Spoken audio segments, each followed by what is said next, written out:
rank where the view is nothing less than phenomenal. For how I express and project from my abdominal. The only view better, both my daddy and my mama know.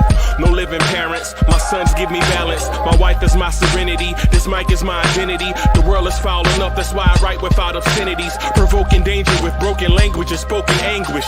Begging to get hurt, why would you ask to go through changes? Yes, Lord, life's a chessboard, master the angles.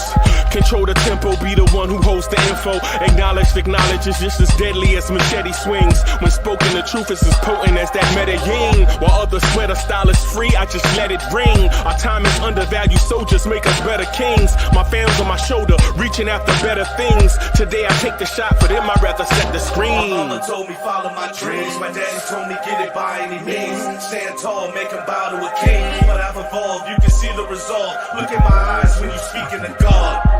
Life and for those who we caught up in using what I was taught with the muse. I guess they call it proving I'm more than an artist. Penciling out my darkest while stenciling out a harvest. And storing what gets me from A to B, just like garages. Instrumental with collages. Envision what I've been drawing. Broadway to give you rhythm like the great Lena Horne. So bent on, found comfort in the storm. Find peace and on when you see them others perform. Organized chaos, I'll cast it like hey ya. Yo. What's going on, Knicks fans? I'm your number 2 chief rocker, Coach Malpeak in the house. Yeah, man, just a little post-game check-in for everybody. Honestly, I'm not sure if Freezy's coming or not. He messaged me. He said it needs about 15 minutes, so I'm going to rock for a little bit. Let me get this chat up and running. No problem, Mets. Go ahead and enjoy that game, and we'll see you when you come back. Yeah, man. Just want to thank everyone. We'll give you all a chance to come on in, get ready. Looks like we had a pretty good one tonight. Y'all need to reel yourselves back in off that cliff. Don't jump yet. Just as much as we shouldn't overreact negatively, we also got to check ourselves and not overreact too much positively too. But we need to be thankful that we did look like a team that when we're playing well and all our guys are doing what they're supposed to do and they play their game, we go forth with our game plan, we are a team to be reckoned with. Because the Pacers were at full strength and we pretty much imposed our will on them, really. It was nice to see Josh Hart finally show up. He obviously contributed a lot more than we expect. And, you can't expect that from Josh every night. But the part of Josh's game I would like to expect is all he's got to be is be a willing shooter and a willing driver. Because they're going to offer Josh those opportunities. And as long as he's aggressive and isn't passive and doing those things like he did tonight, then that just shows how good our offense is. And in case you guys didn't notice, if you look back to the second half of last game against Boston, Mikal Bridges shot well in that second half, and it carried over to this game. It looks like he made it a point to play in the mid game first, looking like Mikal Olajuwon, some of those back down and turn around little middies he was hitting, a mix between Olajuwon and DeMar DeRozan, and then obviously Josh being aggressive. Just want to say salute to some of y'all that are here. Got Ivory 10, my man, in the house. Yep, one person never worried about. He said it was Josh Hart. You were right, my friend. Wayne Peterson, salute. Miguel P, salute, salute, salute, chat. Old head. That's a good point. I was going to talk about that too. We had 4 starters with 20 plus points. There was a good stat I also saw in the second game that trying to think who told me. I think it was Justo when he was over in the watch along with us. And if you guys don't know about it, we watch the watch along and on playback TV. You guys are all welcome to come over there. We have about 3 or 4 of us commentating during the game. We share a stream for everyone. We can watch it all together. It's a good time. Kind of get a live look on what we're thinking as the game's going. Get to see our shenanigans. You know what I'm saying? But yeah, it comes down to, the thing that Long Island is saying. I knew there was going to be but people out there, and I respect your opinions. And just like Indiana missing threes that they probably normally would make. Boston was making threes. They aren't always going to make it at that clip. I'll tell you that. Last I checked, Jason Tatum only was like 3 of 11 the second game or something. They still won their game handedly. But I think it was a mixture of us being a little sloppy on the closeouts. We're a team that still learned how to communicate with each other. We're trying to figure out responsibilities and rotations. And, not an excuse, but it's just plain facts.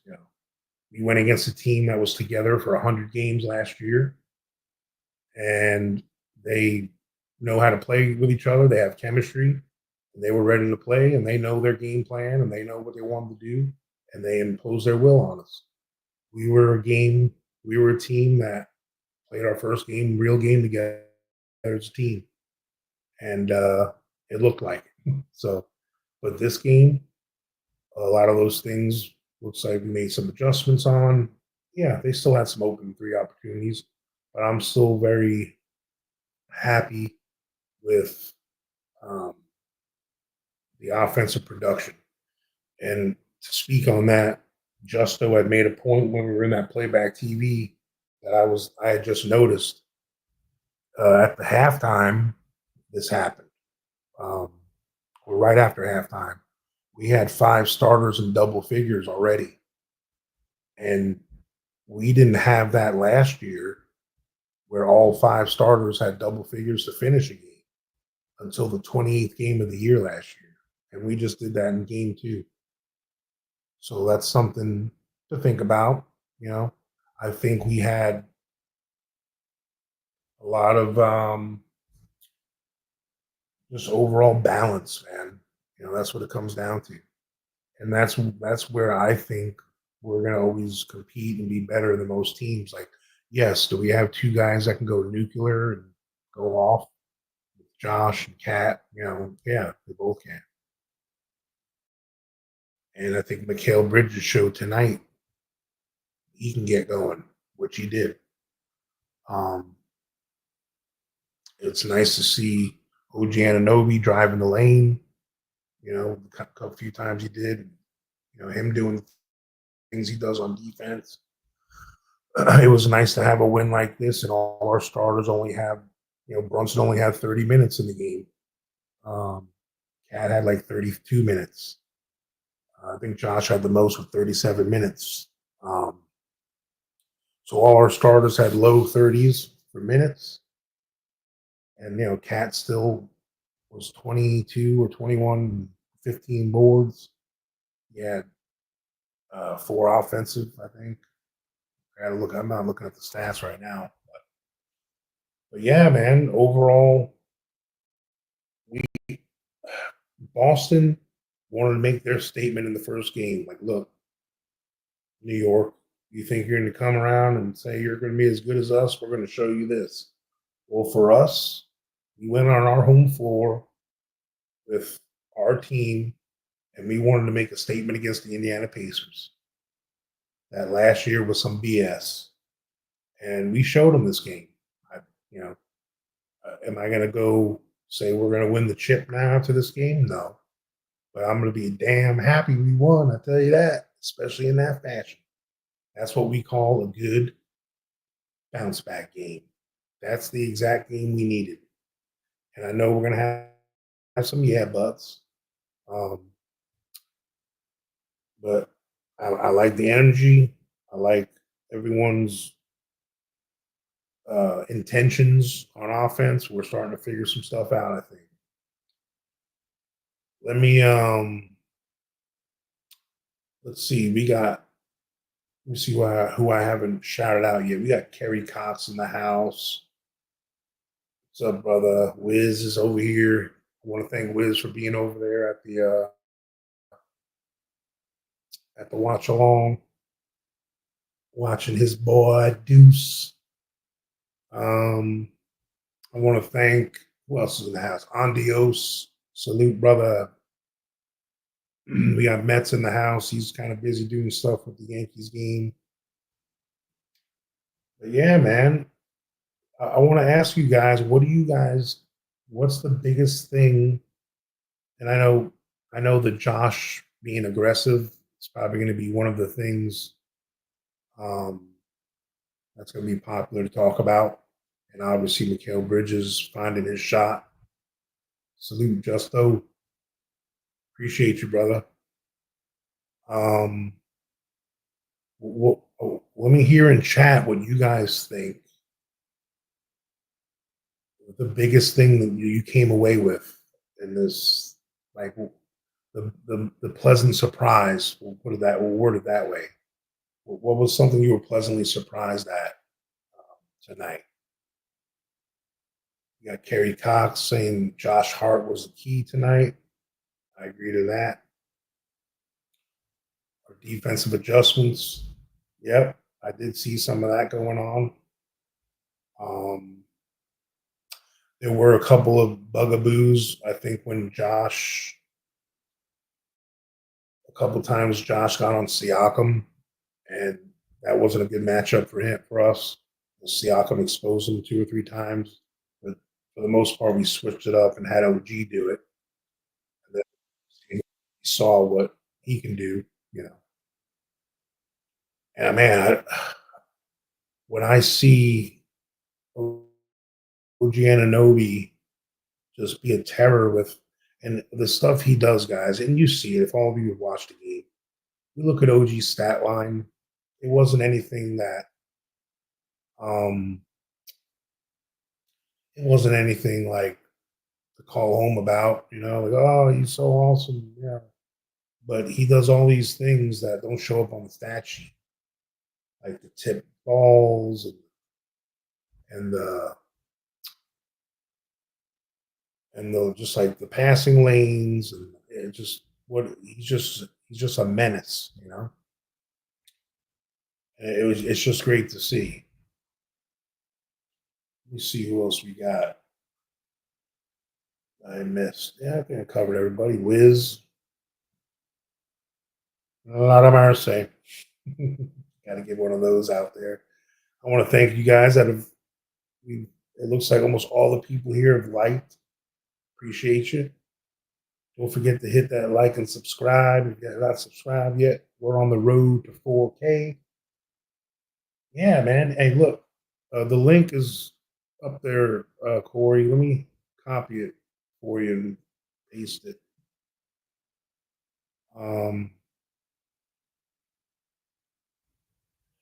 Yeah, well, my opinion on that, I see you saying we've learned that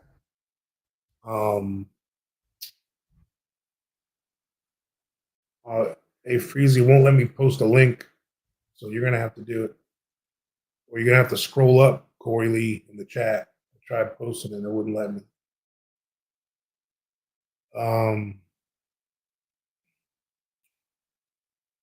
Yeah, I know Indiana wasn't in the Eastern Conference final scene. We were supposed to be the one there. if Randall, if OG Anunoby, if Mitch, any one of those three guys were there, we would have won that series. We all know that. And for some of you saying um, we need a bully power forward, I think he's already on the roster. Thanks, Big Nick. Appreciate you, brother. I really think that he's on the roster when Precious comes back. So, but could we use another one? Hell yeah. And we'll get to that. You know, we can talk about that later. So tonight, we'll talk about this win. We'll react to it, enjoy it for today, and then we'll move on to the next one. That's the mentality we got to have. Yeah, Precious is true. I mean, I wouldn't say he's a bully, but he's definitely a high energy jumbo wing / power forward or whatever. You know, I think he's obviously going to help. I don't think there's many bully power forwards out there to be had. They're on teams right now. So, yeah. So anyway, I want to touch base with you guys, and for some of you that maybe didn't watch the whole game or didn't get a chance to look at some of the didn't get a chance to really look at some of the tales of the tape of the game. Let me go through some of these stats here that really stood out to me.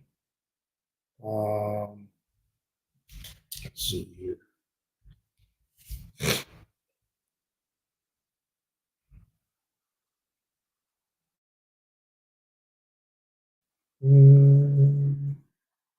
All right. Where we at? There it is. All right, let's go over team stats first. The New York Knicks shot 84 field goals, and we shot over 50% again as a team. We shot 52.4% as a team. We shot 12 of 27, 44%. The 3-point range.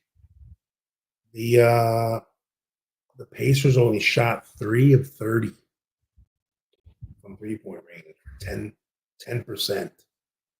DSJ, salute, brother. Welcome. E. Gibson. What's good?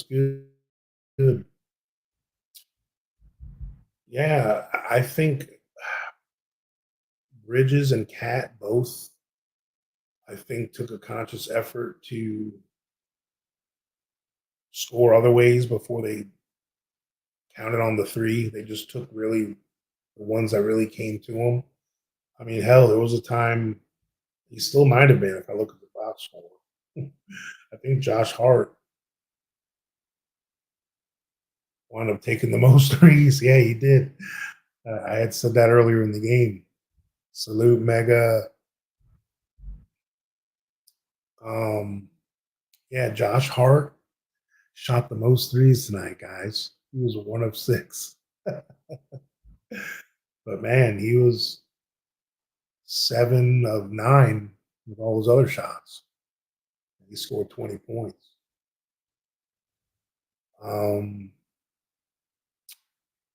But it was great to see Brunson. He was 10 of 19 from the field, 3 of 5 from 3, 3 of 4 from the free throw line. In only 30 minutes, he had 26 points. Now, he had 5 assists at the half, Brunson. He didn't play much in the second half. 5 rebounds. Karl Anthony Towns in 32 minutes had 21 points, 15 boards, 4 offensive. He had 2 blocks and a steal as well. No turnovers for Josh. For Karl Anthony Towns. Also, Towns was 9 of 10 from the free throw line. He was 2 of 2 from the 3-point line. when you have your center or you have a player on your team that only shoots 11 shots and can score 21 points, that's called efficiency. It's good. This is what we were dreaming of, guys. Was an efficient team. What's up, Chef? Yes, sir. Great game. Salute, salute. But yeah, for some of you that are just coming in, we're just all going over some of the stat lines and all that stuff. DSJ, did you get a chance to watch the game, brother? Or are you talking about watching it again? Daniel Berry, salute. Um, oh yeah, one of the biggest glaring things I saw, the plus minus. Jalen Brunson and Josh Hart tonight. Brunson was plus 36 and Josh Hart was plus 35. I don't know if I've ever seen a total that high. Our other starters, Cat was plus 17, OG was plus 18, Bridges was plus 13. A couple bench guys were plus 8. But then when our rooks came in, they were minus. They had their little end of the bench run there at the end. We were joking around. We wanted to keep them under 100. They wanted to get a foul on that last drive. I'm like, yes, we got them under 100. A little moral victory besides putting some points up on them. I know there's probably guys in Vegas that were sweating that last thing. Some people probably have bets that they can hold them under 100 or something. Who knows? But man, now are we going to be able to count on the Indiana Pacers? Their starters, let me see, 10, 15, 17. The Indiana Pacers starters were 0 for 17 from three-point land. What a contrast between that and the team we played opening night, huh? And look, it wasn't all because of our defense. Not at all. They shot bad. And anyway, that was my reaction to that first game. Yeah, could we have played better defense? Of course. But Jesus. Usually in shoot around, you don't make that many threes. You know what I'm saying? Like they were making in Boston. And it would have looked worse if they weren't chucking for the record in that last quarter with all the backups. But besides that, the one thing I think we did show, just to be devil's advocate with myself, it wasn't all unicorns and rainbows. We're lucky we didn't have to count on the bench much because I don't think we have enough depth right now, rotation wise, to really push. Salute, Fritz. Welcome, welcome, welcome. Fritz Alcindor. I'm thinking our bench right now is slim, and we know why it's slim. But McBride came in, got some timely buckets, had a couple of threes. We had that little scare with his foot ankle thing for a second. You saw Josh Hart kind of hold his leg a few times, but I'm sure they're going to be getting some treatments and icing up all weekend. Campaign, could he have scored the ball a little better? Probably. But he's just staying aggressive and he's being pesky and doing his thing. In his little time, he had 3 assists. And let's face it, guys, it's the elephant in the room. I know it's easy to pile on the guy, but is it just me or is Jericho Sims just not a little lost? It just seems like a lost puppy out there sometimes. Um, Now, when he got that ball on the block and did that drop step dunk, I mean, why he can't do that more often, I don't know. When you have a guy that powerful who can jump that high, that's all he's got to do. But he reminds me of like a bull in a china shop thing. I don't know if you've heard that term before. Eh, he kind of reminds me of, like when a baby deer or a horse is born and they're all kind of like still getting their bearings. I don't know. Kerry Cox, Ewan hit him up. That just shows me that human beings all see things differently. I'm not putting you down for your um opinions, you know, but that dude, that's straight dumpster fire to me. Like if we got to count on that in some tight games, we're in trouble. I mean, we were we were lucky to have a wasn't horrible or fine performance from him or whatever in a game like this because it doesn't matter because we already have the game in hand. But it's going to bite us in the ass eventually. I don't even want to bring up the guy's name who's supposed to be in that spot whenever he gets healthy. So I don't want to start that new discussion. I'm going to start saying I'm hating on him and whatever. But the thing is for me, when Jericho Sims comes in, he can't be in the game when Josh Hart is in and when OG's in there. Well, it's got to be guys. He's got to be in there with the starters or something, or at least with Brunson and Bridges in there, and a couple guys that can create some offense with Cam and Deuce or something. But when it's him and Josh and OG, man, that offense is pretty inept. It's kind of clunky and weird, you know. And it'll probably. And to me, when Mitch comes back, I think Mitch will play with more starters, especially the offensive ones. You know what I'm saying? Like we can't have a lineup where Mitch is out there with a bunch of other guys that aren't offensive guys. When we put guys like Mitch or when Josh is out there or when we um that's why Precious coming back is going to be important too. Because Precious has shown he can put the ball in the hoop a little bit. I think he's worked on some things in the offseason too. So look forward to that, hopefully eventually. But until then, hey man, big big win, nice bounce back.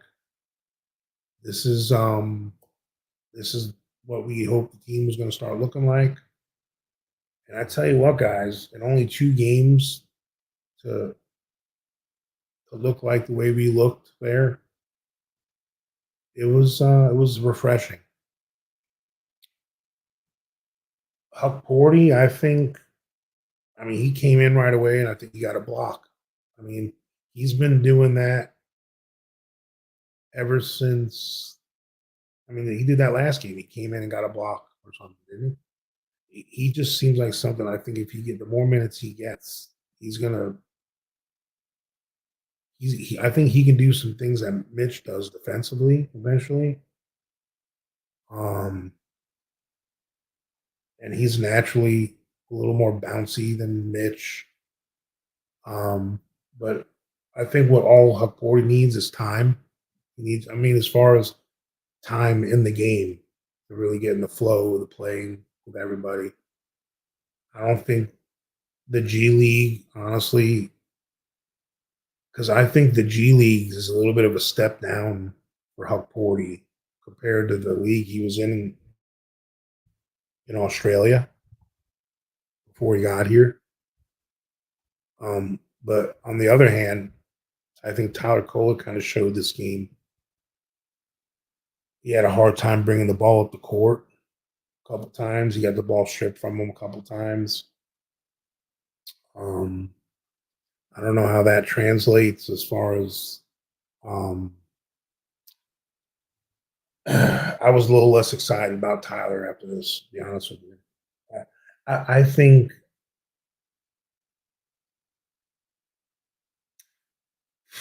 Tyler is going to have a hard time against really athletic guys. I mean, I'm just going to be honest, and that's what um, the Pacers do have some athletes. You know, even their bench guys are like kind of athletic guys, even though some of them aren't that skilled or whatever.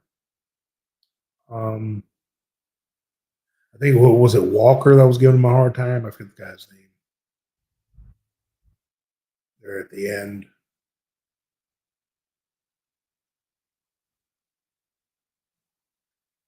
No, it wasn't Jarris Walker. It was whoever the point. There was a point guard that came in. Might have been Freeman. Whoever was playing him at the point. Yeah, Cole just seemed like he was kind of. Like I said, he lost the ball a couple times. Yeah, no, I agree with that, Miguel. I think the speed of the league now. Um, I think right now keeping Kolick and Dottier and Huck-Porty up on the varsity, the big boys team, um, is a need right now because we are, like we saw today, like if Josh Hart, I know you guys saw it in the first quarter, he was grabbing at his hamstring. And I know we were all thinking it, oh no, you know, now all of a sudden we're going to start seeing how important Josh Hart really is, We got to start counting on Dottier, campaign more, that then we're going to start noticing we need a little more. Starters, A plus. Bench, Deuce. His shooting's been great. Still a little sketch on the ball handling. Um, doesn't look like he's 100% comfortable driving to the lane all the time. Has been having a hard time finishing at the rim. Looks like he's been going to the R.J. Barrett Academy of Layups. Much love, R.J. Speaking of R.J., the R.J. and IQ lists Raptors beat the brakes off the 76ers without RJ and IQ playing. Just so you know. But yeah, I don't know if you're saying that campaign played solid or actually salad minutes. If you're spelling it wrong, please let me know what salad means. If you didn't mean to say solid. Like campaign came in and gave just solid, professional backup point guard minutes for us. He did the old hold the fort till the cavalry comes situation, and that was good. That's what we needed him to do, and he did it. If we want to shift gears and talk about what we think we might need going forward, does this team need someone like Landry Shamet? I mean, here's the thing. I know I'm kind of all over the place, guys, but we do only have 12 guys on the roster, and there is an NBA rule. We've got about another week and a half to get 2 guys. We have to. We're mandated to. We have to sign 2 more guys on our roster to be legal. So I've heard little rumors, about some of these guys.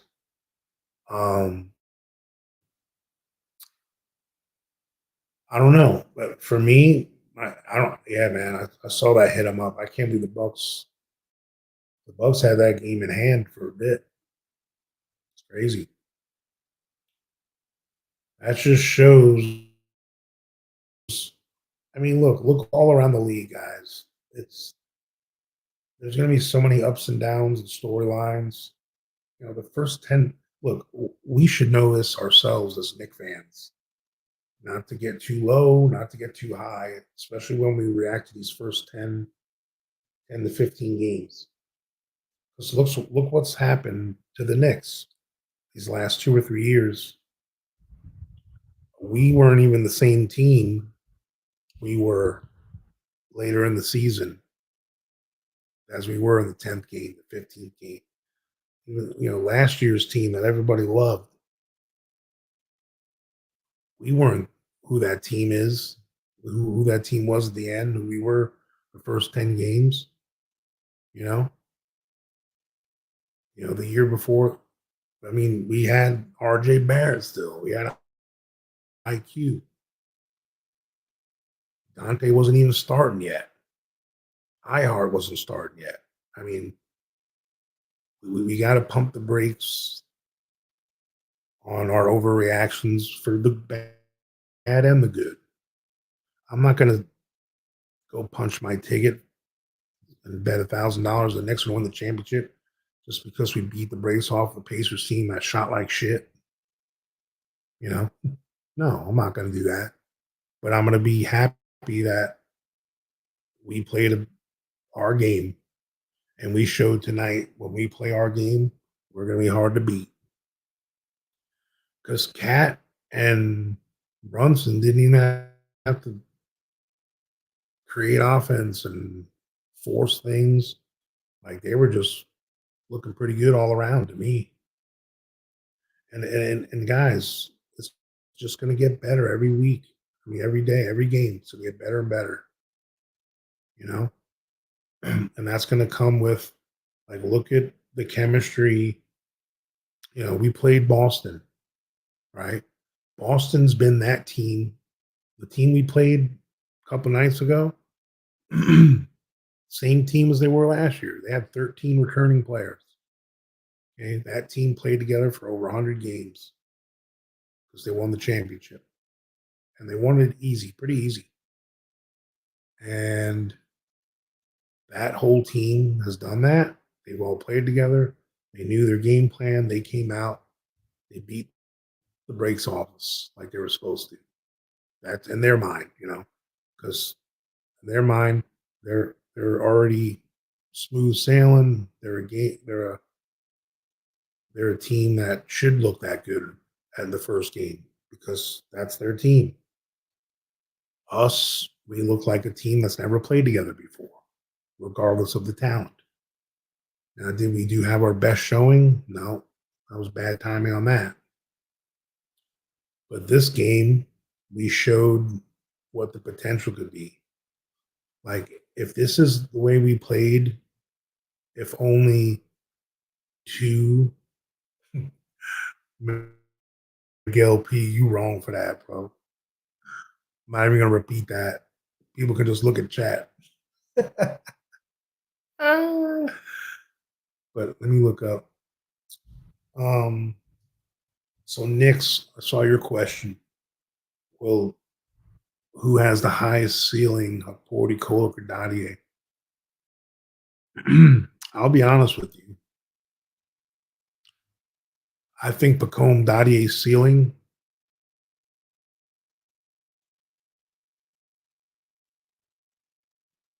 is Paul George. But that can actually like Scottie Pippen type. He kind of reminds me of Scottie Pippen-ish, but I think he shoots better from three. I think Dadier can be that good. He's already got a really good frame. He moves well. He already has defensive mindset, mentality.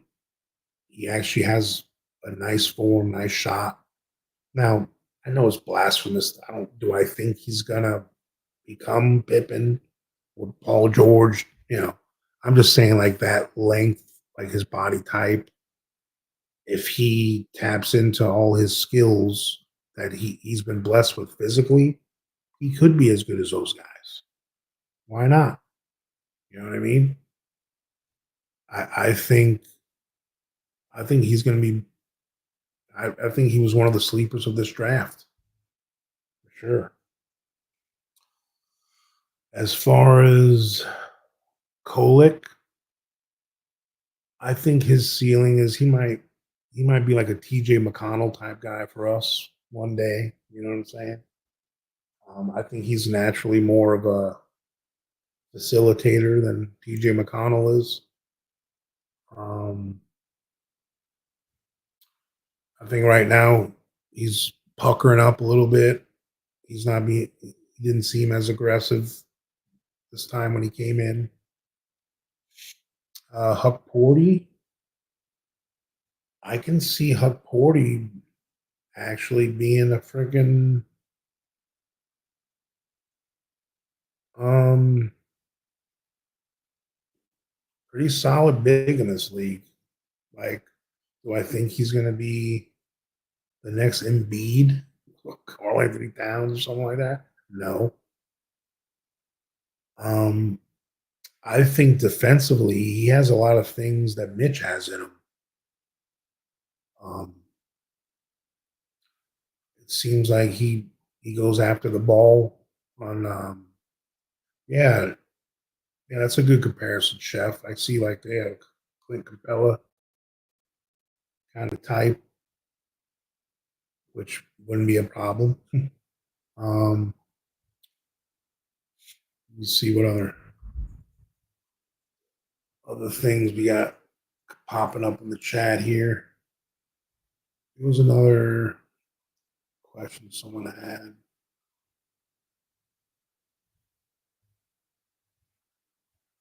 Yeah, man. Look, just like, you know, I understand everyone's reaction to the first game.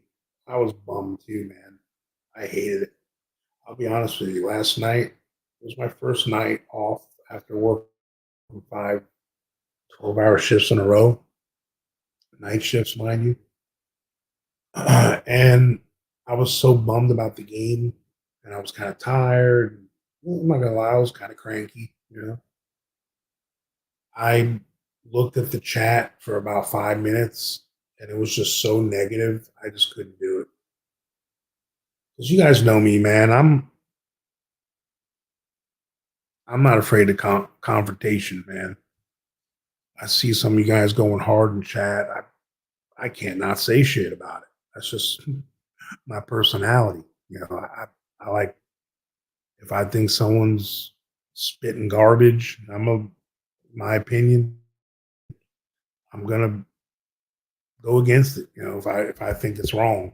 And we're both entitled to that. We all have our own opinions.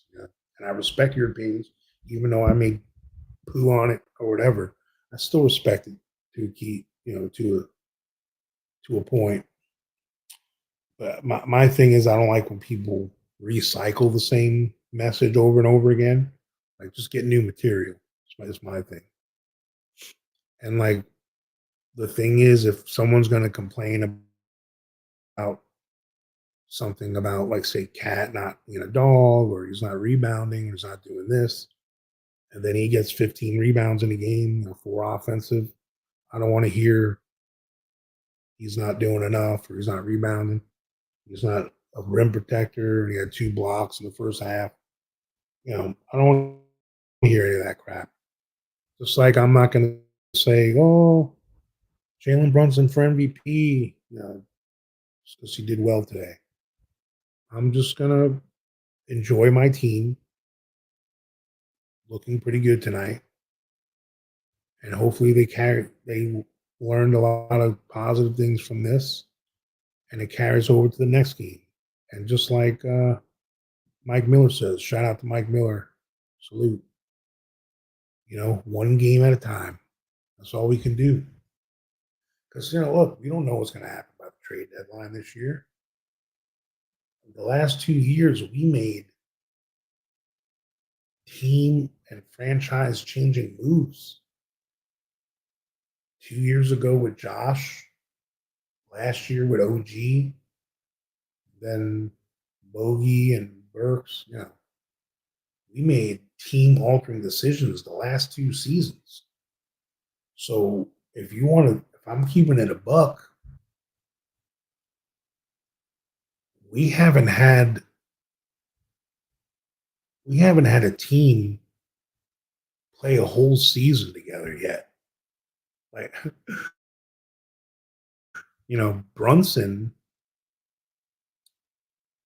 hasn't had a chance to lead a team of guys that he's had for a whole season. You got to think about that. And then you look at some of the other teams that are the better teams. Boston. They've been that team for a couple of years.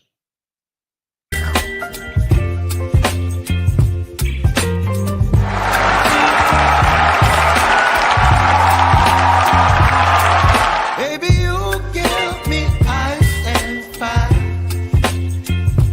You're giving me wind and rain. You're some kind of butterfly. Baby, you give me peace. You whip up my appetite. Don't leave me here high and dry. Oh, well, I don't wanna jinx it, baby.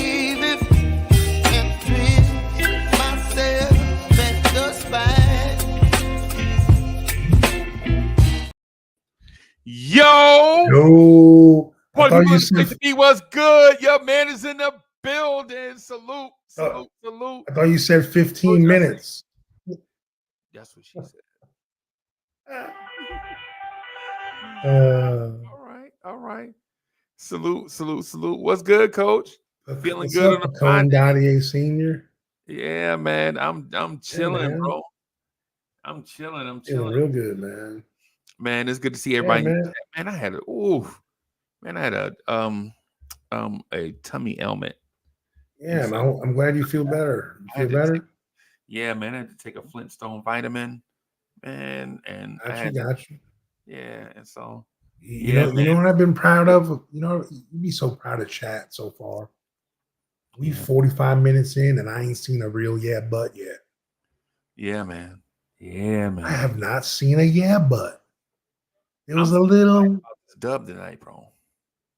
It was a little bit of like, oh, the Pacers, they didn't shoot well. We're lucky. But man, besides that, defense. Yeah, I think they had something to do with defense. Yeah, defense, smothering defense. Yeah, man. It's something about shooting in that garden when it's rocking. Yeah, man. When the Tyrese Halliburton, zeros. Okay. Man, he did not look good tonight. No, he did not. Tell me that guy should have been on Team USA and not Brunson. Ooh. Okay. You will book this right now. Clip it, whatever you want to do. You will never, ever see Jalen Brunson do that. Right. Okay. So you got 4 Knicks starters in double figures and scored 20 points. You got Josh Hart be assertive. Who's that guy? One of the things we mentioned the other night. Real Josh Hart, please stand up. Please stand up. Yeah, one of those things we mentioned the other night, bro. 5 out looks amazing when you have 5 of them outing. It looks amazing when that happens. It look amazing when that happens. Class, were you listening to me? Mike Miller, Chef NYK is in the building. Miguel P's, a bunch of us in here hanging out on a Friday night. Talking that talk the way that we like to have that talk to us. Man, super excited about the dub. I know y'all are excited. I know the chat is excited. Coach, did anybody put fire emojis in the chat when they came in the door after this W? I'm just asking. Did anybody put fire emojis in the chat when they came in the door after a Knicks dub? Friday night Knicks. I'm asking. There weren't that many, if any. Okay. Either way. IKBM Dre is in the building. Salute. IKBM Dre. His Yankees, I think his Yankees won. Did his Yankees win? I'm not for sure. I was in there, man, taking a Flintstone vitamin, and I took some Dimetap. What else do kids take when they get sick? Still Knicks fans is in the building.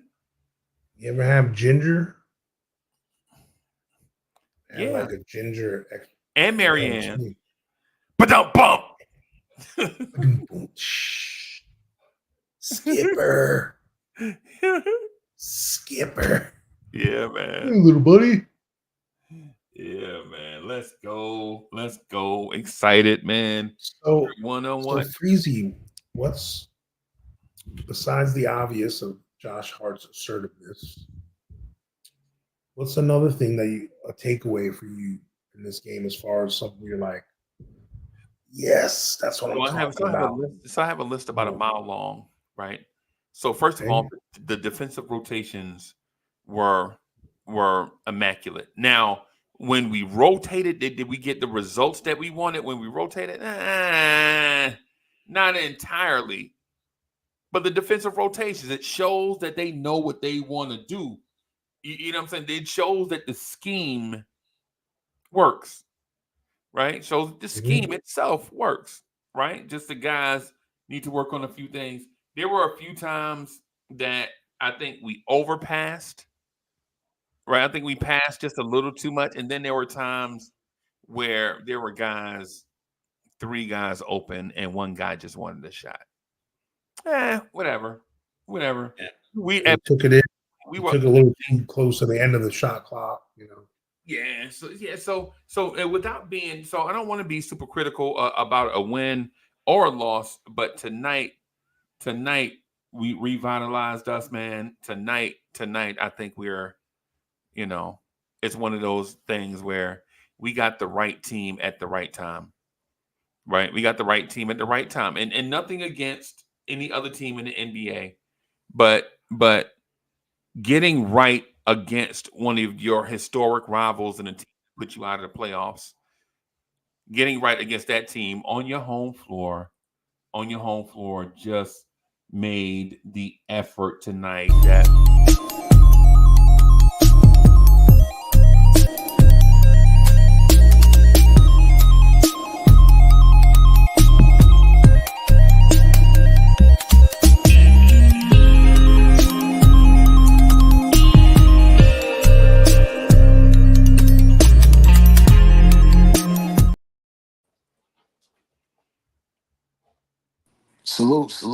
Salute, Freezy, salute, coach. How your Yankees look, Dre. Say that again, Freezy. I love that picture. What you said, Freezy? Your Yankees? How your Yankees look? My who? Oh, hey, look, man. I hope they both lose. I'll put it that way. There's no better matchup, better win. I lose either way. Dodgers, Yanks. It's like the only thing that could make it worse is being an NL East rival against the Yankees. That's about it. Oh, okay. My Yankees. Go ahead, Freezy. Yeah, so a few things happened. Tonight that I saw were all positives. I saw Deuce McBride play point guard tonight. I saw Deuce play point guard tonight, and it looked pretty good, right? It looked he moved the needle for me, so that looked good. Or that made me feel well. Hey, Perez is in the building. Salute, Perez. What's happening? Yeah, man. Andios is in the building. Salute. Our defense, for what it's worth, we held an NBA team under 100 points. In today's NBA? Yeah. especially with that team. The- In particular, that team that led the league in scoring last year.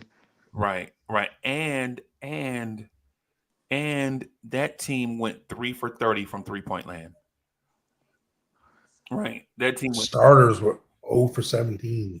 Yeah, It felt like a great swing from the Celtics. Like I guess maybe law of averages finally kicked in. Also, they're a team that's like 20th in 3-pointers attempted per game last year. right. So their whole thing is not necessarily as much to shoot as many threes as possible. It's about getting as many easy baskets, not necessarily threes like the Celtics. The Celtics are just that good, bro. I hear y'all. I hear y'all. But y'all are wrong, I'll bro. put it this way: The Celtics are just that good, bro. Boston is so good. Look, it's a margin of error thing. The margin of error with a team like Boston, Yeah, it's slim to none. You give them an inch, they'll take them off. they'll take it. Yeah, they'll break it's like the levee breaking, bro. That's But what it is with Boston. it's the talent, and it's also like schematically, it's just our kryptonite for now. Yeah. That's like what they do contrasts extremely well against what we like to do defensively. What Tibbs likes to do. So It's like like I said this before, but like not to harp on the Celtics game as much, but they dropped 27 threes with lesser Oh talent. God, of They course. They did. They I'm dropped. just looking at chat. Oh, I was gonna say they dropped We got our 27 first. threes. I knew who our first. Yeah, but I should have. Coach, hold on, let Dre finish, bro. I was gonna say Right. they dropped 27 threes without their most optimal fit with that particular play style 2 years ago Okay. against our defense that was probably better then than it was at the beginning of this season anyway. Okay. So it's just one of those things where they are that good, but they also play a certain way that exploits what we like to do. We'll have time to figure it out, master our rotations and our communication. But for the first game compared to the next game, I think we bounced back extremely well. Okay. I think we capitalized on the Pacers' weak points. Capitalized on the fact that they aren't the most like in tune defensive team. They aren't on a string at all times. So we could use some of our explosiveness offensively and get what we wanted basically the entire time. And I wanna give Josh Hart some props because Ooh. I think to You? his aggressiveness his aggressiveness helped like tip the scale in our favor because they were trying to hide Halliburton on him, which didn't necessarily work at all. And when Halliburton is not an offensive force, he's not giving you much on the other end whatsoever. And they tried to hide him on him. And even if he didn't shoot well from three, the fact that he's even taking shots, he put up shots on unbalanced defense, which allowed Cat to get like a couple offensive rebounds solely because he decided to take the shot. And Cat maybe got 2 or 3 offensive rebounds of Josh Hart jump shots in this game because we were moving the ball and he was decided to be aggressive and they decided to let him shoot. And him being aggressive allowed Cat to become more aggressive on the offensive boards. I think he had 4 offensive rebounds tonight. Okay. So you But okay. Go ahead, Frizzy. No, I was gonna just pass that to Coach because Coach wanted to say something, but you were just getting into what you had to say. Yeah, I got it. You can go ahead, Coach. My fault. No, I was just gonna say like, with a team like who we played first time, do I see wholesale differences than what we did this game? Not much. Besides, some of the rotations on defense were better, and I mean, like Josh really. I mean, Josh being aggressive. It made our look just to piggyback on what you were saying. That's what made our offense look that much more deadlier. Yep. and I said this earlier when I first came on. It's not even that he has to make all those shots. He needs to be a willing shooter and a willing driver when he has the opportunity. Right. He just has to be that threat. Yep. And for me, as far as defensively, he's smothered. And when a team's not making their threes, they're going to start taking it to the lane because they can't make it from anywhere else. So we gave up some extra points in the paint tonight. And when you look at it on paper, you don't watch the game. You see that there's 70 points in the paint for the Pacers. Well, there's the flow of the game. I mean, half of that was probably against our backups. Probably more, really. They had 70 points in the paint because they couldn't hit a three. That's Yeah, why. exactly. I know. If they were hitting a few shots, you best believe that points in the paint would go down.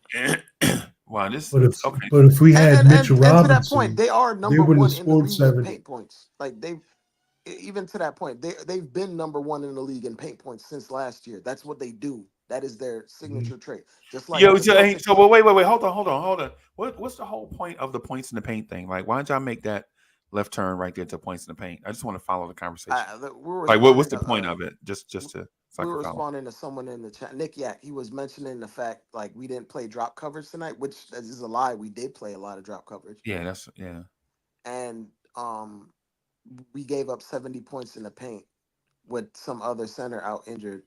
And he doesn't like that we gave up 70 points in the paint. But if I told you, Oh, that's y'all what the Pacers, y'all pivoted on a comment in the chat. yeah, I was just piggybacking a little bit off of what the coach was talking about. I'm just trying to be interactive. I'm trying to be interactive with our fan base, man. That's all. Yeah, the chat, man. They'll throw something in there just to throw you off, just to see you react on the screen. Yeah, I'm gonna just say, fine. I don't mind. I don't mind being that guy. That's part of me, my personality. But I wanted to.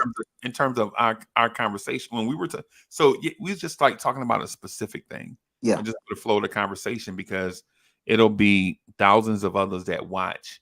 Yeah, and then people that are watching live, they're like saying, "You're talking about points in the paint for when a team shot 30 from three." like what are we talking about? Can we just give the team some credit? Yeah. The team blew out the team that beat them in a game 7 on their own floor, right? Came into this game mostly healthy and lost to a Knicks team with key guys missing in their rotation. Those are facts. Like the only guy I think they were missing tonight was James Wiseman, who's towards Achilles.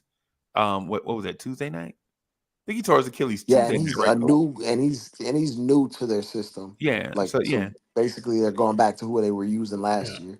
Anyway. Yeah. And we have a whole new squad. Yeah, and to Coach's point, where Coach made a point on Playback TV, he mentioned the Tyrese Halliburton Jalen Brunson matchup that gets a lot of national fog. Let me say it that way, because Jalen Brunson Jalen Brunson and Tyrese Halliburton, for those that don't know, are friends, right? Like these dudes are friends, right? It's not like these dudes hate each other, right? But tonight, a mostly healthy Tyrese Halliburton went up against a mostly healthy Jalen Brunson, and tonight the good guys won. Right? Jalen Brunson had, for what it seems like, is a very efficient night, even though he started off the night slow. Jalen Brunson grabbed us 5 boards. He had 5 assists. Right? He didn't play the entire game, but Tyrese Halliburton from the start looked out of sorts.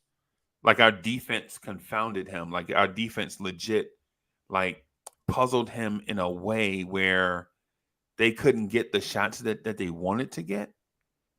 Mm-hmm. And so you can give Tom Thibodeau that credit.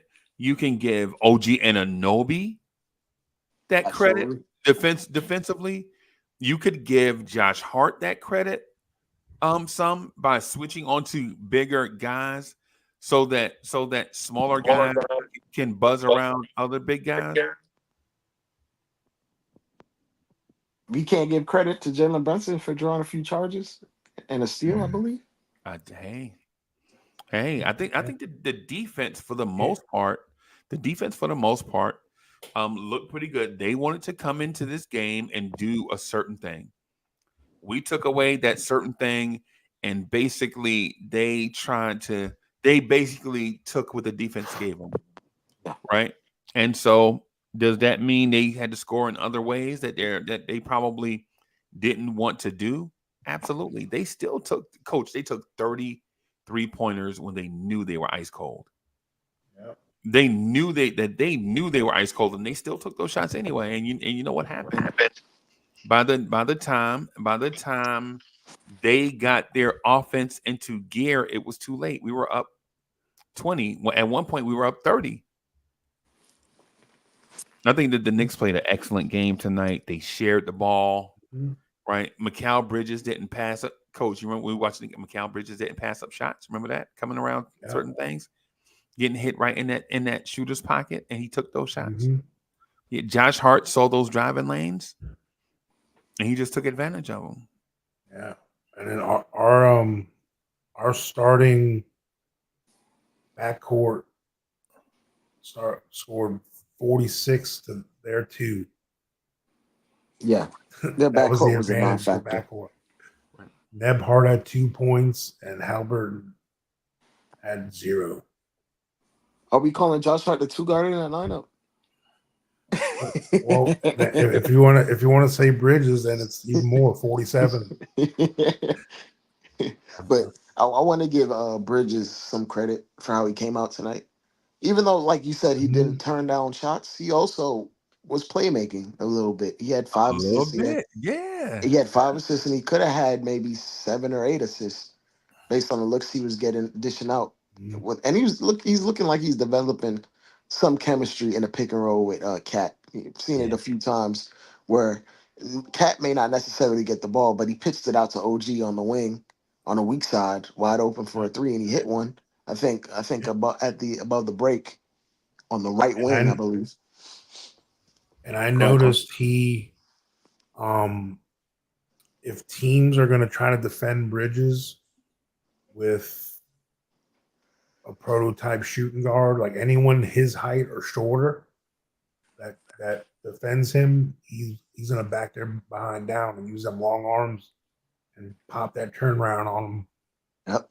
He did it in this game like about 4 or 5 times. He backed down somebody to about 10 feet, 8 feet, just turn around, whoop. Yeah. So he was more physical. He was more physical tonight than on the Celtics game. He was a lot more assertive. And sometimes to be self-aware, look, him and Cat both, I'm sure they both noticed they're missing some threes. They played inside out this game, and then eventually they took those threes when it came to them, and they popped them both. Both of them, I think. Oh yeah, Bridges missed that third one. That was like Bridges went 2 for 3 from 3, and Cat made both his threes. Yeah. Okay. Brunson was 3 of 5. And I said this earlier that Josh Hart shot the most threes. He shot 6. I think he made one. Yeah. And out of the 6, I think we got the offensive rebound 2 other times, and got good looks at that free throw line right after. So him just putting the ball up on a scrambling defense will allow Cat to just gobble up offensive boards. Right, and what I noticed too is that no play was ever over. Like the Knicks didn't give up on a play. You know how like a ball will bounce towards the sideline and Cats would just start trotting down the floor with an angle on that. Right. What I noticed is tonight no plays were like ever over. Like tip balls at the rim, dudes were like putting in effort, right? And so I think this is the version of the. Well, how about this? We'll see Monday night when the Knicks play Cleveland, right? When the Knicks play Cleveland Monday night, and you see this same level of effort throughout. Miguel P is in the building. East Blue Drew is in the building. Salute. If you see that same level of energy and coach, what do you call it when you never quit? Um, you know the word I'm looking for. Well, it's a Clydism, stick to Um, itiveness. That resilient? No, no. Well, stick to it. was Resilience. Yeah, that tenacious or Intensity. intensity. Yeah, that too. yeah. That too. Yeah, yeah, yeah. I kind of like what we. I kind of like what we Salute, saw. Miguel. Yeah, I liked a lot that we saw. And Mhm. there's one other thing that I saw that I liked. We tried to make Halliburton as uncomfortable as possible. right, Like at times we put Josh Hart on him to push him around on the perimeter, and he he doesn't have that much variation to his game. right, So once you take out his drives from his game, he just settles for a three. right, And I think he took like most of his shots were threes, and he missed all of them. right, And once you took him out of the game, we kind of just made him not as engaged. Because when the ball is flying around and he's Mhm. making plays, that's what really gets him going. And he right. just really couldn't really ever get going. Bro, that kid Ben Matherin is a player, bro. Oh yeah. That kid Ben Matherin is a player. And also Eventually he's gonna take that starting spot. I don't know if they're gonna keep him in that 6-man role, but eventually they're gonna have to make him that starting too. his defense is. See, that's their dilemma. I don't really care, but if we're talking about basketball, their dilemma is: do you have two subpar defenders in your backcourt, right? And you know what I mean, It's like he right? has the physical tools to be a really good defender. Right. You know what he kind of reminds me of, Freezy? He reminds me of Sprewell a little bit, Matherin. Okay. Well, offensively, not the defense. Oh, He doesn't have the and not tenacity. not body not body type either, because Matherin is a thought, bro. Matherin, But Matherin is, aggressiveness, in terms of aggressiveness, yeah, yeah. if he gets the ball, he's going at whoever's in front of him, no matter what. But Right. there's Athens a like lot of good to he's, take away from this. he reminds me of Mitch Richmond. Yeah, he reminds me of Mitch Richmond. That's who I would say he reminds me of. Um, He built like him too. except his dome is not as big as Mitch. Mitch Richmond looks like a bobblehead. You mean Mitch Richmond like he come in the lane and just be hitting people with his noggin, bro. Damn, put that thing away, bro. He, he looked like them. He looked like them cheap throwing lollipops in Halloween bag. Yeah, Yeah, man.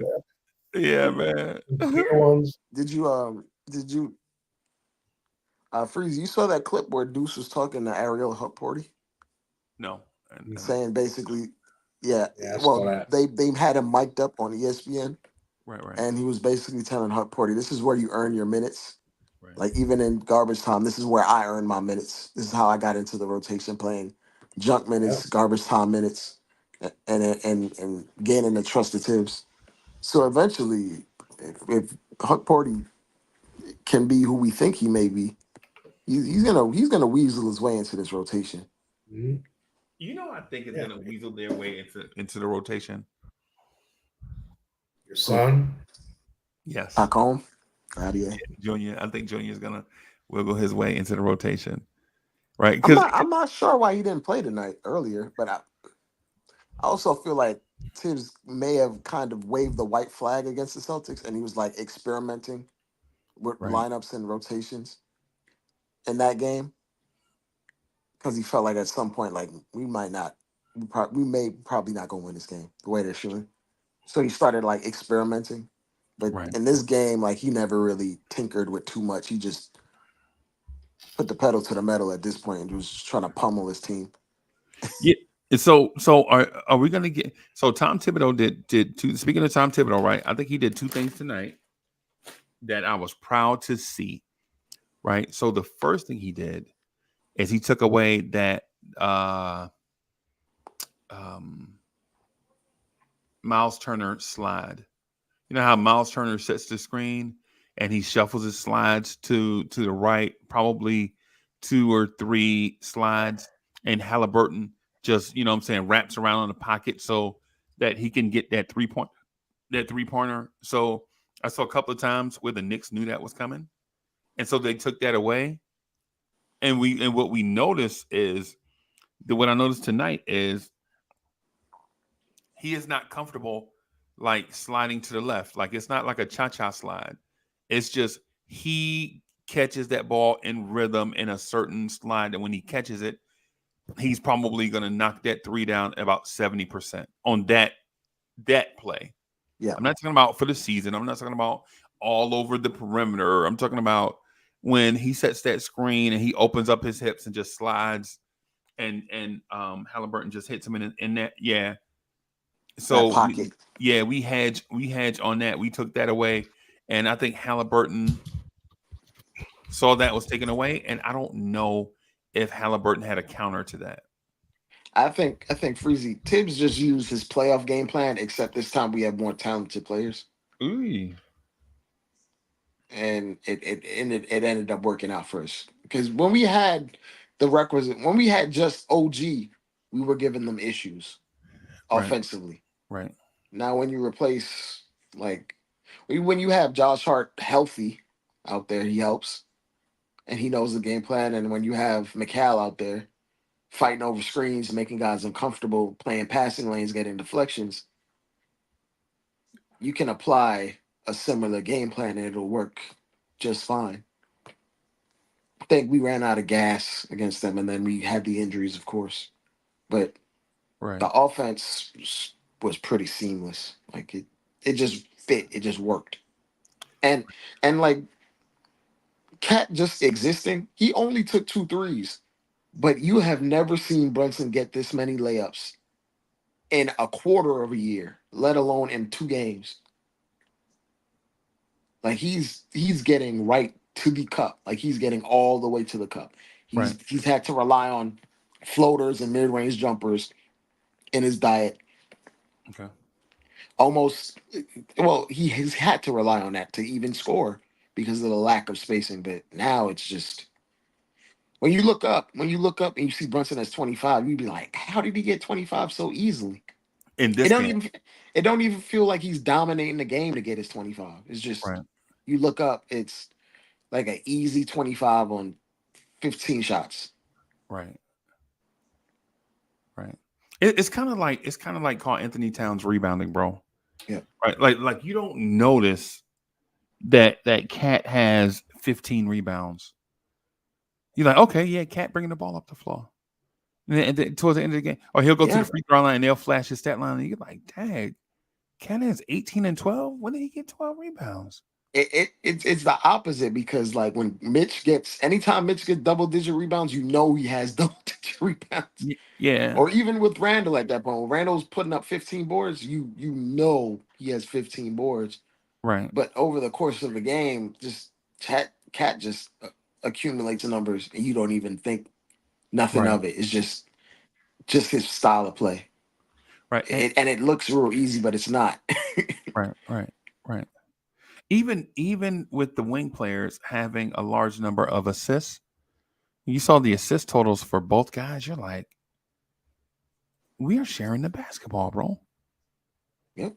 We are sharing the basketball. OG had 1 assist tonight, but OG looked like he was sharing the basketball when he could. And the other thing I want to mention to everybody is this team is so deep that the mere fact that we had guys in foul trouble early and we didn't even worry about it. Yeah, you ain't worried about it. Mikal Bridges in early foul trouble. He had those 2 quick fouls. You're like, oh, okay. Then he got the 3rd foul. You're like, oh, okay. What are we gonna do here? And we pivoted. Like we went to a small guard lineup, and then we put OG down to the 4 and had Josh Hart or playing the 3. Well, we just had Josh Hart or OG at the wings, and then we alternated. And like I think Tibbs did a decent job staggering. Yeah. I didn't like in the first half that like he played McCall like I don't know 16 straight minutes. I don't like that. Right. And until the point he got 3 fouls. You know why that is though. Yeah, that's not a strategy. Yeah, it's guys out of rotation, missing guys. Yeah. And I think that's part of the reason why we're missing guys. So you kind of have to do it. Right. But I mean, if you're micromanaging it, you can. It's almost like a small thing to complain about, but you also don't want him to get 3 fouls in the first half. But it didn't hurt us Right. because of because we just went to OG and Josh Hart in that time, while McCall was basically the only wing out there.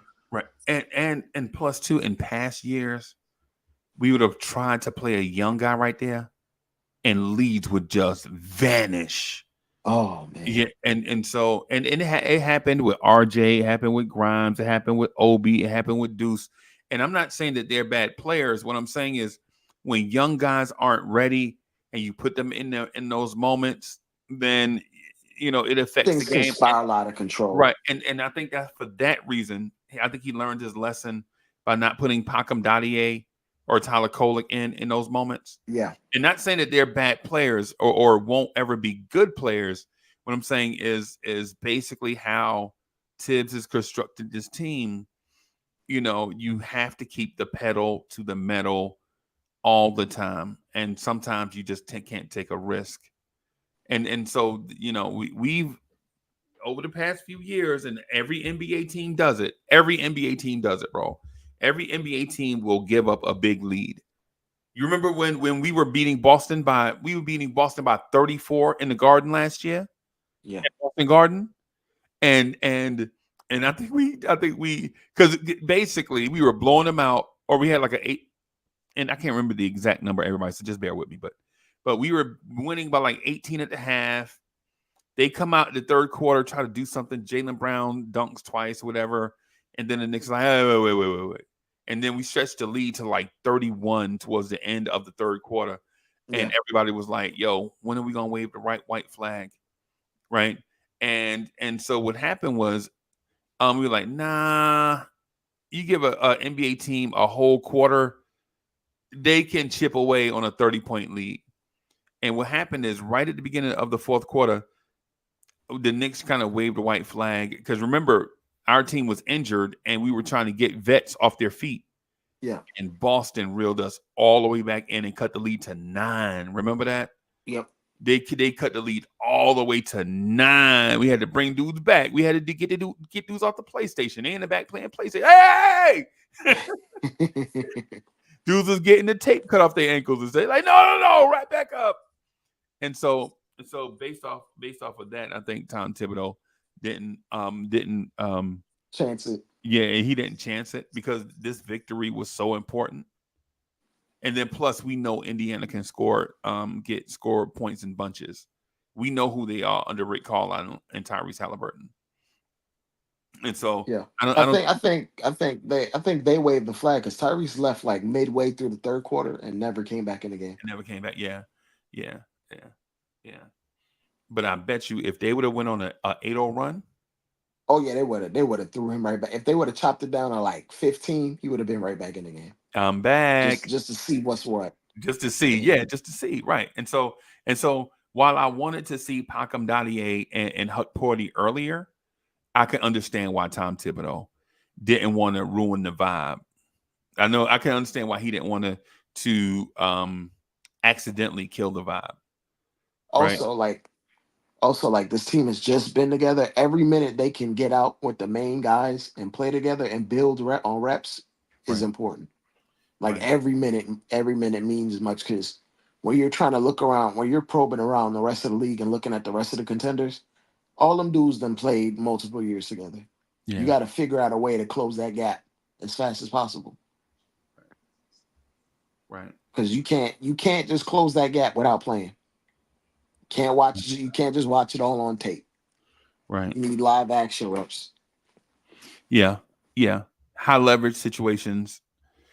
I cannot put enough emphasis on what high leverage situations mean to young players, even if they're not playing, just being in that atmosphere, what that means versus being in the G League when they giving you carry out boxes with a ham sandwich in it for lunch versus being with the big club and you getting a professional caterer bringing you whatever you want in the cafeteria. You know what I'm saying? Just the whole, the vibe of it is different. Mm-hmm. Yeah. So, Yeah, Are you man. looking forward to playing the Cavs? Absolutely. Mm. Absolutely. Right. See how we can exploit that too big lineup. Yeah. Yeah. I absolutely want to see it. I think Jared Allen is a more polished version of Jericho Sims. And so yeah, Jared Allen is a more polished version of Jericho Sims. Like, That's putting it lightly. yeah, yeah, yeah. The hair, the athleticism, all of those things. Um, Straight out of Texas with him too. yeah, yeah, yeah, yeah. Oh, I forgot about that. Yeah, you're right. Yep. I think Yeah, they probably were in Texas at the same time. they were. They entered Texas at the same time. One left after Yep. that first One year. one left after that first year, and then Mo Bamba came in the year after him, And he right? left. And then he left, and then Jackson Hayes came in, and Jackson Hayes was there, right? And And then before Jackson all Hayes, of that, Miles Turner was there. Miles Turner, and then after Jackson Hayes left, Greg Brown the third was there, and then after Greg Brown, well, they played. I think Jericho was the starter, and in that Jericho started at center in that last year. But the point that I'm getting at is, I feel like we have a decent matchup Yeah. um against Cleveland. Hmm.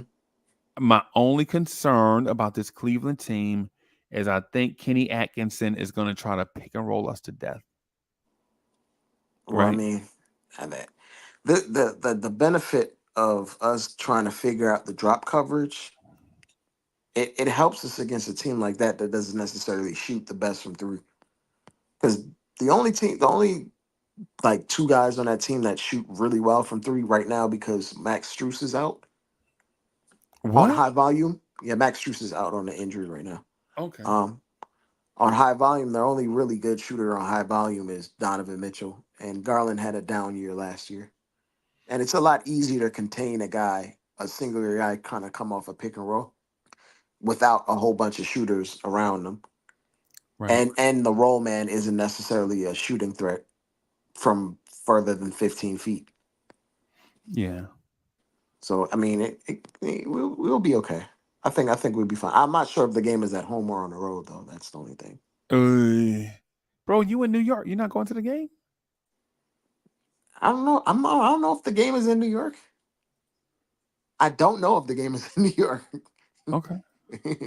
Yeah, I was gonna say, because yeah, the game is in New York, but you probably should It have had your is. ticket by now, bro. Yeah. If you're going to the Yeah, game, you should have had your ticket by now. So if you don't have your ticket now, it's gonna be crazy trying to get that ticket. Game you day. could buy it. You could buy it the same day, Freezy. All these damn apps. Well, yeah, yeah. So next week is gonna be tough, man. Cleveland and Miami. That's gonna be Cleveland, crazy. Miami, then the Pistons, and then the Pistons. Even though the Pistons have lost their first two games, like Right, the Bickerstaff has had them playing like actual sound basketball.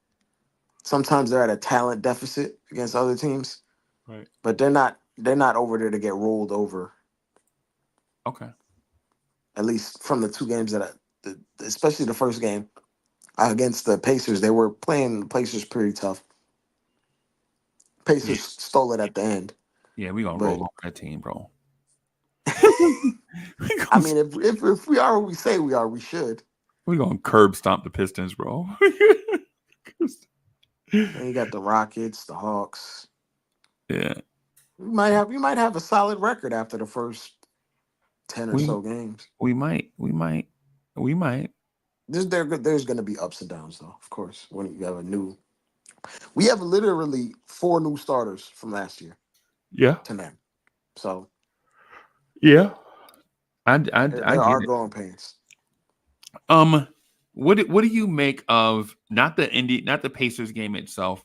What do you make of the Knicks being 1-1 at this point against the best two teams in the Eastern Conference? If you You go by think the play, Pacers? Oh no, okay. no, Well, listen, you gotta got it back from Queen, last year. Queens, Yeah. yeah, Queens. You gotta hit me out when I'm so, so based on how teams finished last year, these two teams finished in the Eastern Conference Finals. The Knicks did not. So Yep. based on looking at That, how do you feel about the Knicks being 1-1 I against think the we're Eastern Conference finalists? I think we're right on schedule. I was kind of expecting a 1-1. I mean a 1-1 record because Right. it's tough to face the defending champions and let's face it, they are very good at basketball and this is a new team. Right. But I think our talent aside showed itself and our coaching showed itself tonight. So I think we're right. We're right on schedule.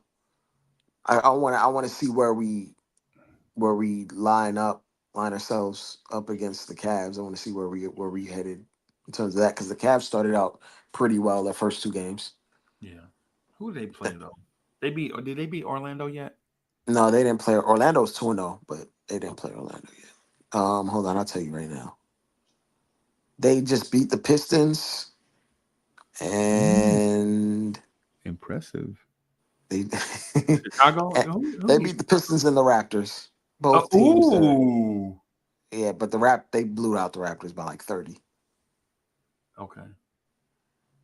And I think the Raptors didn't have RJ that first game, and then quickly got hurt, I believe, in that Cavs game. And then to speak on the Raptors beat the Sixers tonight with no RJ and quickly, but of course the Sixers didn't have Embiid or Paul George. But people have been talking about like they got depth, like the Sixers got depth. The guys that they signed, that depth is trash. I'm That sorry, trash.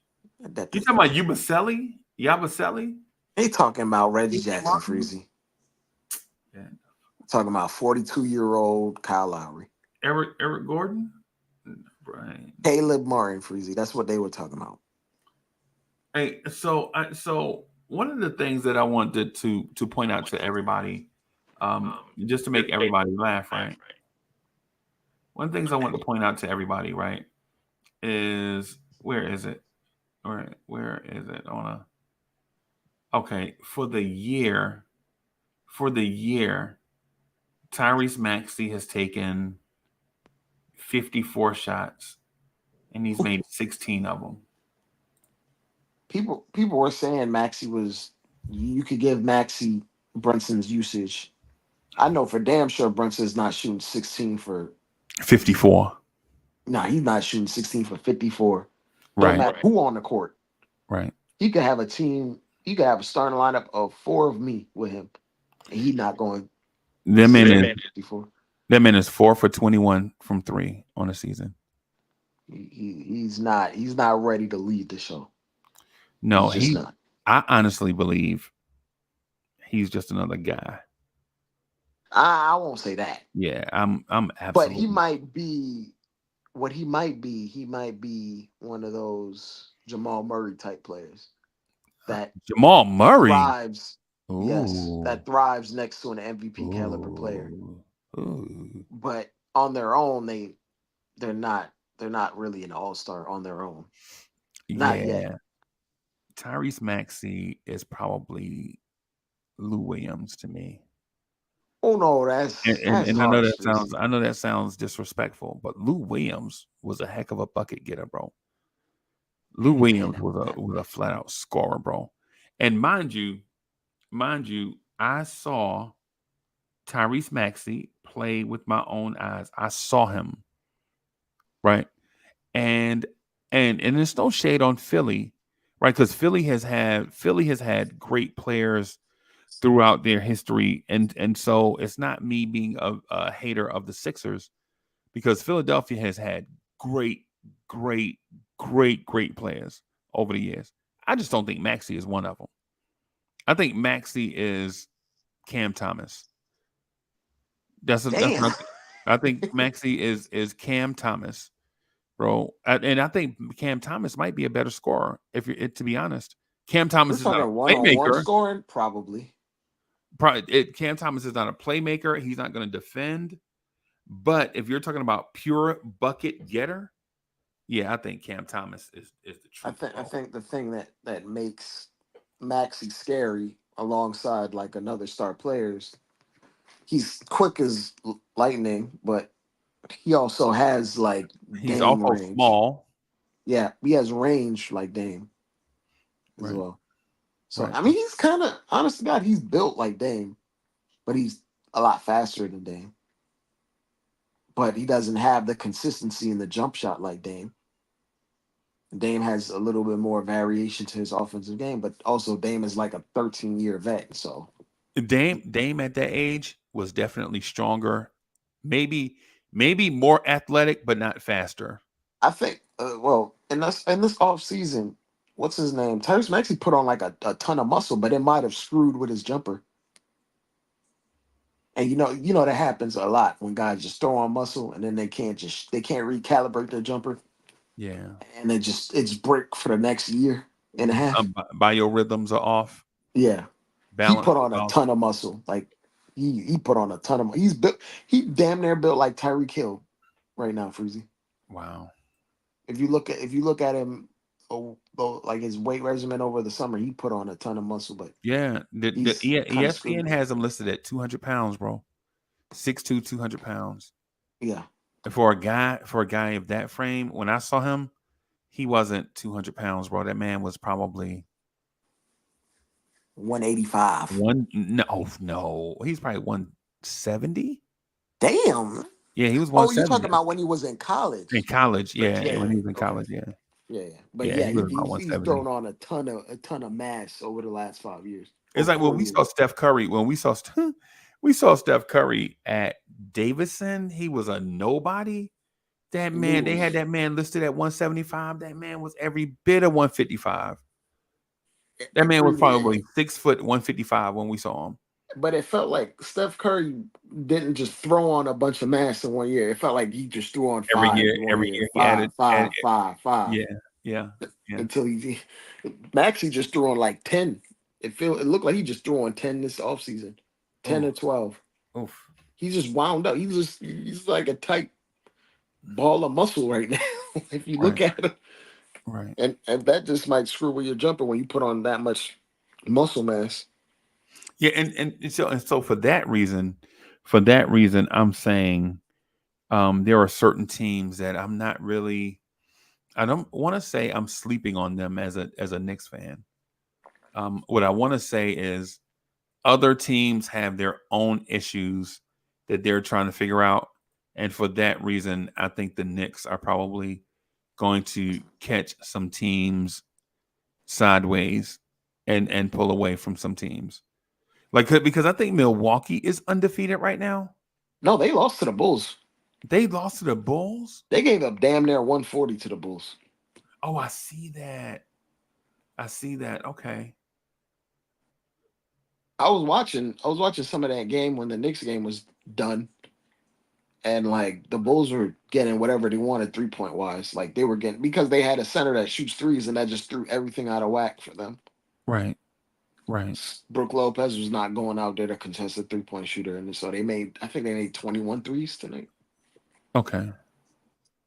Like they came into the fourth quarter like I think tied or close, and then they just hit a Wait, it was couple a close threes, got a game. lead. They lost a close game to the Chicago Bulls. No, no, no, no. The game wasn't close at the end of the game. At the start of the fourth quarter, it was I think tied or it was a close game then, and then the Bulls pulled ahead by like 12, 13, 14 points Yeah, that was my by like the question. 8 minute mark. Yeah, that was my original question. Yeah, yeah, yeah. They Yeah, pulled it was away a at the close 8 minute game. mark, and then they hovered around 10 to like 12 points until the complete end, and they pulled away a little bit further, and then it was over. Hmm. But yeah, they were getting whatever looks they wanted from the perimeter. And all it Okay. took was like 3 passes. I think uh Kobe White had like 35, I believe. Yeah. Hmm. Patrick Williams looked good in that fourth quarter.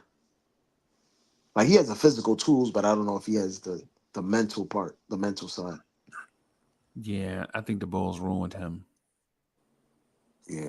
And my fear is they're going to ruin Montes Pazelis also. They're going to I think he's ruin. gonna be good. I think he's I gonna think be he good regardless. I think he's going to be. I think he has the potential to be the rookie of the year. I do too. But it's Chicago, bro. It's Chicago. It's Chicago, bro. You saying it like they the Jets, man?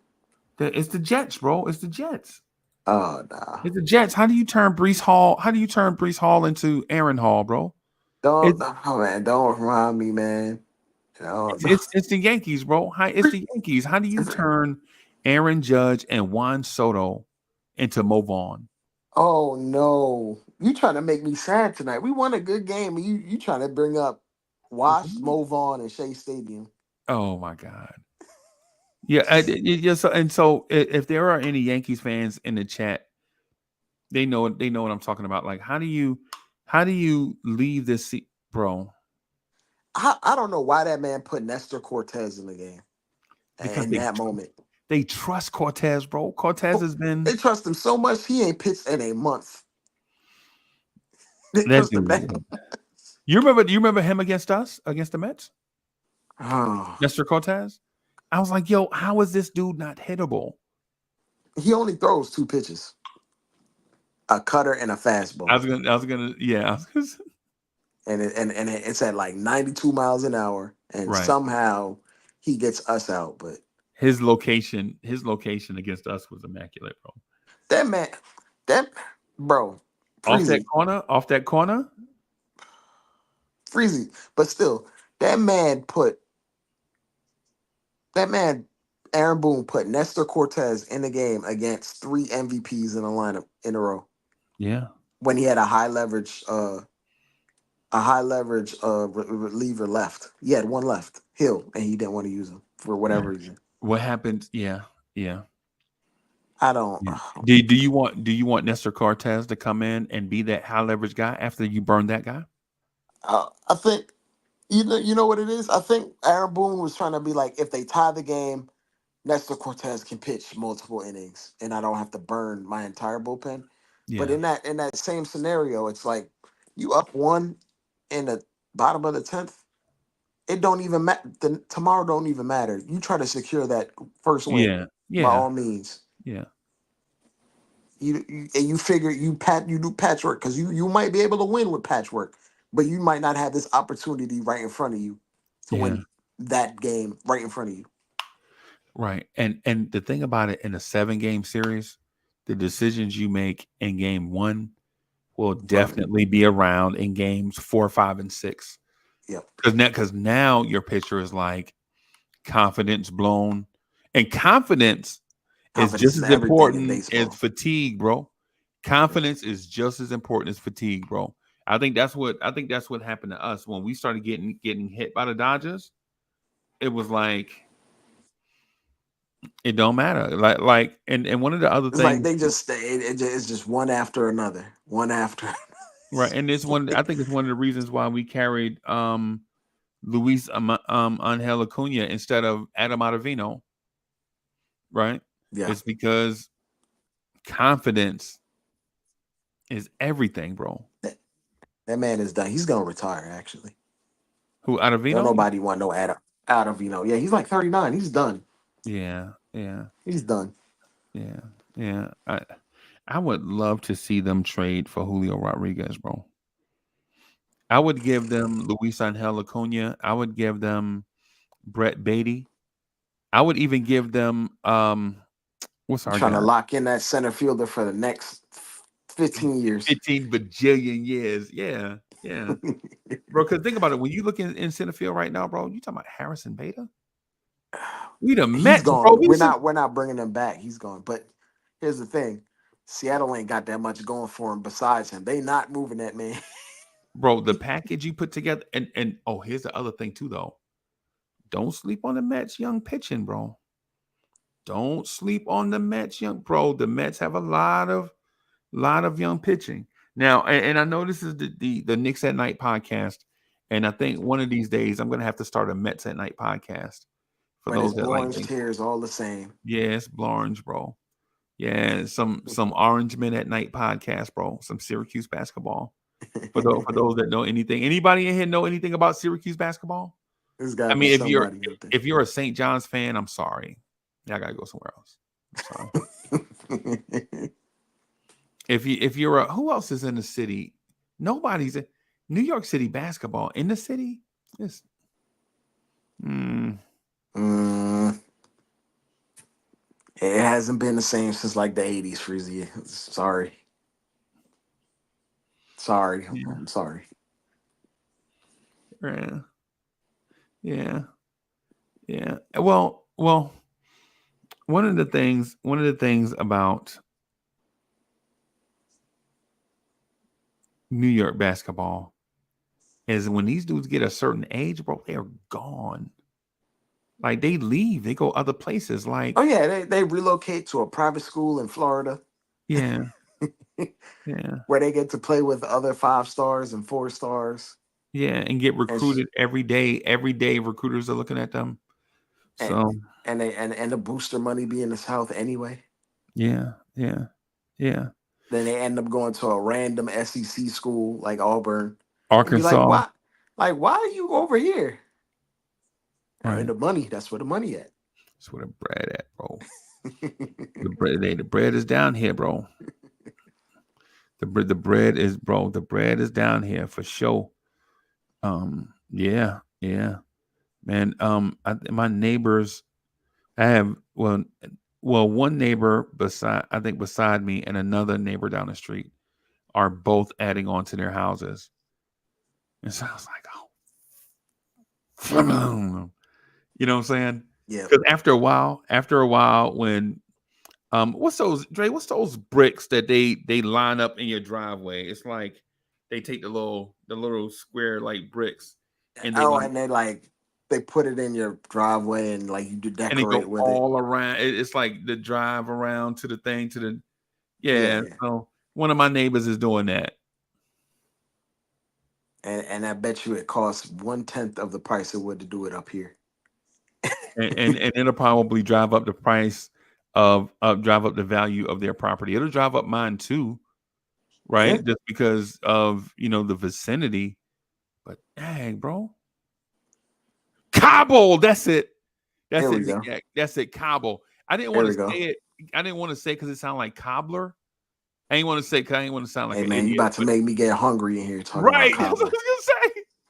Yeah, Nick Some Yak. give me some ice cream and some peach cobbler. Yeah, Nick Yak is spot on. He right. But yeah, man, he's doing like these real um what's the name? What you call it? And so one of my neighbors, I guess about 10 years ago, got like these iron things in front of his yard. And I was like, bro, what are you getting iron things put in front of your yard for? He was like, yo, yeah, we got a sale on it. A dude came by. And I was like, I know the dude that came by. He's like, no, get out my yard. And then my neighbor got it like the like you have a brick thing on either side, and then the iron gate just open like that or whatever. I was like, where we live at? What do you need that for? It just looked nice. He right. It looked nice. It's expensive. It was expensive, but it looked nice. Bro, y'all, I ain't yo, nah, I ain't. Nah, man, Can't take it with you when you go, man. nah, So you can't. might as Yeah, well you can. might You as well can enjoy it. from the street. You can walk in my front yard, and now the backyard we're working on. You know what I'm saying? You don't want to have all kind of animals just what I'm saying in your Yeah, backyard. yeah. But the front yard, Because you are actually in the South where animals will just spawn up on you. a cat, a cat whoop Benny ass. What time is Oh no. it? One at one. Benny, big as he is. Big as he won't eat, bro. He won't eat. You can see Oh his ribs god. now. So I gotta buy him some Bully Max or something. I gotta put some weight. He won't eat for some reason, bro. He Gotta just like get that to man run. some steroids or something. He just like to run, bro. Like He he'll got all the legit. energy but no food. He eats when he's starving. That's about it. Yeah, he eats when I eat. Like he legit will not eat his food and he'll just like stare you down when you eat. Oh my god. You might as well just start eating dog, just open up a pack of dog food and right when you about to eat. And then you could just toss that in front of him. Yeah, yeah. We but that Bully Max man is about. I think it's about $80 a month, so it's not bad, right? Yeah, $80 sounds like a lot, but if you're talking about feeding your dog $20 a week, that's not bad at all. yeah. Yeah, If yeah, you're talking about it's one of your companions, man. At yeah, that's the least you could do is feed him a little bit. yeah. $20 a week, man. I'll just get, just get that for him. That's my baby there, right? But anyways, speaking about our guys, I'm sorry. When I watched the team tonight, it seemed as if, and when I was watching the game, I wanted to bring this to your attention.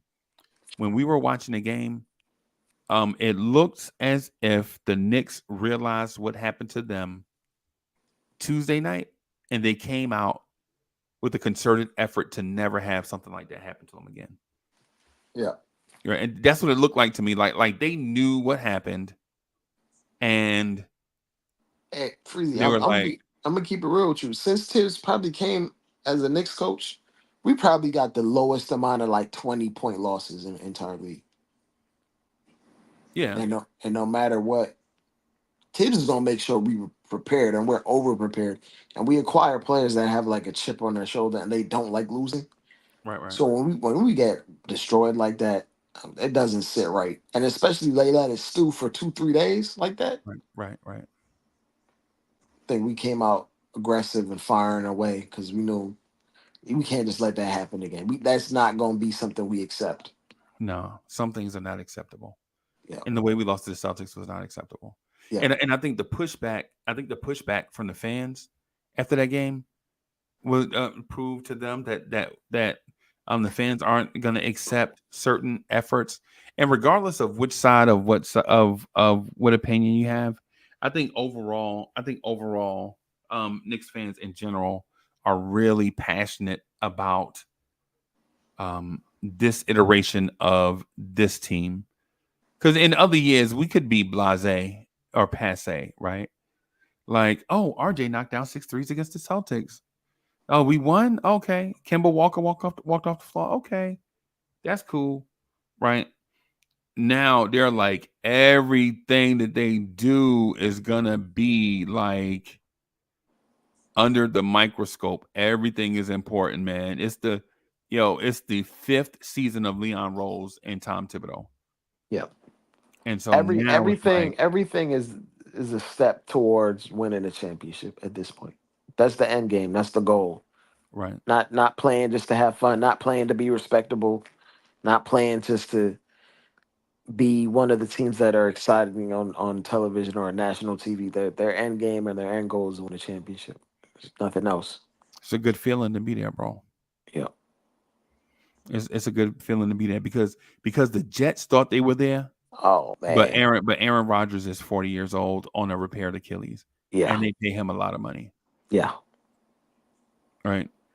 What's happening But to everybody on this team is, for the most part, under 30 in their in their primes, ready years? to go. Yeah, and so just really quick before I ask you if this is sustainable or not, I want to ask you this: if you're the Jets, why would you bring in Devontae Adams when you have Garrett Wilson? Why would you Because your demote Garrett second, Wilson to the number 2 and he's in his third NFL season? well, the way the game is headed anyway, I don't believe Garrett Wilson is a number one. At least not in the. I don't think he's a top 10 wide receiver right now. Okay. He may have the talent to be that down the line, but he's not it right now. There are certain parts of his game that are missing. He doesn't have. He's vertically challenged, so he's not going to win jump balls. He's not as physical, so you have to put him in situations to optimize what he can do best, which is create space and get open. And you can't necessarily rely on that if you line him up on the outside when he's not really a vertical threat in terms of out physicaling corners or getting jump balls. Those are real number ones. Real number ones can get the ball in a variety of ways. And I think while he's extremely talented at getting open and shaking corners, in order to be a number one, you got to be able to do almost all of it. And I think right now, him being lined up in the slot probably makes him probably the most deadly slot receiver right now because his No, talent level. no, Well, no. He can be. He can be.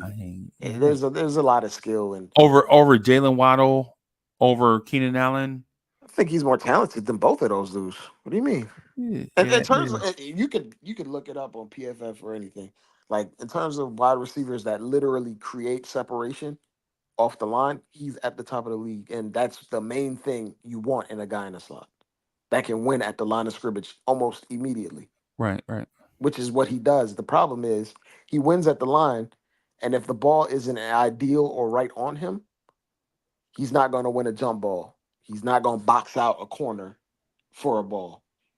Like the things that you talk about, like when you mentioned Keenan Allen, he has the strength to box out corners, safeties for a ball if he needs to.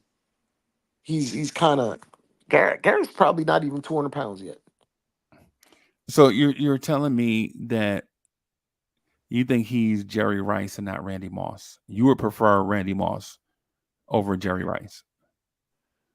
Well, I'm talking Jerry about Rice archetype. is I'm talking about archetype, not just player. physical Yeah, I'm talking about body the types. archetype. Yeah, talking about the archetype. Yeah. Yeah, yeah, but Jerry Rice is the GOAT. You know he's the GOAT. But in terms of like physical attributes, for the number one in today's game, the number one has to win in a multitude of ways or win in 2 out of 3 ways at an elite level. Like you got to either win, you got to be able to win at the line of scrimmage, you got to be able to win vertically, and you got to be able to win with strength.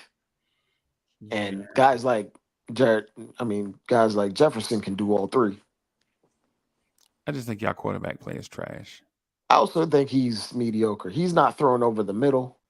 I don't think his fastball used to be pushing 99, now it's at 93. Yeah, yeah. That's what I think. I think the weapons. But I think if you gave Pat Mahomes, Brees Hall, and Garrett Wilson, they beat the Chiefs will be unstoppable, bro. I mean, Chiefs are unstoppable without that. If you give With them refs? With them yeah, refs? I don't know. oh yeah. With the 14th man, bro, they get like 7 dudes on their side every week, bro.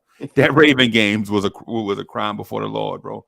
But I'm saying, so say for instance, they'll do something like Pacheco and Kelsey for Wilson and Brees Hall. I don't think those dudes will lose a game, bro. That's how high I am on Garrett Wilson. Right. All I right. think So Garrett Wilson is we about to one of the get mad best. Caribbean, bro. We about to get mad Caribbean real quick. Hold on, y'all. Hold on. Fritz Hessendor is in the building. Salute my people from 1805. Sapase. Yeah, Freezy's Houston brother right there. Hey, Fritz, you don't need Fritz. Don't even sound right saying Sapase. I don't. You're a Yankee. Yo, there's some Haitians somewhere sucking their teeth. I just said that.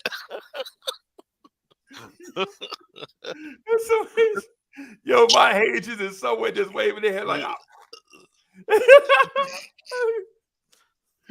yo, shout out to the greatest Caribbean spot in the world, man. Haiti's in the building. Salute. What's good, Fritz? Hey, what's going on? Ain't nothing. We can relax. We got one on the board.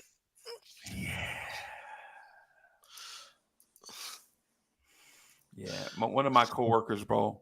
One of my coworkers sent out a Teams message, and he was like, "Yo," he was like, "Yo, if the Knicks lose these next 2 games, I fear that we gonna lose Uncle Freezy."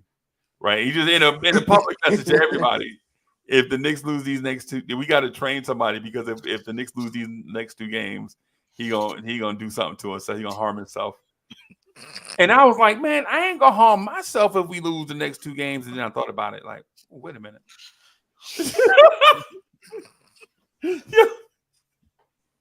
So yeah, so Carl Anthony Towns and Jalen Brunson, y'all saved a life. How to save a life? Win a game. Yeah. So Fritz, me and Dre were talking like about what we saw tonight. I was gonna ask Dre if he thought the defense that we played tonight is sustainable on a somewhat consistent basis from night to night if it's sustainable. What was your take before he answered though? What was your takeaway from tonight? I didn't see the whole game. I saw a little bit of it. We're supposed to be. We're supposed to be elite. Okay. We're supposed to be. We're supposed to be like going into this year. We're supposed to be like the example of defense Okay. with two top wings. You know, Cat isn't known for defense, but just He's we're been a supposed to. part of. He's been a part of elite defenses before. Yeah, Yeah. but I don't think anybody's gonna be shocked with the defense that we play this year. 100 holding people under 100 points. I think people are expecting that this year. Like that should be par for the course. Right. Okay. I think the defense is a very base and predictable defense, but what I think it is, so Fritz, are you a Jets fan? No. Yeah, I don't think the Jets have any fans, but there was a time where they had Antonio Cromartie. They had what's the dude name? The dude that kept robbing them for checks all the time. The dude that was holding out every summer. You mean one of the greatest corners ever, Darryl Revis? Darryl Tarot, whatever. The Revis, right? Darrell Revis. Revis. Yeah. Yeah, Rip Silent. Yep. Yeah. He used to hold out every summer or whatever. Yeah, I ain't showing up for camp. If you good at anything as he's good at playing corner, I'm holding out every year. It don't matter if I'm good at flipping burgers. I'm holding out for a new contract from McDonald's. Right. If I'm as good at flipping burgers as he is at being corner. Right. So, but the point I'm getting is I think the Knicks play a base defense, like and not I'm not talking about the drop coverage aspect of it. What I'm talking about is in terms of the assignments and rotations, right? I think these dudes know. I think they know the personnel. I think these dudes know what they want to give up at the rim or away from the rim. And you saw tonight, bro. My guy said, I think we were with Cowboy Bob, and the Knicks gave up a layup at the rim, and Karl Anthony Towns arrived late, right? And everybody was about to go off like, you see, I told you, Cat is soft at the rim. But what they ain't noticed is they ran an action away from the rim to draw Cat away. Miles Turner got in front of him and screened him. And when Cat tried to recover to protect the rim, Miles Turner grabbed him and held him. And then you left Jalen Brunson and Josh Hart about 10 feet away on the other side trying to defend a layup by Pascal Siakam. See, that's not Karl Anthony Towns' fault, right? Because here's the thing. Because Cat could have left early and pushed his way through that. But if he did, then he would have left his side of the floor open. And all he had to do was reverse the ball back to that side. And we still would have blamed Cat. Right? But when you're being held underneath and, him at Cat and OG are on one side, Mikal Bridges is at the point of attack, and you have Brunson. And I think Josh Hart was a tag man because they had a man in the corner, and it was just Brunson. You know what I'm saying? On Siakam. Yeah, right. So just want to give, how about instead of saying Cat is soft, what is Josh Hart doing? How about give the Indiana Pacers credit for taking advantage of a mismatch? Yeah. You feel me? Like I honestly believe that we can give credit to Rick Carlisle. I think the Pacers get paid too. They average the most points per game for a reason. Yeah.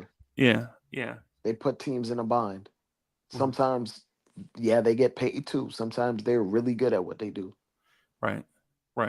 And so you can't blame Cat for that, bro. You know what I'm saying? You have to see what OG and Cat are seeing, right? Because what if OG saw it earlier? He could tell Cat to go, I got it. And Cat could have just rotated over. But then that would have left OG Anunoby on one side of the floor by himself. Yeah. You know what I'm saying? In that 2-on-1. And then now you have the same thing. Now Cat has to scramble back to that side through Miles Turner, who was probably in the paint for like 5 seconds. If it was that easy to stop teams, then the scores would be 5-4. Right. Right. You would see hockey scores out there if it was that easy to stop teams. It's Right. not, man. Like Right. these guys get paid. Like they got a guy on there making a supermax, Yeah. Yeah. and they paid Pascal a whole lot of money. They They paid got guys Pascal. getting paid a lot of money over there to be Yeah. effective offensive Yeah. players and machines. So like it's you can't just overreact to singular possessions in a game where there are 80 to 90 possessions. Right. You can't just And, overreact to and that. the irony is about, and so first the irony to that is about 7 or 8 plays later, we were still talking about 7 or 8 plays. The Knicks ran the same play with OG Anunoby, and he got a layup at the rim. Mm-hmm. Right. So you're like, okay. Because the irony is you catch the ball on one wing, you dribble all the way around the backside of Cat holding Miles Turner, and then OG Anunoby gets a layup at the rim. And yes, Cat held. I can admit it. Yeah, he held him. So what? If the referee is allowing y'all to be physical, bro, hey man, have at it. So Dre, do you think that this defense is sustainable with not a power forward on the floor, but a wing player assigned to one side of the floor to be the weak side rim protector? Yeah. Okay. I think OG has shown he has that versatility, and it's worked for us against basically every team that you could think of. Like at times, of course, we had Randall when we had Randall, but even when we downsized and we had OG playing against bench units, we were running teams off the court defensively when OG was even at the 4. So and to be absolutely honest, when you're paying OG that level of money, you have to give him more responsibility. At that point, you paying him that much money, and he's not a guy that averages 28 points per game. Yeah. Well, you better be that Swiss Army life on defense that does everything at a high level. You got to be a communicator. You got to be able to switch. You got to be able to play passing lanes. You got to be able to be a weak side rim protector. You have to do all of these things because we're paying you a lot of money, and A lot of money. and guys who usually get paid a lot of money either score a lot of points or they're extremely highly impactful. Right. And tonight, OG was impactful in a way that didn't show up on the box score because he was basically eliminating everything on the weak side. Right. It was a no-fly zone on his end of the court. And that Right. might not show up in the same way like you talked about Darryl Reeves, where he may not even see targets in his way. But when you handicap a defense like that by Right. just simply existing, Right. it makes opposing offenses just so predictable. Right. And it makes everyone else's job so easier because all they have to do is make simpler reads because Right. on the back end there is nothing happening. There's nothing you got to be worried about. I think, and OG being in that role helps us. It helps for sure. Yeah. And I think I think he thrives in that role Yeah. And defensively. I think him playing at the 3 is all good, and it's all good like because he's that effective of an offensive player.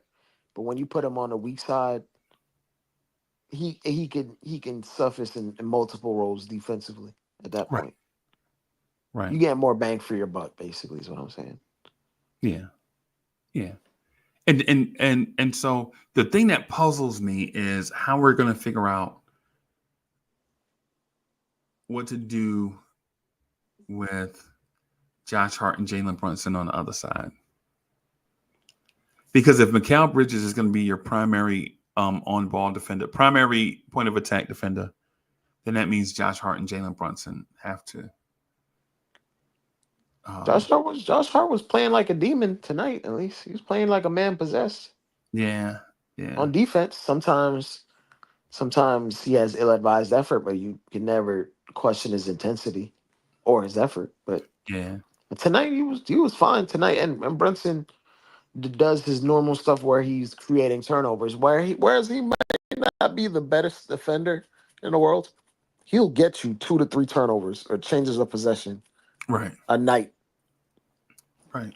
And in that same token, those 2 or 3 possessions can be anywhere between 6 to 9 points that you just Yeah. awarding your team He or got removing from the other side. he got an open court dunk, right, where there was a loose ball and he just flat out blurred past Pascal Siakam and and Tyrese Halliburton. You talking about Brunson? No, I talking Oh, you about talking about Hart? no. Oh, you Listen, talking? no. Oh, OG, OG, OG. Oh yes, yeah, yeah, yes, yeah, yeah, yes, yeah, yes, yeah, yes. yeah, yeah. There Yeah. was two times where you got in a passing lane and just Miles Turner looked like he was in cement. In cement, yeah, because OG is just that explosive, Yeah. you know. So And OG showed emotion tonight too, which I was excited to see when he took that corner three. That corner three went in, and he started hopping back down the floor. I was like, okay, OG. I think it meant something to him because he knows if he never got hurt, we beat that team. I think he knows that. That's probably true. Fritz, you agree? Oh yeah. Is not here. Right? Oh yeah. Oh, okay. Yeah. Oh yeah. Yeah. Okay. If he never got hurt, period. If he was healthy, game 7, I think we would have had a chance in game 7. We don't even get to a game 7 if he's healthy. Yeah. Mm, Yeah. okay. Yeah, I was. Yeah, I think if Andrew Nimmert misses that shot on Jalen Brunson in Game 3, I think we sweep them, and I don't think Halliburton plays in Game 4. Mm. You remember Rick Carlisle doing Well, his he was unhealthy in game 4. Yes, you don't remember? And His after back, Game he was 2, sitting on the floor. He was sitting. Yeah. Oh, and his back. I Rick forgot. Carlisle had the press conference. He gonna pound the table, and the big market teams get on the cars, and Josh Hart pushed Tyrese Halliburton in the back at the same time that Miles Turner was setting those illegal screens on Jalen Brunson. Sending them chicken wings out in those screens, man. Yeah, because he gonna talk. And he pushed Tyrese in the back. If you don't sit somewhere down with those small teeth, he was crying after every game. I kind of lost some respect for that coach. Yeah, I lost respect. He was crying after every game. Yeah, talking about it's a small market and whatever. Oh, you want these guys? So I'm just like, shut up, man. Right. The one. Okay. This is kind of like a random thing, but Halliburton, I know he had the back issue, but is he ever going to be what he was early last year? I think that was an outlier and it wasn't an indicator of who he is. He don't even look the same. I'm gonna keep it real with you. His game isn't as multifaceted as you might think, because he doesn't have an in between game. Different. Like he was bouncy. He was like he got that vitamin B shot. That man had that vitamin B shot. That's what it was. Yeah. Well, I mean, he would be hopping and skipping around if his jumper was going in, but right now he's 1 for 16 from 3. Yeah, he ain't on the season. Yeah, I mean, like he's one of those guys that if he's playing well, oh, I'm great. I'm looking great. I'm dancing around. I'm prancing. When he's not playing well, there's something wrong with him. Oh, his hamstring. Something. Oh yeah, something's wrong with his hamstring tonight because he played that bad, man. Right. I ain't trying. Like people try to conveniently use like the injury excuse, but they never use it for our players. Right. Exactly. And so for him, like every time I heard him doing bad last year, it was his hammy. Yeah, and we brought it up. We brought that up last year too. I think you may have initiated that last year, if I'm not mistaken. But if you on the court, you can play. Yeah, and one of the things I will say about Tyrese Halliburton, if we had him with this version of our team, ridiculous. If Jalen Brunson could take 4 or 5 shots off the ball every night, where he could just be a guard and not be the primary guard, man, this team would be dynamite. I can agree with that, Freezy, but Dynasty. also here's one thing I think. I think Tyrese Halliburton is one of the worst defenders in the entire league. I think he's absolutely terrible on Okay. defense. He doesn't try. He doesn't bring effort. He doesn't bring any physicality. He's like a 6'5" guard, but he doesn't play 6'5". Like when he was on the Kings, he used to play passing lanes a lot more often, but Yeah. that was because his playmaking, like he wasn't prioritized on ball. But Right. as soon as he got prioritized on ball to have more of an effect, his defense completely fell off a cliff. It's hard being a two-way It, player in the NBA, bro. it's absolutely hard. But man, he doesn't try on defense at all. Like it's actually like when like this is the thing. Like when people compare him to like the elite guards, and I think LaMelo's better than him. I think LaMelo's the actual better defender than him as well. Like physically, he does things and he actually tries. We basing that on just so I can follow. Basing it on watching how they play. I've seen LaMelo get defensive stops individually in isolation. They put Halliburton on Josh Hart and they made Josh Hart take 6 threes in 28 minutes. They put Halliburton on Josh Hart and he felt aggressive tonight. The most aggressive I've seen Josh Hart with at a sort of like with talent on the court. Okay. And it's not by accident. Like he's legitimately one of the worst defenders, especially guards Okay. in the league. And that, yeah, I think the same thing about most NBA point guards. But to your point, though, I understand where you're coming from. I understand. I understand where you're coming from. I think point guard defense from starting point guards It's mediocre at best. is at an all-time worst right now. Yeah. Yeah. But I think he's for as great as people put him as, he's out of all the like the really, really good point guards, he's probably the worst defensive one. Yeah. To me, anyway. Yeah. So I think when Precious gets back, probably Fritz, what's the timeline like? After 2 games, it's probably still 3. He's still probably 3 weeks away, right? Yeah. It's reevaluate type thing. I just hope that guy is. I hope Precious is not a we'll see you in January type injury. Oh no. Hope not. Yeah, because if so, I think you have to make a move. I already think you have to make a move. Oh yeah, I think they have to make one anyway. Yeah. That's the reason why when everybody's talking to me about Landry Shamet and Lonnie Walker, and and this is my personal opinion.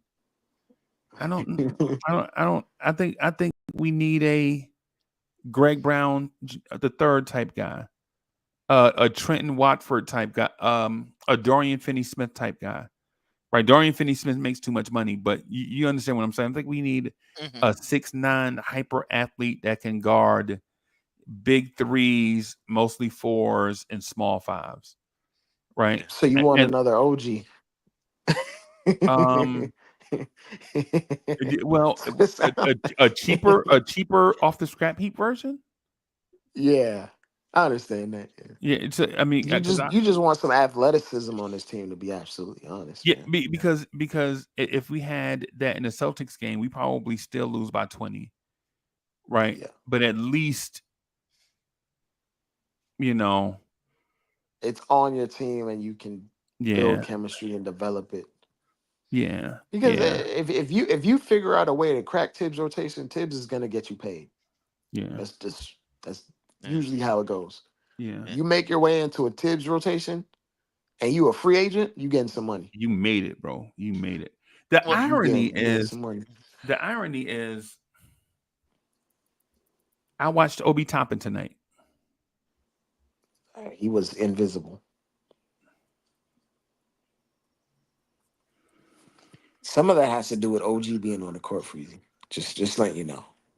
Some of that has to do with maybe this dude was not a first round pick talent. They Pacers gave that man $15 million a year, so it's not our problem. They also I mean, signed James Wiseman, bro. I don't know, but at the same time, You like you're James trying to say Wiseman as a talent, though? I thought you mm, did. As a talent, yes, Yeah, just as a absolutely. talent. Yeah. But only as a talent for Tom Thibodeau. Do I like him as a talent for Rick Carlisle? No. See, if they had signed Markelle Fultz instead of James Rick Carlisle can cook with some guards, but he's not yeah, doing nothing with a big no, like not at Tibbs would. all.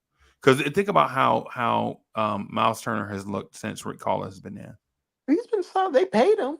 And He's been a good player, but he hasn't like ascended into like borderline all that star was See, territory. that was the point. That was the point I'm getting at. Like when Rick Carlisle first got there, Miles Turner was a young big with potential, and now we're looking at him like this is him.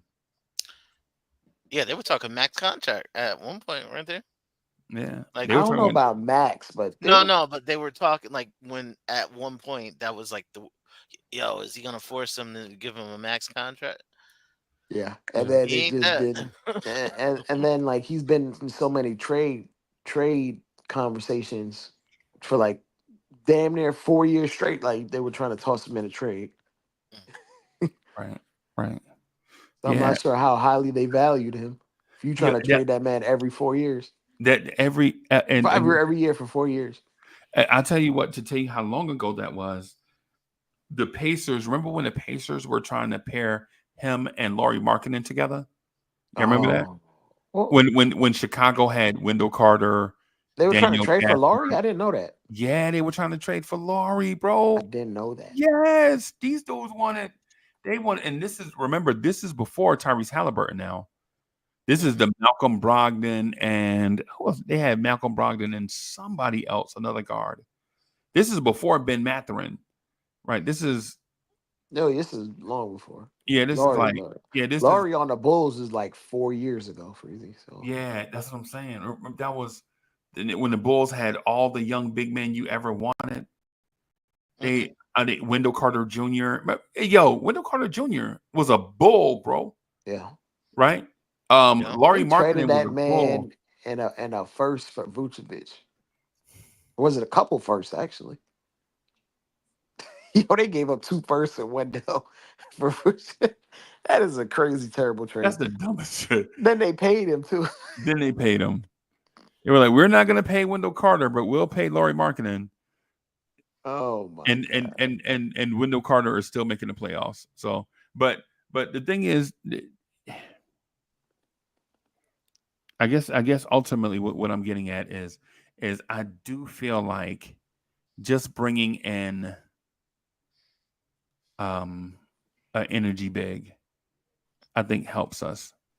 And now you can't just bring in any energy big. You can't just bring in a thug, right? So you got to bring in a guy that's going to fit the culture. The thing about it is how many guys out there are like that? Well, if you ask Tibbs, it's not going to happen soon. Tibbs, Jericho Sims, they don't have Tibbs, Jericho Sims is the energy big. Oh my god! Oh my god! But in the free agency, I saw like in the G League draft, like there's a reason why we're probably gonna use it on Shamit and this Matt Ryan guy because there isn't actually too much out there. Yeah. I'm sorry. Go ahead, Fritz. No, but Knicks kind of showed their hand. I think they can get a big man later, like a few months from now. Yeah, in the buyout market. Yeah. There might be one available. Opposite, bro. I think that the calculators are. I think the calculators are. We need to put the calculators in detention, bro. Detention, bro. For like a month. Hey man, Freezy, we just smacked one of the teams that was in the conference finals by like 30 for like most of the second half. Right. Are we just adding? We could just add to the fringes for this year and be fine. So, but French, why would you suggest that the Knicks can wait for a month though?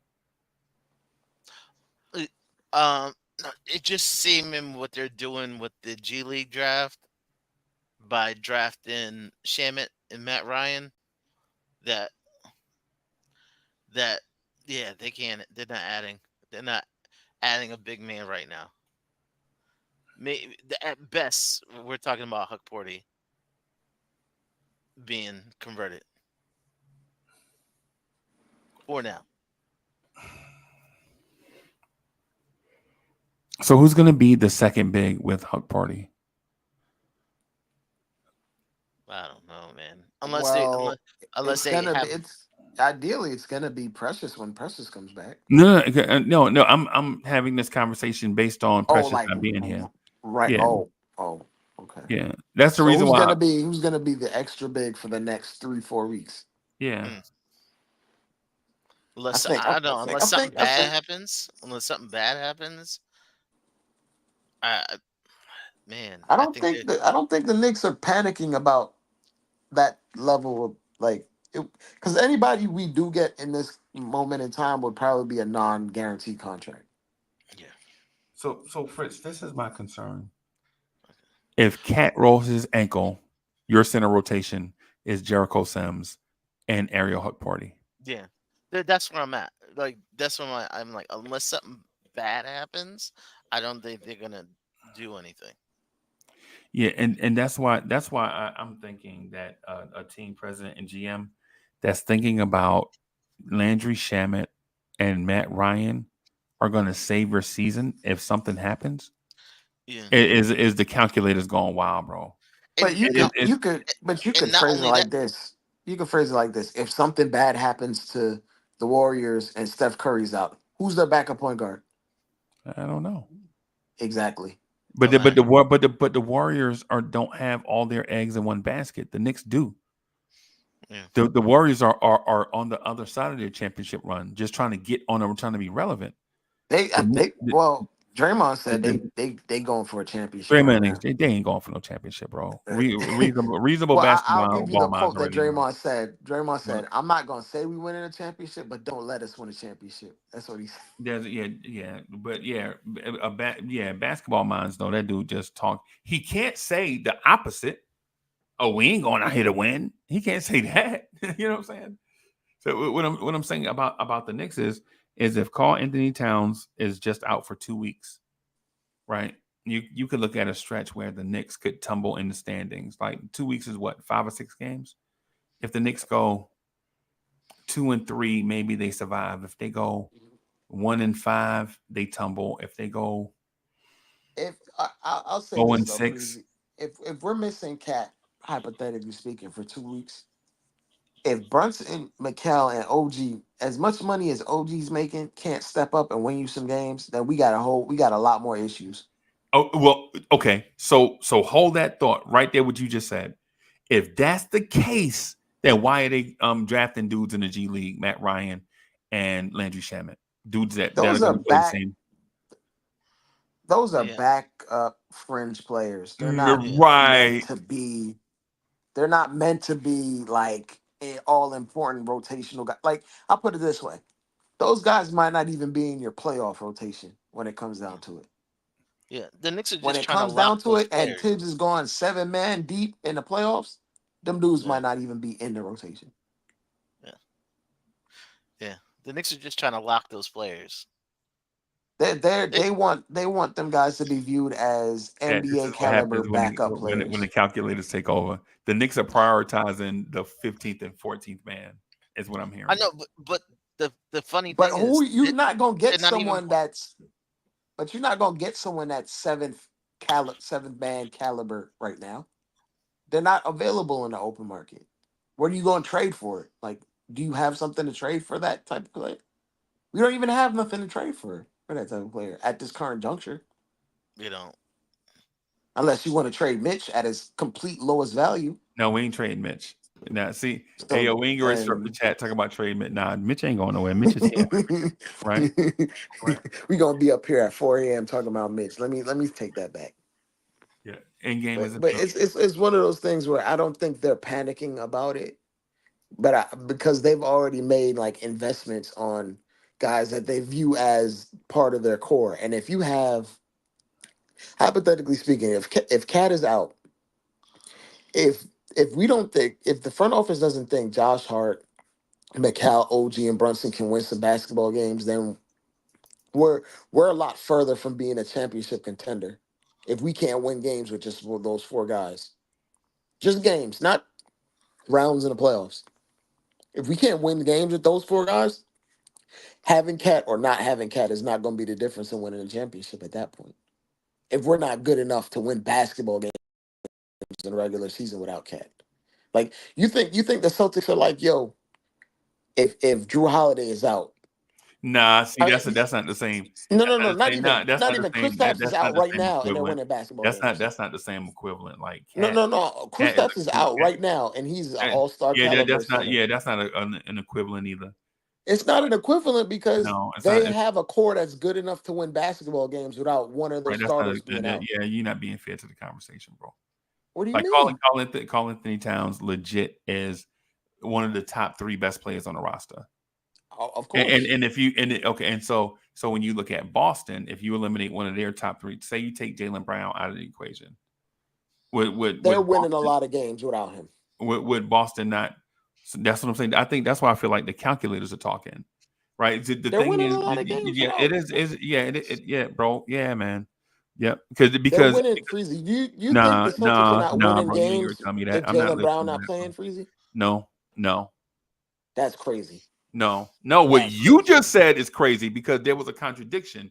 You said the Jaylen Brown and Jason Tatum thing. You also emphasized the 5 out thing, right? There were a lot of points that you emphasized, and then when I take one piece away from that, you assume Boston is going to still run the same that it did.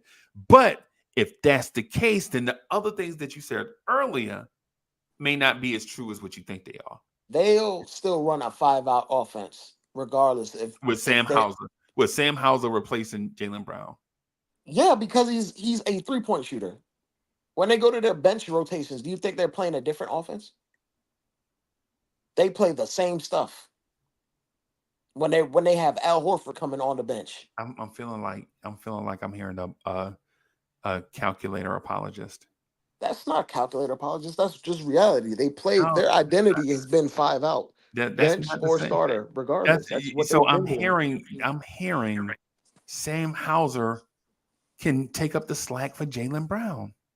No, I'm saying their style of play is their offense is going to be like the responsibility that Jaylen Brown has as an initiator, as a slasher, that slack can be picked up by By Tatum. Sam That slack Hauser. can be picked up by Derek White. That slack can be picked up by Drew Holiday. The other stuff in terms of him being a 3-point shooter and always be available, Sam Hauser can do the 3-point shooting. Like their offensive identity does not change because he's not playing. If Tatum doesn't play tomorrow, you know what they're gonna do? They're still gonna take 53 pointers in a game. All 50. of that just to sign Matt Ryan and Landry Shamet. Those guys are This is fringe sounding backup players. this is sounding strange to me, bro. This is sounding. I don't see how that's relevant though. I don't Is see how Matt Ryan and do those guys are do relevant the to this calculator conversation. guys get a bank holiday during the year? It's like The June Knicks 15th the is, Knicks just want to fill in the back of their bench with NBA caliber players. They're not and trying to look for okay. And star so what you're players. telling me is that the Knicks want to fill in the back of their roster with an NBA caliber player, except it can't be an energy big. It can only be guys that play the same spot as Mikal Bridges and OG Anunoby. I mean, hypothetically speaking, it could be an energy big, but I don't know what that energy big is. I don't know. I don't have an Fritz, example of one off the top of my head. Fritz, why you letting your guy just hang out right here in the wind, Fritz? You supposed to help him, bro. Hang out in the wind. I thought the calculator guys stuck together. I thought y'all had an LLC or something. Oh no. Okay, you know what? Okay, I have a whole different approach to this. It's not even about needs. Like I don't even think it's about needs at this point. Like yes, we need a big, but I don't think they're just gonna pick a big. It just financially doesn't it can't happen. We're It not just gonna can't pick happen. like a random dude off the street that doesn't fit Bro, what we're what is doing Matt immediately. Matt Ryan is not a random dude off the street? Are you serious? All Okay. he does is shoot Drake, threes. come on, bro. Yeah. That's all he does. Like okay. we just wanted a guy that shoot threes. A random high volume 3-point shooter. That's literally it. Yeah. So okay, let me explain to you, Frizzy, what's actually going on. The Knicks have enough enough money to get one minimum NBA player. Not even all of they have enough for one minimum NBA player. They're just running the scheme that they're going to be able to get two, but they can't be having players ain't going to be waiting. So they're like kind of locking down two players using the G League draft to like finagle getting two. That's the only reason what they're doing. Yeah, what were the results for the G League? I'm gonna go ahead, bro. I'm sorry. I'm The It gonna hasn't Google. started yet. It starts Yeah, tomorrow. but the Knicks got Okay. the Knicks have been like they've been like wheeling and dealing in the G League, and they got the top two picks in the draft. And And So y'all they it's think get they're gonna take Landry Shamet and Matt Ryan. yeah, because you know what they own. Then they own their rights. teams can't just come in and just pick them up. It's like you know how like practice squad works in the NFL, where like a team would just come up and take somebody off your practice squad, and there's no you could do about it. We're basically trying to lock in these guys at basically essentially below vet minimum for right now to eventually give them vet minimum. Yeah. I think So Matt Ryan is probably going to be a non-guaranteed contract, and yeah. whenever So what's his name gets healthy, they're just going to give him yeah. a So Matt prorated yeah. So minimum Matt vet Ryan minimum. will probably get in a week from now. Matt Ryan will probably be a Nick, and then they'll have Shamit's rights in the G League, and then bring Shamit on maybe in December or January. And then get rid of Matt Ryan and just give Shamit that spot, and then probably convert Huck Porty to like Huck Porty's two way Yeah, to a contract. they are playing a game. They're playing they're playing like a very complicated game with the G League, um, to make the numbers work. And in that process, yeah, Freezy would like us to do all of those things to get an energy big instead of Matt Ryan. But the thing is, even if you were to do that to get the energy big, we probably cut that energy big whenever the shooter gets healthy. What's his name? What's his goddamn name? Not Matt Ryan, but Yeah, Shamit. Kevin Knox. Whenever Shamit gets healthy, we probably cut that Kevin Knox. energy big. Kevin Knox will be the number one pick in the draft tomorrow. That would actually be hilarious. I'm not gonna lie to you. that No, would be you know what's funny. funny? Alonzo Trier is in the draft. Yes. Right. I'm not making that up either. He's actually in the draft. And all I want to know is where did this church of calculators come from? It's like bro. When I'm on Twitter, I see dudes, and dudes are like just praising the I don't calculator, know. like the calculator I rises don't, in the north and sets in the south or something. I don't know. It, Freezy, could it- we pass the plate? yeah, we passing the collection plate, bro. Yeah, we got like little kids doing car washes on street corners to raise money for the calculated church or something, bro. I From say this though, Freezy. Without the just real calculator, quick, just real quick though, okay, just real quick. cook. The basketball move to be made is go get energy bigs for Tom Thibodeau. This whole thing in my mind about all this finagling for Landry Shamet and Matt Ryan, all this willing and dealing, all that shit is stupid to me. Stupid, right? And I mean stupid, right? Because of multiple things. First of all, you already have two bigs hurt on your roster, and we talking about bringing in another 6'4" guard. That's dumb to me. Secondly, you know Tom Thibodeau has a history of having bigs get hurt, but we want to bring in another 6'4" guard that won't see the light of day because we like a guy. A guy goes, I think a guy goes like 4 of 13 in a game, and he knocked down a three and pointed to the crowd, and now we forget that Mitchell Robinson and Precious Achua are out hurt. Yeah. No, but I think Dante was like integral.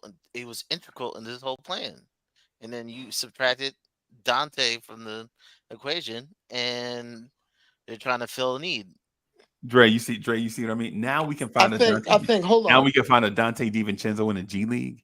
In the Freezy. G No, League but draft. I mean, like the style is not even the player. So It's Mikal the Bridges is The style. not good. Mikal a Bridges is not good profile of enough. high volume 3-point shooter is what we value more than having a third extra useless big that's not that talented. A third extra useless big. Freezy, I think they're higher on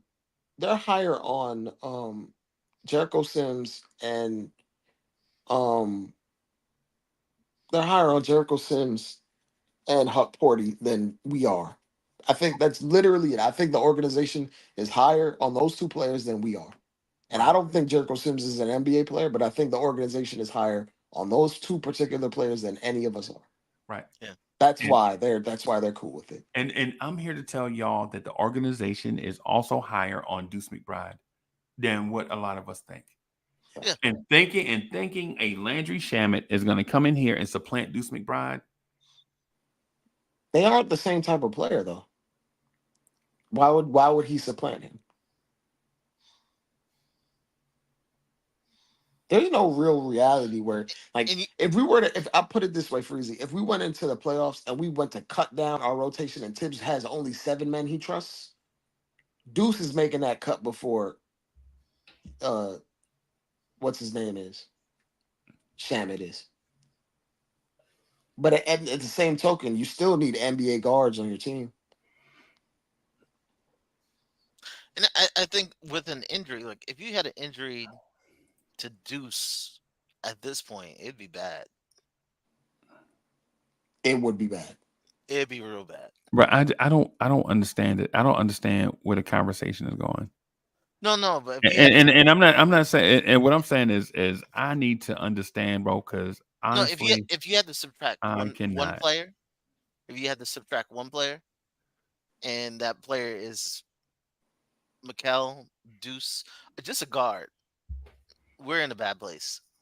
See, and this is where I'm not gonna say that I'm smarter than anybody. I'm not gonna say that. But notice how we're still talking about finagling with the calculator, and Ryan Dunn was 3 of 5 for 3 tonight. Okay. Ryan Dunn probably wouldn't even be in our rotation. We just drafted a guy and he didn't play, and he actually played well. And Tibbs didn't play him. Okay, wait, hold on. Okay, all right. See, this is where I'm getting lost because we legit think that Ryan Dunn getting minutes behind 2 of the greatest dudes to ever play NBA basketball is a thing, but that thing doesn't apply to the Knicks. So the New York Knicks wing players are better than Devin Booker and Kevin Durant. What is that? That has nothing to do with that. That has everything to do How with it. another coach coaches has no reflection on how Tom Thibodeau coaches. It has You everything think to do Tom with it, Thibodeau is bro. going to coach? No. You think Tom Thibodeau is coaching the Phoenix Suns the same way that Bud is coaching the Phoenix Suns? And what does Budenholzer have If that you Tibbs believe don't have? the rotations So would what be does the same, Budenholzer have you're that Tibbs ridiculous. don't have? What does Budenholzer have that Tibbs don't have? What does championship Budenholzer ring. have that Tibbs don't have? So to just championship ring. assume, just to assume that But has Tom Thibodeau Budenholzer ever coached a Giannis Antetokounmpo? and Ever? Budenholzer has coached in their primes 2 of the greatest wing players to have ever played NBA basketball. He coached Giannis and he's coaching Kevin Durant right now. Kevin Durant's not in his prime. And Kevin Durant would start for us right now. Of course, but that doesn't mean he's in his prime. You just said he was in his prime. He's not in his Yeah, prime. You don't think Kevin Durant? Okay, I'm going to look at his numbers tonight against a pretty good defensive team. What did Kevin Durant do? Let me find it. LeBron puts up really good Kevin numbers. Durant played 39 minutes, and he was 11 of 17 from the floor, 2 of 3 from 3, 6 of 7 from the free throw line. He had 4 rebounds, 6 assists, and a block. That man had 30 points on 17 shots against a good defensive Lakers team. And we're saying that man, Kevin Durant right now is as good as he was in 2017? No, that's not what I'm saying. That was my point. That wasn't my point. That wasn't my point. My point is Ryan Dunn played tonight behind Devin Booker, Bradley Beal, and Kevin Durant, and we don't think that Ryan Dunn would play for the Knicks, but we're out here talking about maneuvering money for Matt Ryan. Do we, Dre? You don't know how Breezy, you ridiculous that making a lot sounds. of assumptions on Tom Thibodeau's Freezy. coaching style that we already know he's not doing. Freezy, I'll wait, but there's I could smash that whole argument, but Go ahead, bro. Go ahead. you wouldn't have Karl Anthony Towns if you did that. You absolutely couldn't do it. You absolutely couldn't do it. The calculator gymnastics is the reason why the starting lineup looks like the way it does. No, it's not. You got to give you got to give people credit for being smart, bro. Like smart people figure out how to do stuff all the time. They figured out how to make the cat deal work with this set of personnel. And those same smart people could have figured out how to make a trade work for Cat with Ryan Dunn here.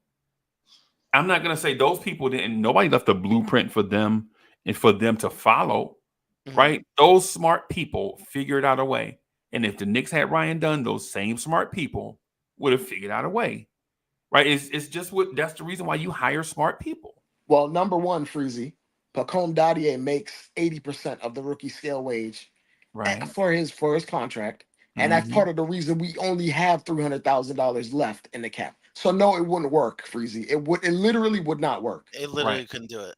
Right. Says the calculator, folks. But you also overpaid. No. Says reality. Yes, absolutely. You overpaid Tyler Kolek for his salary spot. That's a fact. This is not just made up facts on the fly.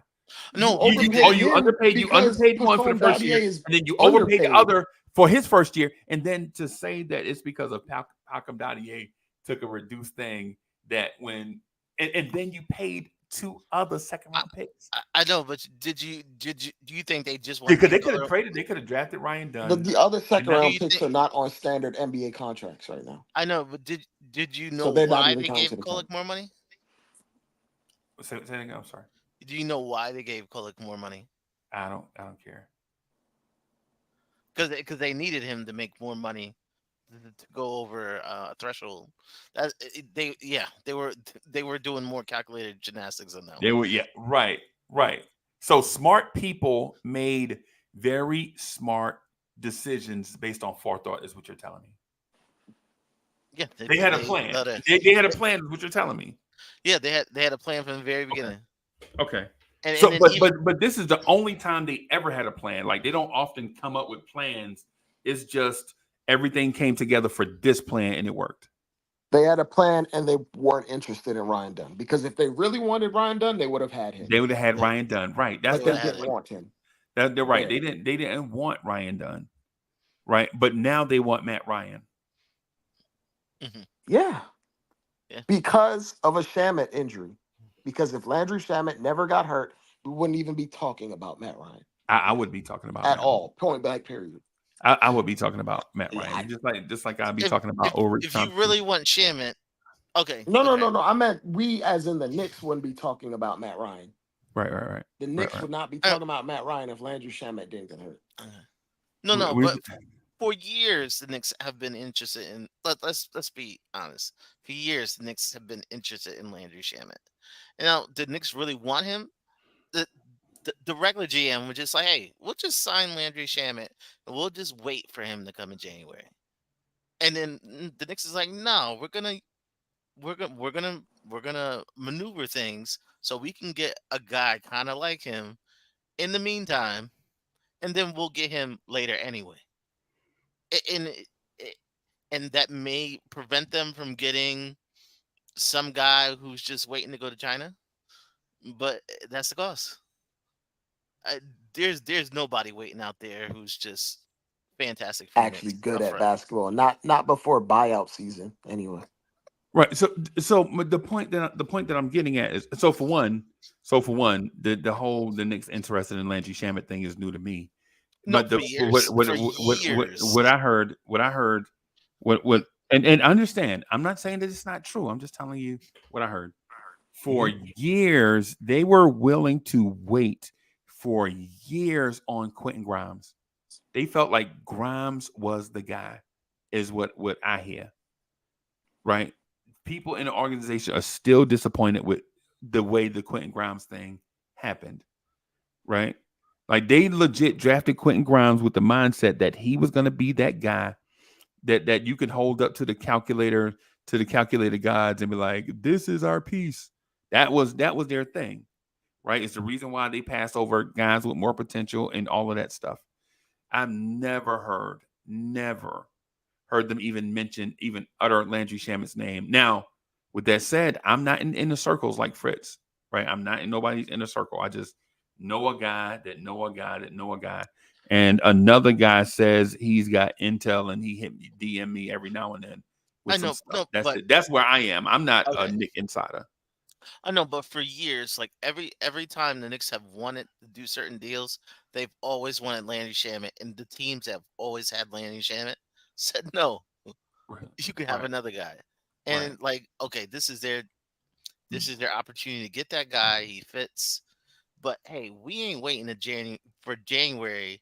We're not gonna sit him on this roster and just let him rehab on a roster spot. It'd be locking up a roster spot for a guy making veterans minimum. It just wouldn't be a wise thing to do with that money in the short term. Right. The It Nick would be like if you played fantasy football and you had an injured player, instead of putting him on the IR, in this case our IR is the G League. Instead of putting him in the IR, you just leave him out there in your lineup hurt, not giving you nothing, and now you nah, just wasting that money. wasted. But what money are we wasting if it's not spent on something? That vet minimum slot that we have for him that's not being used. Like we're literally, we have 12 men on the roster. We're supposed to be at 14.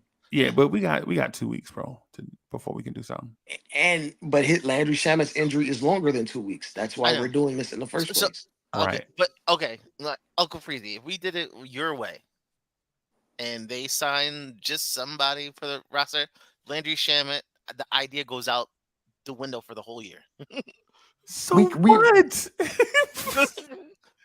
So what we talking about, legend, bro? Are we legit talking about another light skinned shooting guard that's one dimensional, bro? Y'all didn't get enough of that with Aaron Aflalo. I'm Y'all gonna didn't ask get you a enough of question, that with Freezy. Courtney Lee.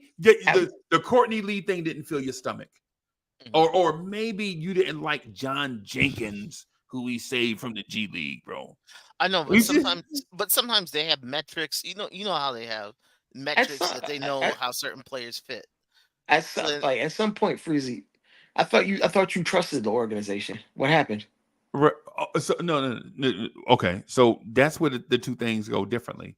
So we're having a conversation based on speculation because you don't know for a fact that they're lining up for these things. We're reading tea leaves, right? Because Leon Rose didn't speak to any of us, right? About the moves, right? So I trust the That's fair. organization, right? We'll see until tomorrow.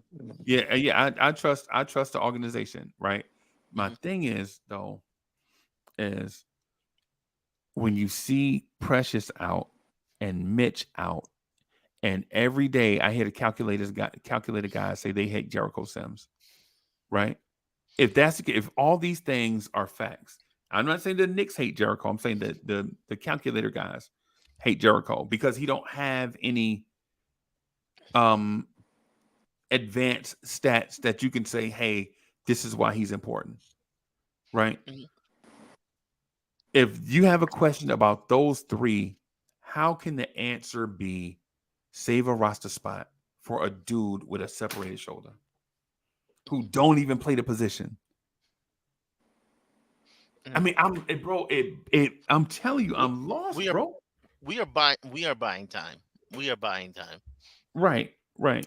We are buying time. And Like it may not even be for Landry Shamet that we're buying time for, but we're trying to create as much because at the same token, the time that we're buying, the more time we waste in terms of like the 14 days and the 28 days, the more space we create for a vet minimum that might be for a veteran that's 10 years in, that might be on a buyout later on in the season.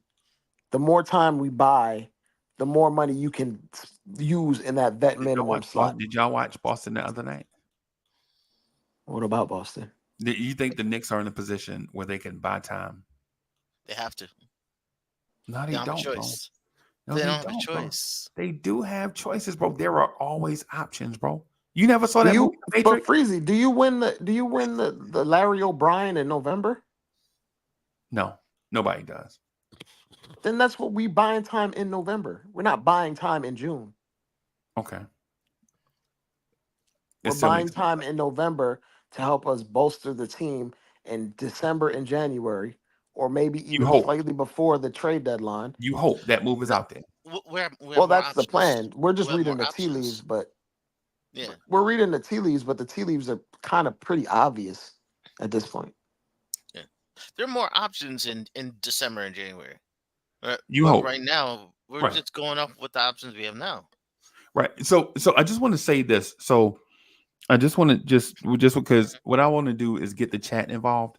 So chat, let me know if I am wrong for thinking that this team needs more size and physicality. Are you on the calculator gymnastics where you maneuver, the small moves that lead up to the big move? Or do you feel like the team needs size and physicality? And the quicker you get that guy, the sooner that guy can develop chemistry with your team. All right. Because if I'm wrong, I'm wrong. I don't care. No human is right 100% of the time, except Dre. You know what I'm saying? I'm gonna ask you this question, Freezy. That hustle big that you talking about, Right. that man is not gonna play in the playoffs. All Dre, these players that we talking you about, just he's not told me. playing. You just told me that you don't win championships in November. Fritz, were you there You don't win when Dre championships said you in don't win November, championships in but November? you still need bodies. You still Fritz, obviously you need were there, bodies. right? When Dre said that, right? Were you I know, there? but Freezy, but we're talking end game. We're talking end game is the championship. We're just trying to get there. Okay. We're speaking in game, right? Okay, so in game says we need a big now, but the calculator moves will help us get this big. Okay. So that's what in game says. But I'm saying if you just go outright for that big that you want right now, all these other options that are available to you immediately disappear. And it's for a big that will literally not be in your rotation in the playoffs. What So big are what we are you get? doing it for What big then? are we? What big are we getting in January? It doesn't necessarily mean I'm talking about a big right now that you want to get right now. Right, and I'm asking you, what big are we getting in January if we do A these domino possible moves? buyout candidate can pop up in January, which will be instantly better than whatever big you pick up right now. I don't know who that guy is. I know. I don't Okay, think that guy but exists. Freezy, I think that guy is Mr. Snuffleupagus to me. That guy could be your imaginary friend, and their imaginary friend would be better than the bigs that are available right now. And I'm being so serious. Freezy, like Yeah, I don't get that. in December and January, a lot more options. The NBA is going to just open up. You can combine minimum salaries. The Knicks have a whole bunch more options of Oh, getting a guy. now we're talking about December 9th. Oh boy. I know, Now but I'm just saying, now we're talking about December. Now we're talking about the mystical, if it the no, calculator Olympic but days. if it was December 9th now, December that 9th and the choice may trade be different. deadline and then the final roster day and the last buyout day and no, I Yeah, get it. I You're know, talking but about the front Freezy, you office sounding like talent, that yeah. commercial. Freezy, you sounding like that commercial where it's like it's my money and I want it now. That's exactly what you sound like right now. Right. JG Right. Wentworth. You want your Yeah. championship team right now today, full rotation. And unfortunately, the way time works and the way the NBA works, you can't have that right this second unless you're the Is Boston Boston Celtics. doing that right now? Because they already decided to do that. They never had to make a big trade but 3 days before training camp. We did. They were already set up. They just won a championship. They literally had to cut an NBA quality guy because they're so loaded and they didn't want to pay him. Luke Cornett? No, Lonnie Walker. Lonnie Walker. He's an NBA player. Bro, like, if you saw Lonnie walk in the airport, you wouldn't even know who he is, bro. That's fine, Freezy. The Lonnie caliber of Walker big is you not getting that is probably guy. worse than Lonnie Walker at this point. Lonnie And you Walker. don't even like Lonnie Walker. No, I don't like Lonnie Walker for us because we But I'm already saying, have Josh Hart. that's fine if you don't like him for us. But the quality of big you getting overall is probably a worse basketball player than Lonnie Walker. It's hilarious when you say quality of big and then you defend Matt Ryan. I thought he was still playing quarterback for the Falcons, bro. I'm being so what are we I'm talking being about? so serious, Freezy. Like the end game I and thought when he the was roster still, gets yo, I thought rounded that man out. was still throwing touchdowns to Julio Jones, bro. That's what I thought, bro. I'll put it this way, Hands to the Freezy. man. The Celtics literally got Xavier Tillman by waiting in the season to get him. Right. I hope you know that. By doing calculator gymnastics. And turns out he helped play in the finals. Yeah. So if you don't want to wait for the right time, then I don't know what to say. If they were had the quick trigger and were trigger happy, they'd probably get some bum big that can't play, that served a purpose in November, in October. But when they got to the finals, it wasn't a big better than Wait, Xavier Tillman. wait. So okay.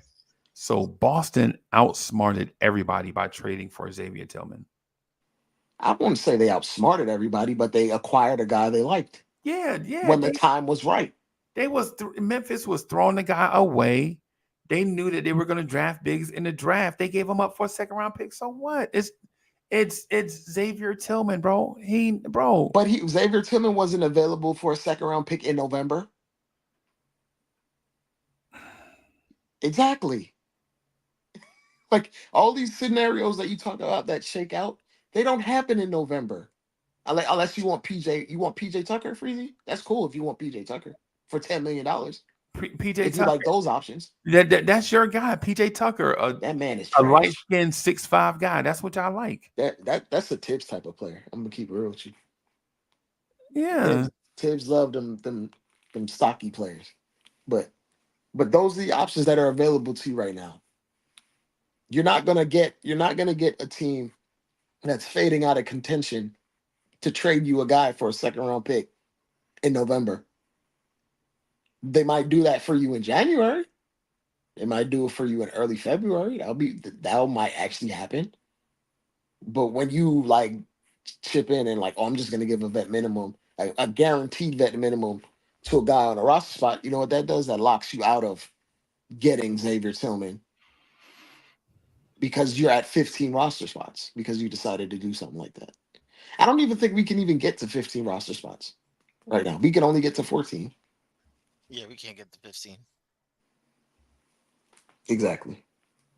So when Only when with you when you panic and you make a panic move, Yeah. you get fear of missing out on the other end when better players are available at a lower cost than what they would be available for right now today.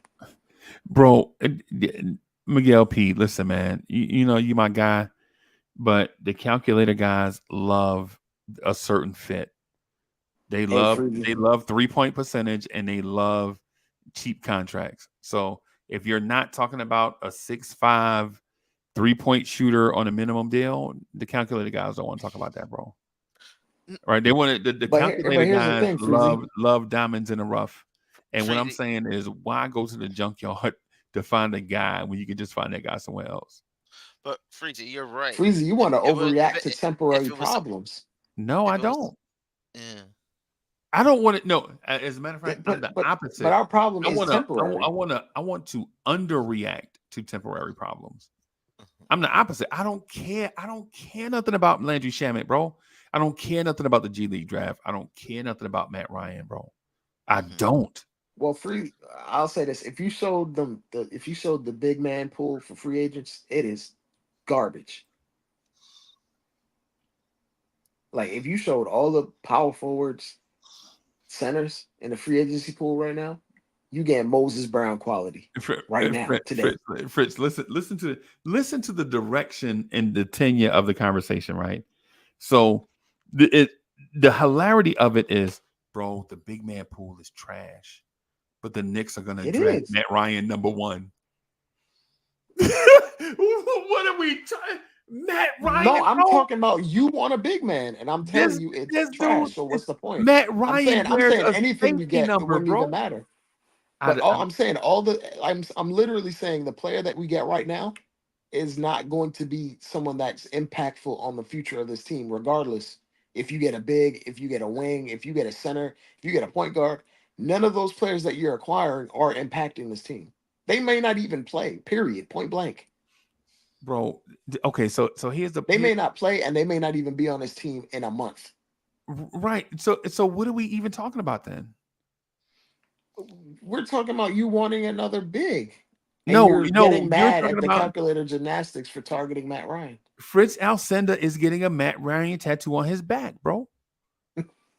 A 8-hour session, bro. He gonna lay on the table and get Matt Ryan tattooed on his back, bro. What are With we the talking Atlanta about? Falcons logo. Ugh, I don't know Throwing the about that Julio one. Jones? Yeah. I mean, what are Oh, we talking? God. Matt Ryan, bro. Is this what we talking about? So if we were talking about G League Alex Caruso, Mhm. then I'd be like, okay, I, I right. I know it's a new.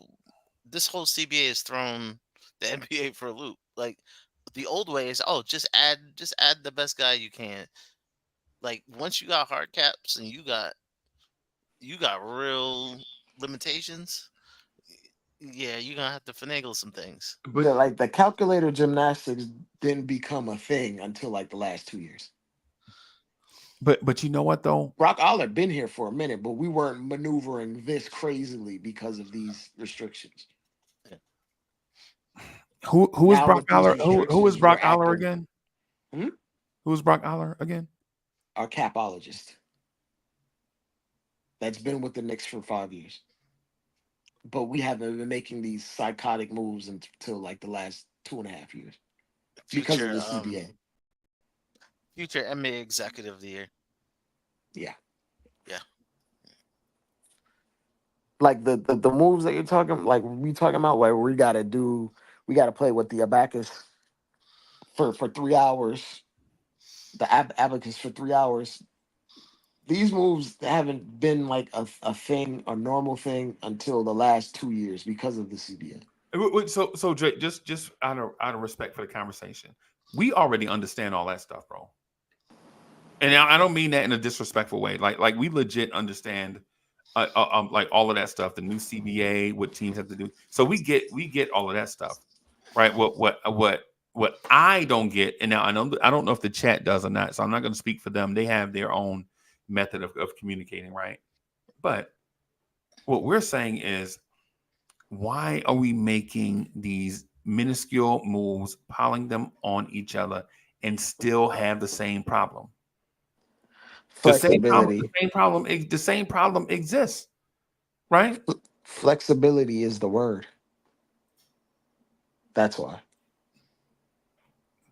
See, Flexibility. I heard grease is the word. Grease is the grease is the word. That's what I heard. But okay, so ultimately, what I'm getting at is we're looking for a 6'6" guy that can shoot threes. You could have drafted him in a draft and get elite defense, but we didn't. I'd say this: The Knicks didn't want him.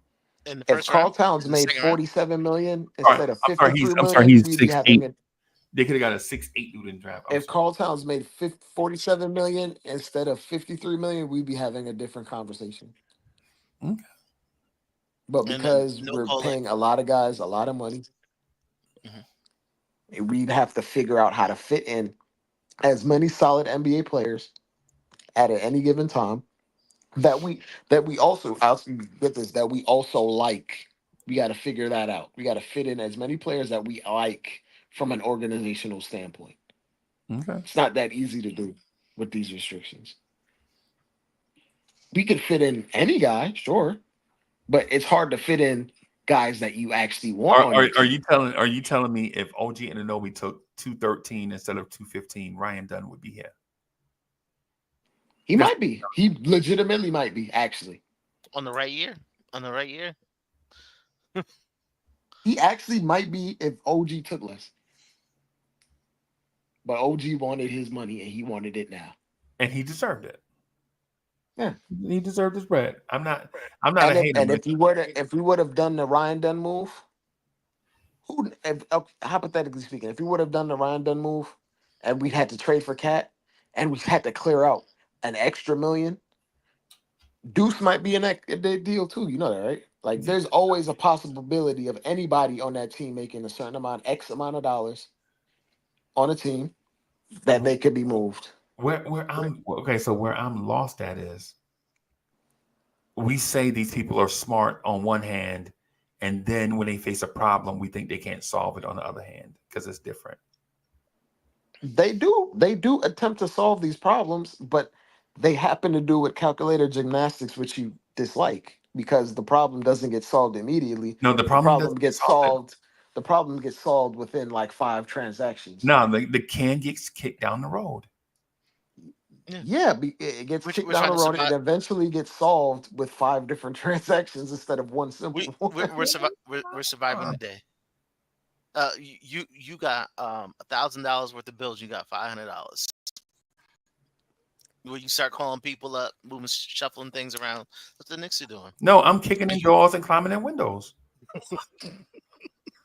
That man I'm putting from on a Jersey ski City. mask I'm from Jersey City, bro. You already know. You better, no, you better not leave your car running at the gas station, bro. So yeah, man. Yeah, but well, but the CBA is like trying to do that with a police officer putting a GPS tracker on you. okay, yeah. That's what the CBA is. Like you can do all of that, but you got a little key tag that the police know about that's in your back pocket. You got an ankle monitor. Right, but ultimately, what I'm saying is, and I don't think y'all understand where I'm coming from. What I'm saying is, the calculator gymnastics never lead anywhere. It doesn't, right? It led to the starting lineup you have right now. It also led to Julius Randle and Dante DiVincenzo get traded. 2 very quality players on very quality contracts. Right? That's what happened, right? Is that not would you say Randall and a multiple time All-Star on his contract is not value? Or Dante on his contract was not value? Yeah, but Freezy, the gymnastics helped the calculator guys helped you put together a team that you actually wanted, and you wouldn't be able to put together this team. Hold on, Dre. You wouldn't be able to get Karl Towns without the calculator gymnastics. Okay, respect. Okay, I feel you. So I'm gonna put a poll in the chat for all the people that are still rocking with us. I'm gonna ask them, did they want this trade? And y'all answer truthfully too, right? Answer truthfully. Did you want this trade? I'm putting the poll in the chat right now, and y'all tell me the truth. Right? Don't shoot me the gas. Did you want the cat trade? Based on what IKBM Dre said, right? I'm phrasing it just like that. Did you gonna put my name in it? This cat trade. And it's simple, yes or no. Right? Yes or no. Those are gonna be the options because the calculator guys said that you don't get this trade without the calculator gymnastics. You don't get this roster. You gonna ask Freezy? You gonna ask Celtics fans did they want to trade Marcus Smart, and then ask them after they won the championship did they wanted to trade Marcus Smart? No, I'm not gonna ask the Celtics fan because that's not the trade. That's not the trade equivalent. The trade equivalent would be, did you want to trade all your young guys for Kevin Garnett? Right? Do you want to trade away all those years you were stockpiling talent, all the swings and misses, all the Al Horfords, Orion Greens, Gerald Greens, my guy Tony Allen's, all those guys. Did you want to ship all of it? Yeah, all those guys. Did you want to move in that moment? Celtics fans said absolutely not. Right? Absolutely not. Because that trade with Garnett looked like just Paul Pierce and Garnett. And then you add Ray Allen after that. Right. And so that's what made Celtics fans excited. Not that one deal, but the second deal. I think they might have got Ray Allen first. I think did they get Ray Allen first, Fritz? And then they got Kevin Garnett? Or did they get Kevin Garnett on They got Tuesday? them basically at the same time. Yeah, it was like the same week they got them, right? Yeah. And the Celtics got a little Celtic cooking from the GM who happened to be Kevin McHale. Yeah. Trading to Danny Ainge. Yeah, but Minnesota got quality talent though. So they got quality talent. I think they got like 2 draft picks or something like that. They were still trash. They will see because it's Minnesota, bro. Minnesota is always It's Minnesota, bro. It's Minnesota. It don't matter. Big Al was balling though. Anthony Edwards in 4 years is going to be facing the same thing. So okay, so 5 votes. And did you want this cat trade? And listen, chat. This poll is going to speak for you. This poll is speaking for y'all. So if you sit there, you don't do nothing, and it's like not to get political, but it's like Trump or Kamala. You don't do nothing, you don't get one of them. Don't be mad, right? This poll, if you let the other side speak for you, bro, you can't be mad, right? You can't be mad because the poll is out there for everybody. I'm not discriminating at all, and I phrased it in a way where it's straight down the middle. Did you want it or no? Right? And right now, the yeses have it. They did want Cat. They did want Cat right now. That's what the poll is saying. Mm. So going forward, Fritz, going forward, our conversations are going to be Knicks fans were okay with Dante DiVincenzo getting traded.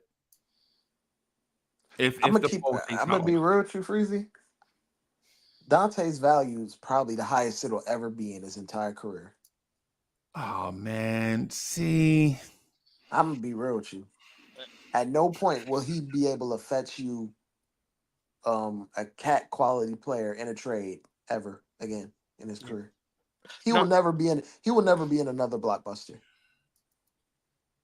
I don't know about that one, but I don't know. It was a necessary evil. It was a Because necessary. Josh Hart was in what, 2 blockbusters?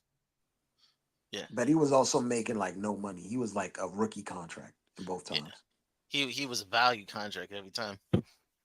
Right. Ain't nobody doing that right now for 18 million.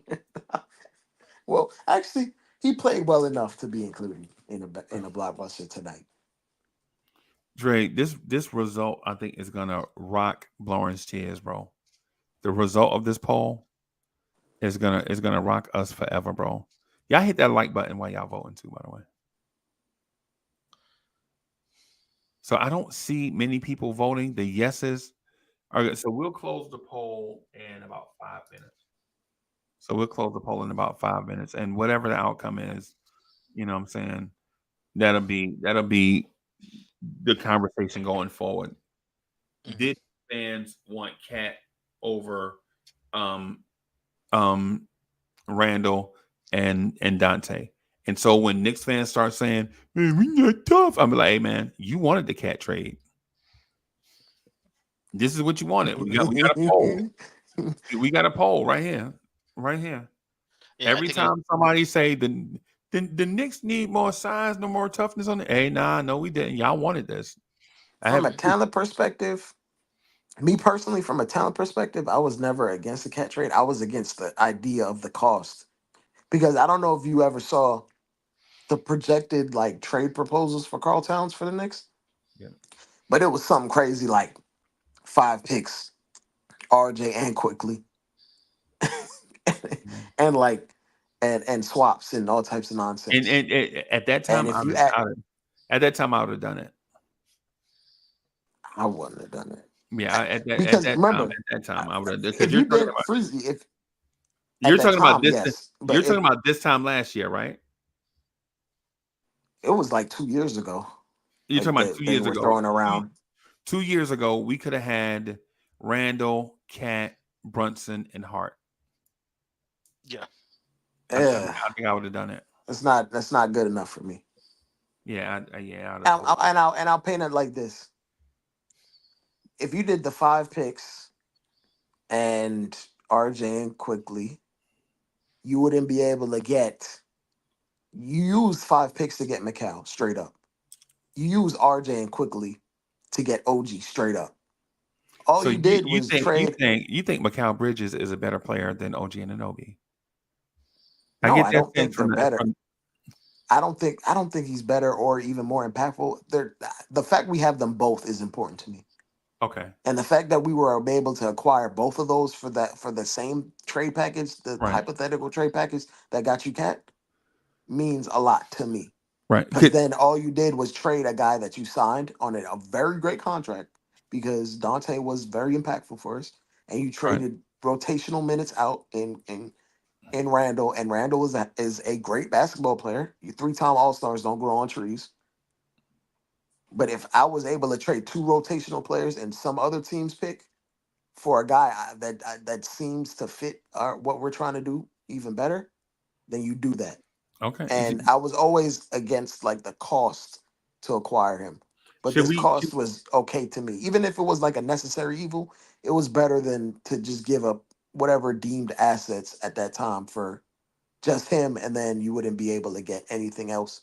You would have said Hart, and I would be like this, Freezy. I think Brunson, Hart, OG, McCall, and Cat is better than Brunson, question mark, Hart, Randall, and Cat. I think that's better than that. Yeah. Flatly. I Oh, go ahead, Fritz. I'm sorry. no. For me, my mind was a little different. I always thought Cat was a possibility, but I always thought Randall would be here. Mm. I thought it would have been both of them here at the same time. So yeah, yeah. I'm So I terrified of what that defense would have looked like. yeah, I'd always thought it would be them two together. I'm like, because I always thought, yeah, the Knicks gonna try to get 3 stars on this roster.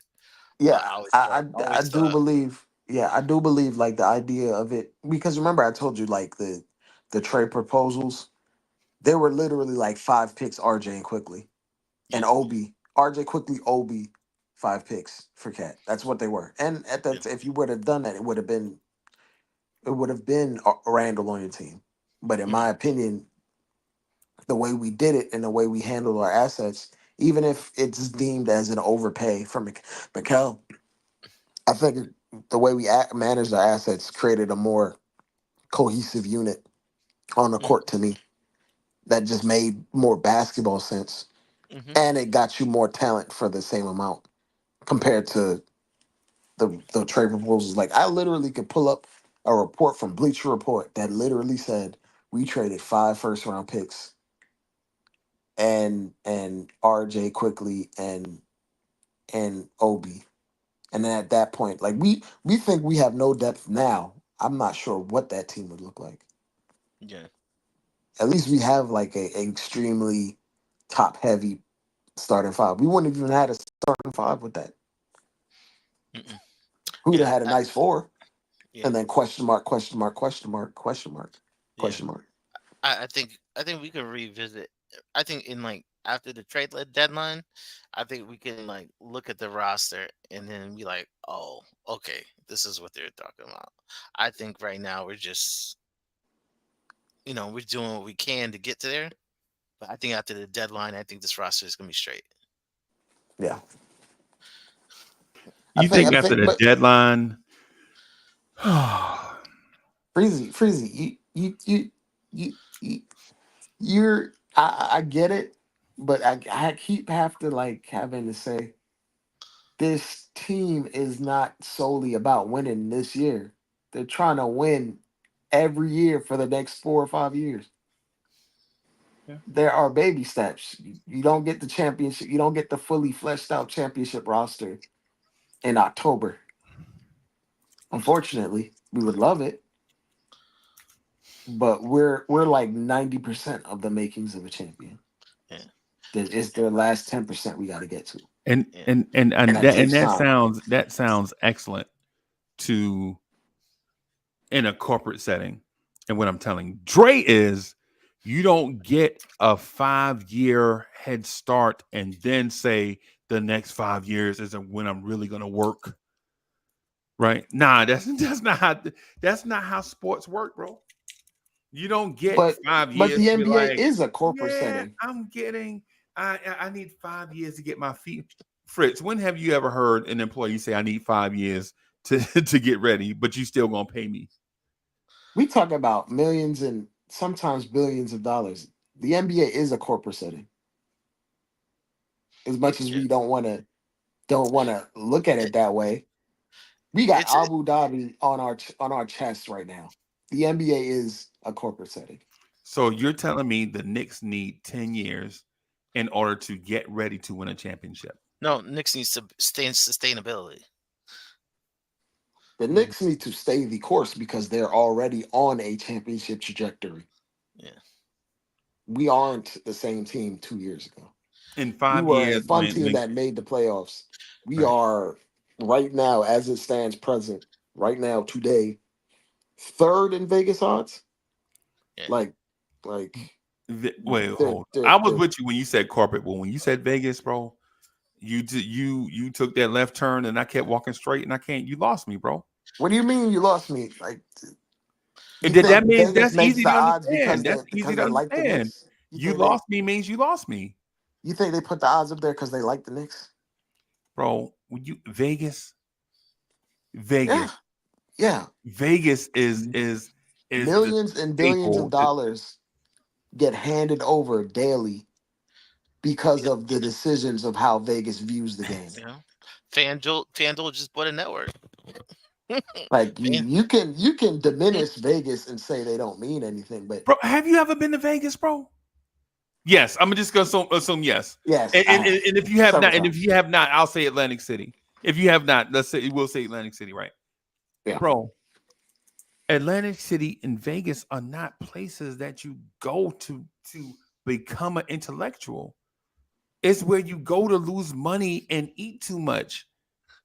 You know what I'm saying? Nah, bro. The Vegas odds, bro. Nah. When you were talking about the corporate stuff, I was like, I'm with you. I understand what you're talking about. but Vegas odds are usually right. That's the thing; they're usually correct. They're tilted in the way. The Vegas line, and for those that don't know how to gamble, the Vegas line is put in place to tempt you to put money on it because Vegas knows they're gonna win. Yeah, Right? What they want to do is tempt you to bet against them. That's what the line is for. Right. And I understand people are like, well, they scout, man. They know they have insiders. Nah, they don't make money on that, bro. They make money on taking money out of your wallet. That's they how they make win. money on you betting against them in the Right. first place. And But that's why, usually, the amount of money that you're gonna make going with them doesn't equal out to the amount of money that you would make going against them. right. No, Going with Vegas means they're usually right or they're in the direction of being right. nah, Going against Vegas means that you stand a chance of making more money because you disagree with what they might think. if you More win, likely than not. but more likely than not, Knicks fans are gonna say third best odds. Nah, bro. If we knock off the Celtics, we could beat anybody in the West. That's the Knicks fan mentality, bro. That's why they tempt you with that line. That's why they tempt you. Because we just acquired Cat, and now we're thinking, well, you never know what can happen in a 7-game series. And you bet it. You don't believe this team is good enough to win a championship? No, I'm speaking to the Vegas thing. I'm speaking to the Vegas thing. It's a Oh, okay. separate thought. Gotcha. That's a separate thought. Got you. I Right. got you. Fritz, you feel me? You understand how I'm separating the thoughts here, not going all in on one, just with a conversation. The There's house always wins. where the Mhm. house always wins, bro. Bro. Think about how else can you build an empire in the desert? They always win. There is another part of the world that is in the desert. They looked at Las Vegas as a blueprint, and now they're taking the Vegas blueprint and doing it over there in their desert, bro. Vegas always wins. Bro, it's as simple as that, man. But to the do I feel like the Knicks are a championship level team? Once they get another energy big, they'll be set. I think they need a Rick Mahorn and John Sally tandem, right? John Sally and Rick Mahorn, a tandem like that to go with Precious. I don't think Sims is it, to be honest. And no disrespect to Sims. Beautiful human being, bro. Beautiful human being, right? But can he be our Rick Mahorn? Nah. Nah, and And to their point, Freezy, I don't think you can get that for a vet minimum right now. You're not getting a Rick Mahorn for a vet minimum right now. You might be able to get him for a vet minimum when buyout season happens. You might even be able to get that guy when December 9th pops off, and you can attach multiple vet minimums together. You're not gonna get that guy right now. Mm. And Knicks can't even afford every vet minimum either. Yeah, they can't afford the 10-year vet minimum guy. See, but that's where okay. So But pardon, this is where the calculator pardon my French, gymnastics come in, and but they can the vet eventually get minimum that is guy. not completely paid by the team that signs a guy to the vet minimum. We know the vet minimum is put in place to keep veterans in the league. And so the league pays the large portion of what the vet minimum is. So the part that you see, like, oh man, they gave them a vet minimum. Most of that money is paid by the NBA. They collectively bargain that into the league so every team won't have a bunch of 19-year-olds in the league on their team. And that's fine, Frizzy, but we talking about what the number shows up on the cap sheet. Right. What Right. what we are legally allowed to do by the CBA. But that's the point that I'm making. What you see on the cap sheet and what you see in the press could be two separate things, because one entity is paying one portion and another is paying another portion. We know that to be true. Y'all understand that, right? I Or am I understand. wrong? I understand that point, Frizzy, Yeah, but but I'm saying we according to literally the cap can't. sheet, we can't afford a 10-year vet. We Right, cannot. not right now, but after 2 weeks, we might be able to.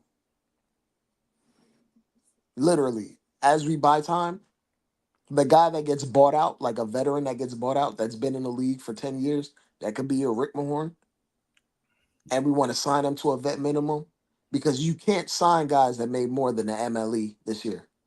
So, Right. like a buyout guy can't be a guy that got bought out from a $30 million contract. It has to be a guy Right. that got bought out for something Yeah, 12 million. the league don't allow that. Yeah, yeah. It's got to Based be a guy in that got bought out for $12 million or less, basically.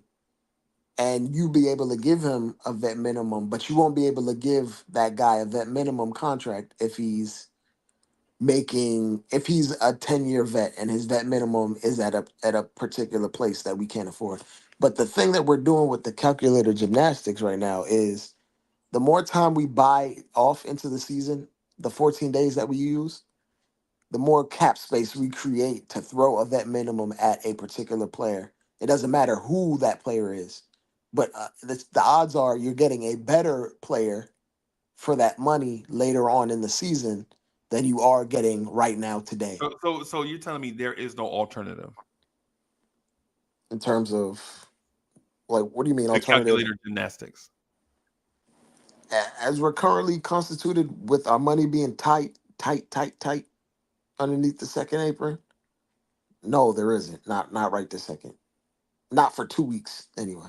Fritz, so you're saying, so you agree that there is no alternative.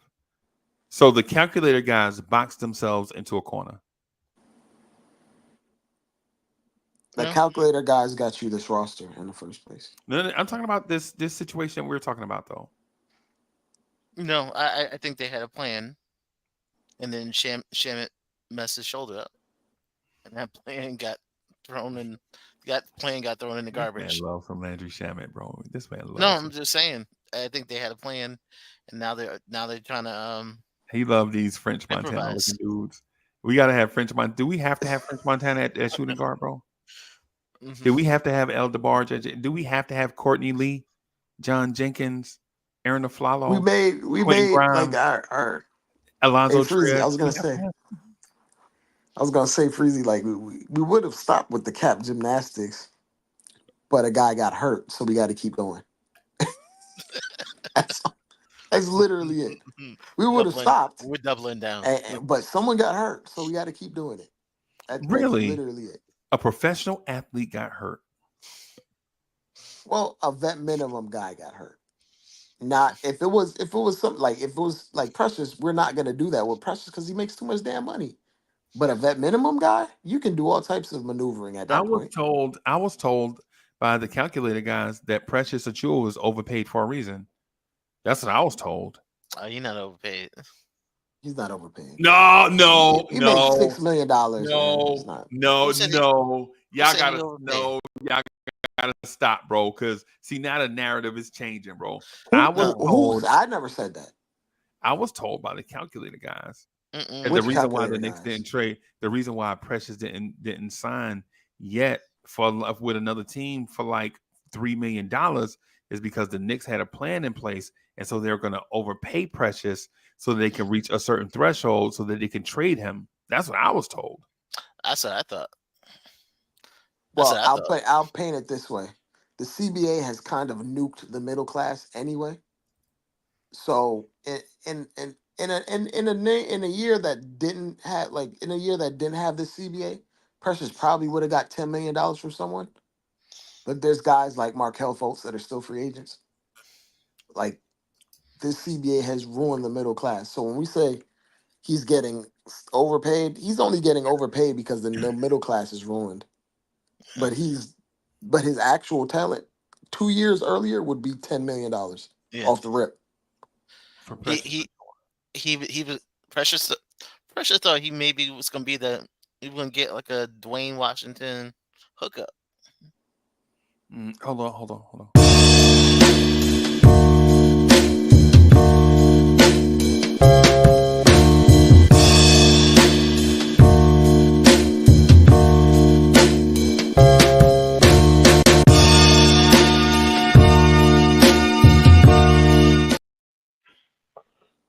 Yeah, It's gentlemen, good, Core. again. Good, Core. They trying to trade Mitch, bro.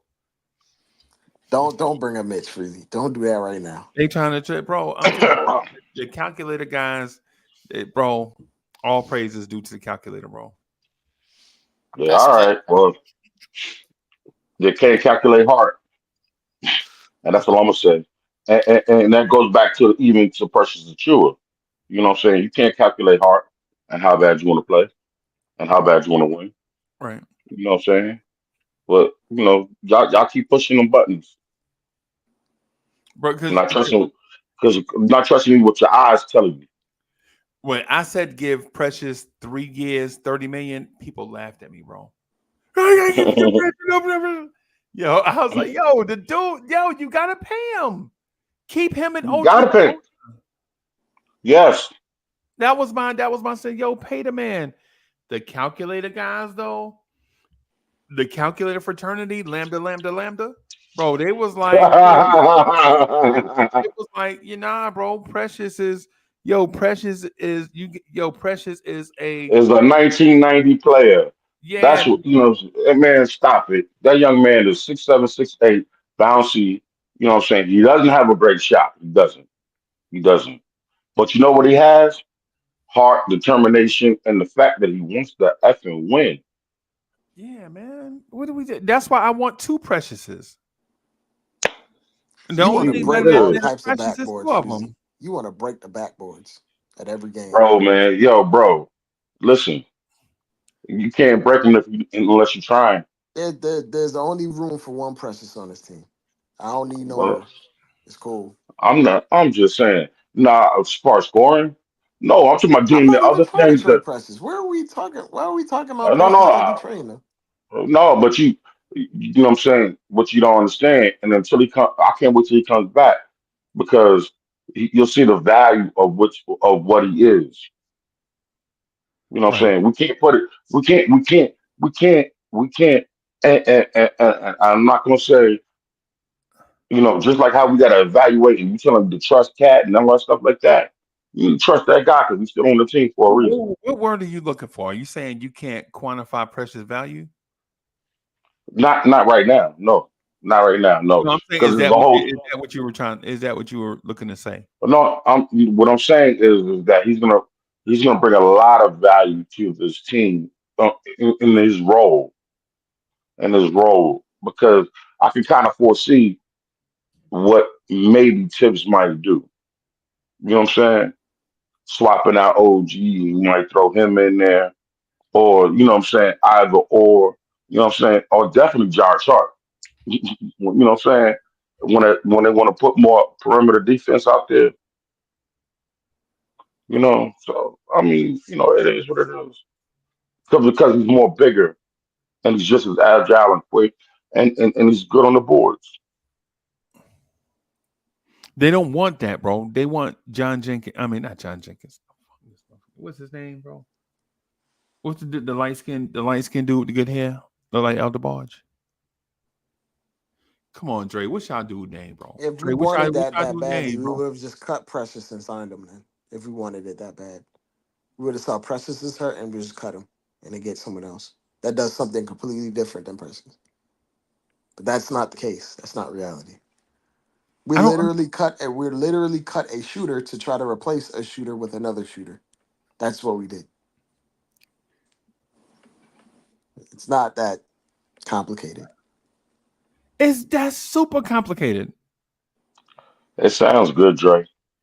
That's No, it sounds like reality, and it's not that nah. complicated. Yeah, It's see, we because had a the shooter that word we cut signed for vet the minimum. word cut insinuates that we're talking about this dude had a guaranteed roster spot. This dude was on an Exhibit 10 deal, Exhibit 9. So it's not like there was a salary cap impact, right? His And th- contract didn't become guaranteed until January, but from all things considered, the fact that they're even considering Matt Ryan means they were seeking out a particular style of basketball player, which is a high volume 3-point shooter, which they wanted to just throw on the roster because we lost Dante. That's the style of player that they're seeking out. And it's very evident and very obvious what they wanted to do. There's no guaranteed contract for either of them.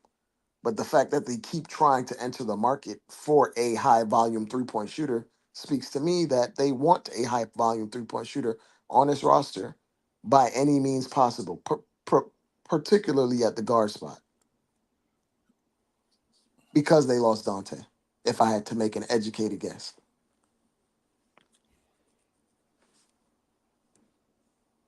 It's You know what not I that say? complicated. I say, because I'm, I mean, I'm not saying that this young man is going to be this guy this year, but Deuce looking like he's trying to be that guy.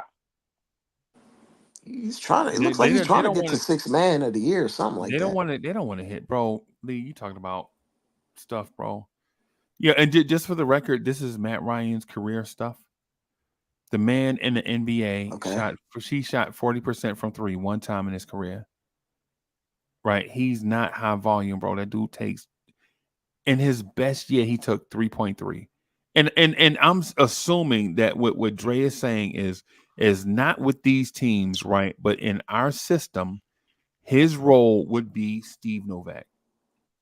That's what I'm Just come in thinking. and shoot a bunch of threes and sit Right, on the right, bench. right. So from the basketball philosophy point, I understand what IKBM Dre is saying, right? You can't use But per games for a but guy but that barely plays and plays minimal minutes. You gotta look up his numbers at a per minute type stats. You can't use but you per game notice, with Dre, him. what all these teams have in common? All these teams are playoff teams, just like the Knicks, bro. But in that same token, if you looked up all his situations, he's been brought along to be like a stopgap to fill in because they've had hardships or injuries, and Right. then they let him go. That's Okay. essentially what we're trying to do with him. If you had to ask me, they're just trying to make him a stopgap player because they really like Shamit. But if Shamit doesn't manifest itself, they want to leave themselves open so they can target another player Plus, that also, fits what they want to do. I think it's also familiarity too. So I think he's been around. Like he's from the area. He's been around. I think it's like he went to Iona or something like that. Yeah. No, but I think he's from like Westchester. Okay. The guy himself, Matt Ryan, he's from Westchester. That He's I from guess Westchester. You know, if Okay. that means something. yeah. But I think more so they're just targeting him because he fits a particular archetype of player that can be a stopgap, and then we'll probably let him go. And he won't really cost us our flexibility because not very many players out there are willing to take a non-guaranteed contract right now. Let's just be absolutely honest. A non-guaranteed contract is better than no contract, bro. Yeah, Boy, but if you're boy, an boy. actual You said a veteran, mouthful. why would I come suit up just to be here for 2 weeks? Like, what? That doesn't do anything for like Marcus Morris, Freezy. Bro, that can pay my Wi-Fi bill, bro. Yeah, but Marcus Morris already made enough money. You don't Well, need you don't need he like we got to look at it from the perspective of players that have made So you a ton of stop money. making money. He bro, don't need 300,000 as bad as Matt Ryan needs 300,000. nah, but the point that I'm getting at is we're not talking about those type of guys, bro. Because Marcus Morris can either play or he can't. Right? Marcus Morris ain't in no rush to sign with no team. He probably want the perfect fit. He probably want to go out on top. Right? He probably want a ring chase. Matt Ryan legit don't want to get his car repoed. And it's a difference. Right. And Trying trust to me, pay rent. bro, I've been in that situation where I didn't want to get my car repoed. Right. I know what that feel like. Right. You know what I'm saying? So when we talk about now, if you're talking about the desperation piece, I'm that guy. I know what it's like. Right. If we're talking about that, right. But if we're just talking about bringing in John Wall, nah, man. You know what I'm saying? John Wall already got bread, bro. You know what I'm saying? Already had bread. I don't know if he still have it, but he may have had it or still got it, whatever. But if we're talking about Lee, I would bring in Bismack Biyombo right now. I would bring in Bismack Biyombo right now, bro. I put him on I two. ain't gonna hold you, I put him Freezy. on two I'd 10 rather play days. Huck Porty over Bismack I, Biyombo I would I right would now give that today. man 2 10-day contracts, bro. You got 20 days. Show me what you got, bro. Because either somebody's gonna get. But Dre cut me off before I could finish my point. What I was gonna say is, My bad, Freezy. what My I was bad, gonna my say, fault. what I was gonna say is, in this 20-day window, right? You can get this guaranteed contract, or I'm giving it to Airport. Those are the options. You beat out Airport, and this is your job, right? And But I'll Wow. pose this question to that, Freezy. Why would I do that when he would cost me $2 million more than me just giving Huckport that money? right. See, So me giving him a guaranteed contract does nothing for me no, but okay. monetarily. So you missed. So I think you missed part of it. What I'm saying is Well, you I'll want give him to hustle and outplay him so thoroughly that he makes two giving him 10. $2 million more worth it. So maybe this is for Fritz. Fritz, in that 2 10-day window, right? You basically meet that 14-day window, right? And then you can start again with your next 14 days because we know it can't be 28 days straight, right? So I'm adding that guy for those 2 10 days straight. And then if he has think about it, if he has something, then why not keep him? But if he don't have nothing, bro, hey man, I appreciate you. Right? Or if I'm not satisfied with the battle between Huck Porty and Biombo, you know what I do? Do you know what I do, Lee? I bring in another dude on another 10-day contract. Right? I'll bring them guys in on 10 days until I'm satisfied with the end game. So shout out to end Yeah, game. End game was in the chat earlier. Shout out to him. yeah, but yeah, I don't think you're quite looking at how the NBA has put so many little minor rules. I, I think I don't know the date. There's a date where the uh the accounts become I'm sorry, the salaries become prorated and It's it's March not 1st. slapping to March was 1st. that? You talking about March 1st? Yeah, so I think the Knicks are doing a lot. I mean, they're really mathing right now. They're really mathing right now. So they're mathing out the whole year. They're mathing out the whole year. They better if they don't win it. Okay. All I'm gonna say is if they don't win a Say it. championship, Say it for me. if they don't win a championship doing all this calculated gymnastics, bro, I know, but Cats are gonna be mad. And okay. and and so we can't kick the can down the road again. See, because the thing is, if you kick the can down the road, we're talking about the sixth off season. And see now Eh, oh, there is no scapegoat. You can't just get mad at Randall. You just can't get mad at the damn. right. You Are you can't get mad Damn. that I had Mitch a was hurt. Frizzy? Now we But talking how about RJ. can you say it's kicking the can down the road when you traded for OG McCall and Cat in like 6 months? right Hold on a second, bro. But because but hold on a second. Can I say this freezy real quick? you go ahead. Because you did that and you did not give nobody a chance to come back who you already had under contract. and had the cohesion already there. Championship teams don't get put together in 1 year and immediately win the next year. Just rarely happens. All It right, bro. rare like So I'm just gonna be pretty frank with you. We're gonna probably compete no, for one, but it rarely happens. hold on. I'm Like, gonna be frank with you. We were competing with one prior to this. You know what I'm saying? You saying bro?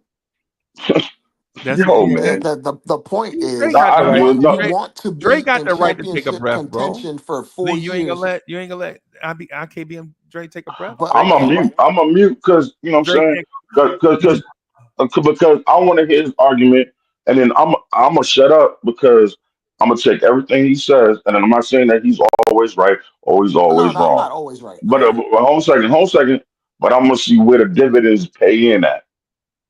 My my thing is they're not trying to win because the window, whatever Randall is, if we would have paid Randall, whatever this team would look like, we don't know what that team would look like. They decided to make the cat move because they know they have a core of 4 or 5 players, even 6, that will be here for the next 3 years. And they can build on that over and over and over and give themselves as many cracks to win a championship. Whereas if you would have went the Randall route, we don't know where that would take us because we would have to extend him and we don't know what his extension number would even look like. And I don't even think the team wanted to extend him, which is why they traded him in the first place. It's That's why. funny how when I hear that though, I hear double standard when I hear Dre say that. Not in that Thank I you. don't not that I think he's wrong. That's not what I'm saying. But when I hear it, I hear double standard. Like I hear the first 5 years didn't matter because we're at where we are right now. So all the first 5 years, that don't matter because in the last 6 months we made all these awesome moves. And the moves were awesome, by the way.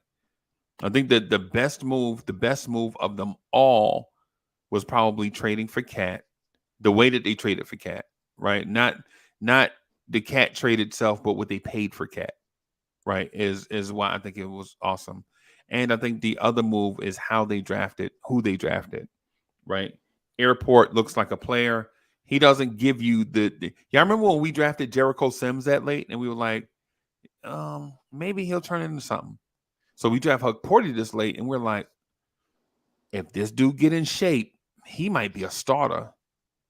Is what I'm thinking. Like with Huck Porty, and I'm not saying Huck Porty's out of shape. What I'm talking about is NBA elite level, 30-minute per night big man shape. Is what I'm And talking about. and like even if he isn't a starter, he's like one of those guys that's gonna be in the league for like 10, 12 years. Yeah, yeah, and he might play for 10 or 12 teams, but he's an NBA player. Whereas Jericho Sims, if we let him go, he ain't Jump on man, no jump other man, team. jump man. Yeah, That man gone. That man will be in Europe. salute to Anthony D. But Anthony D. Love him some jump man, bro. salute AD. But Jets fans. it's one of those things where yeah, there are double standards as far as that, Freezy. But if you viewed it that way for other organizations that have recently won championships, then the front office that for the Denver Nuggets, they would have been fired them dudes Right. if it was like that. If the first 5 years ain't count, well then it would be like, damn, they gave all this money to Paul Millsap and they still ain't win no championship.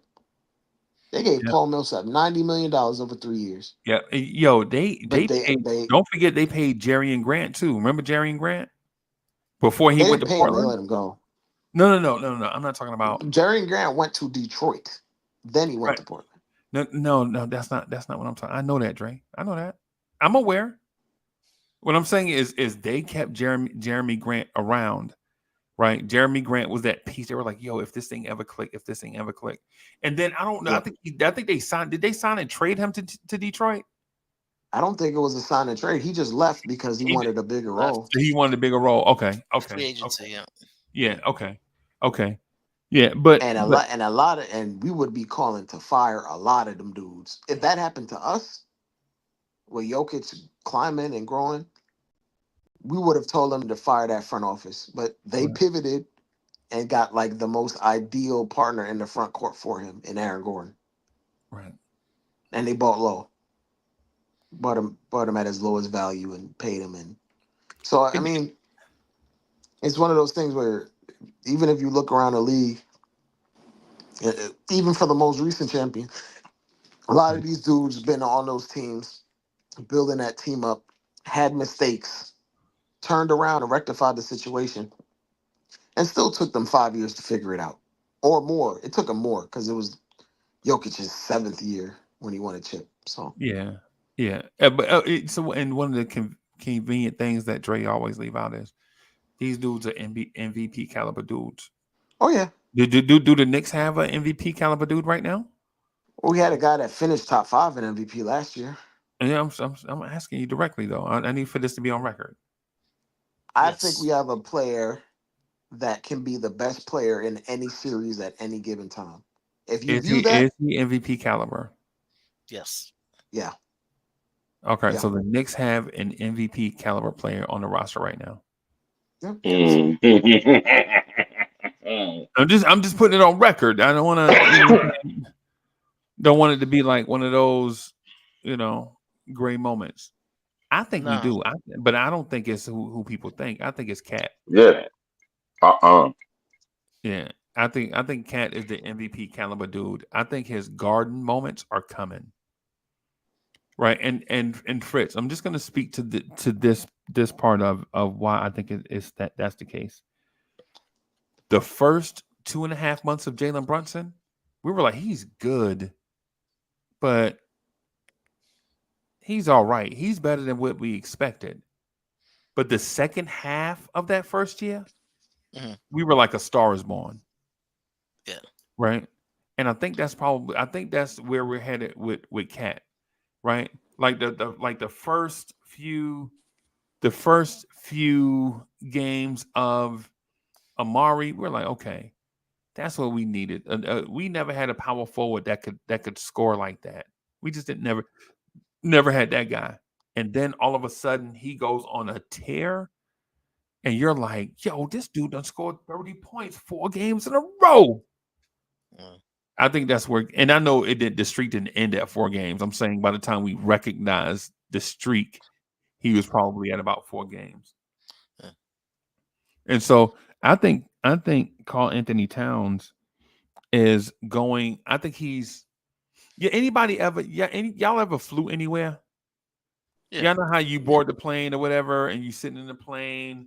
The lady bringing your champagne or your takeoff beverage or whatever. She bring the hot towel or whatever, and they telling you about like the entertainment unit. The little remote is over there, and whatever they give you the little. Yo, Lee, you know You the flying little. Emirates? You flying Emirates or something? Nobody fly no damn English prison. Why? Why you He's always talking picking about on people? Why you Delta always first class. why Fritz? That's Why what he's talking Fritz about. always picking on people, bro? Fritz a bully. Mm-mm. Fritz a bully, bro. You know, Fritz. I'm tall, bro. You know I can't sit. No, come on, man. See why you? Oh, you got the little lay down bed joint. No, no, man. I'm just talking about the. See, Lee. See what I'm talking about? Oh, I clearly see. And I'm talking about the people, the taller people, man. You know, we need big guys. The big guys need places. Fritz, come on, bro. Why Fritz do that to me? Now my feelings hurt, bro. No, you was talking about hot towels. I was like, wow. Bro, I you just ain't. got iPad. Yeah, nah, man. Nah, man. I'm saying. But what I'm saying, ultimately, I guess, Mhm. I guess what I'm getting at is I don't know. Fritz DDT'd me on my point, so I don't have nothing.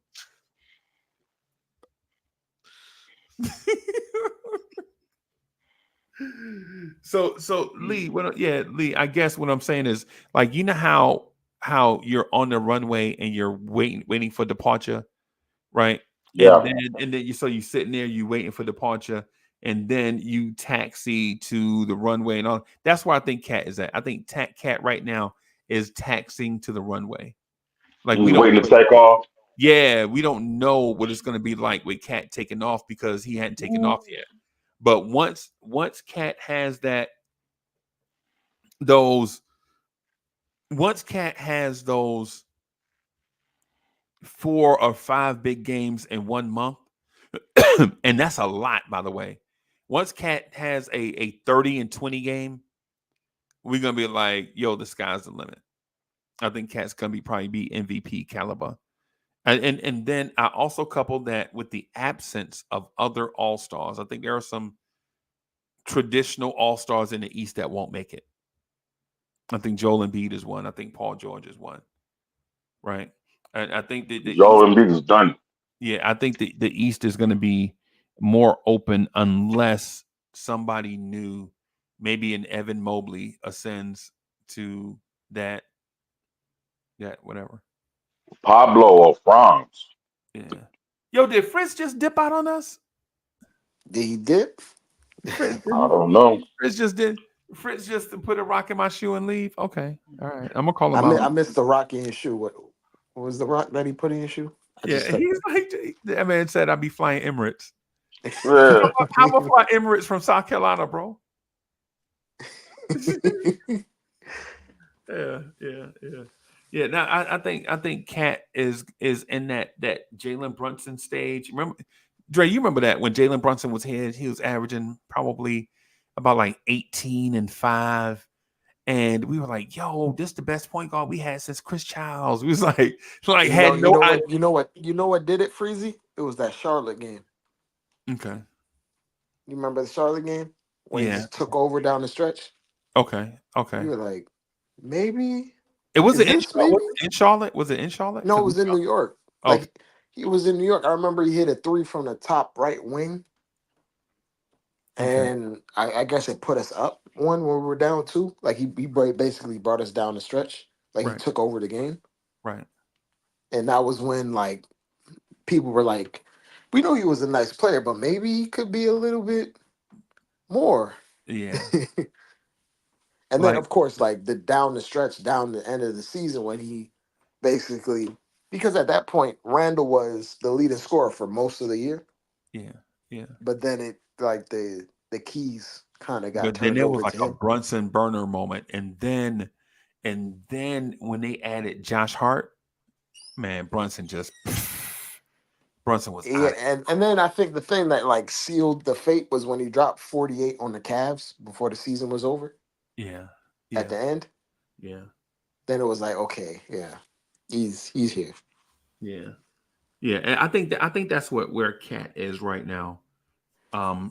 Finding out what a cafeteria is, finding out where the bathrooms are at, you know what I'm saying? Finding out where the club is at, you know what I'm saying? Just maneuvering, trying to get used to the new surroundings or whatever. And then I think that man is going to be. Dre, how many rebounds he had tonight? You know how many rebounds he had? 16, 15, 16. Was it 16? How many of those look like that man worked his behind off to get them? Maybe the 2 offensive rebounds. Bro, yeah, but outside of that, he had 4 offensive rebounds, by the way. I barely saw. Lee. I barely saw him jump over 2 telephone books today, twice. So he was trying. The dunk and you get 16 rebounds, and you can't jump. Your body's big, yo. Ask Mark Eaton. There's a lot of big players that can't rebound. Just letting you know, Core. Yeah, and there are a lot of great rebounders that were not big. Right. Yeah. So, I was gonna say, hey, look, Jaren Jackson probably the same size as Cat. Can he rebound like Cat? Nah. Hell no. No. He can jump though. He could jump. He got muscles, but can he rebound? Nah. I don't. That man was averaging 6 rebounds for an entire year. Jump shooting big, weak side shot blocker. Yep. But the point that I was making about those 2 offensive rebounds was not that was all he grabbed. That's not what I'm saying. I'm talking about the 2 rebounds where it was like 1-on-3 and he wrestled one out of the chest of the light skinned dude.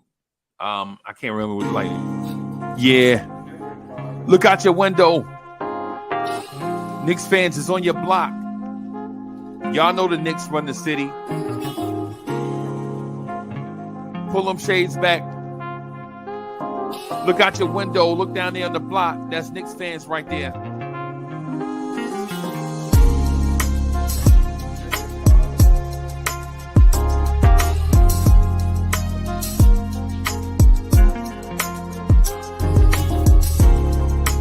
It's about that time. It's about that time of the week where you get ready for your work week with a man that is so smooth. He does not require a chaser.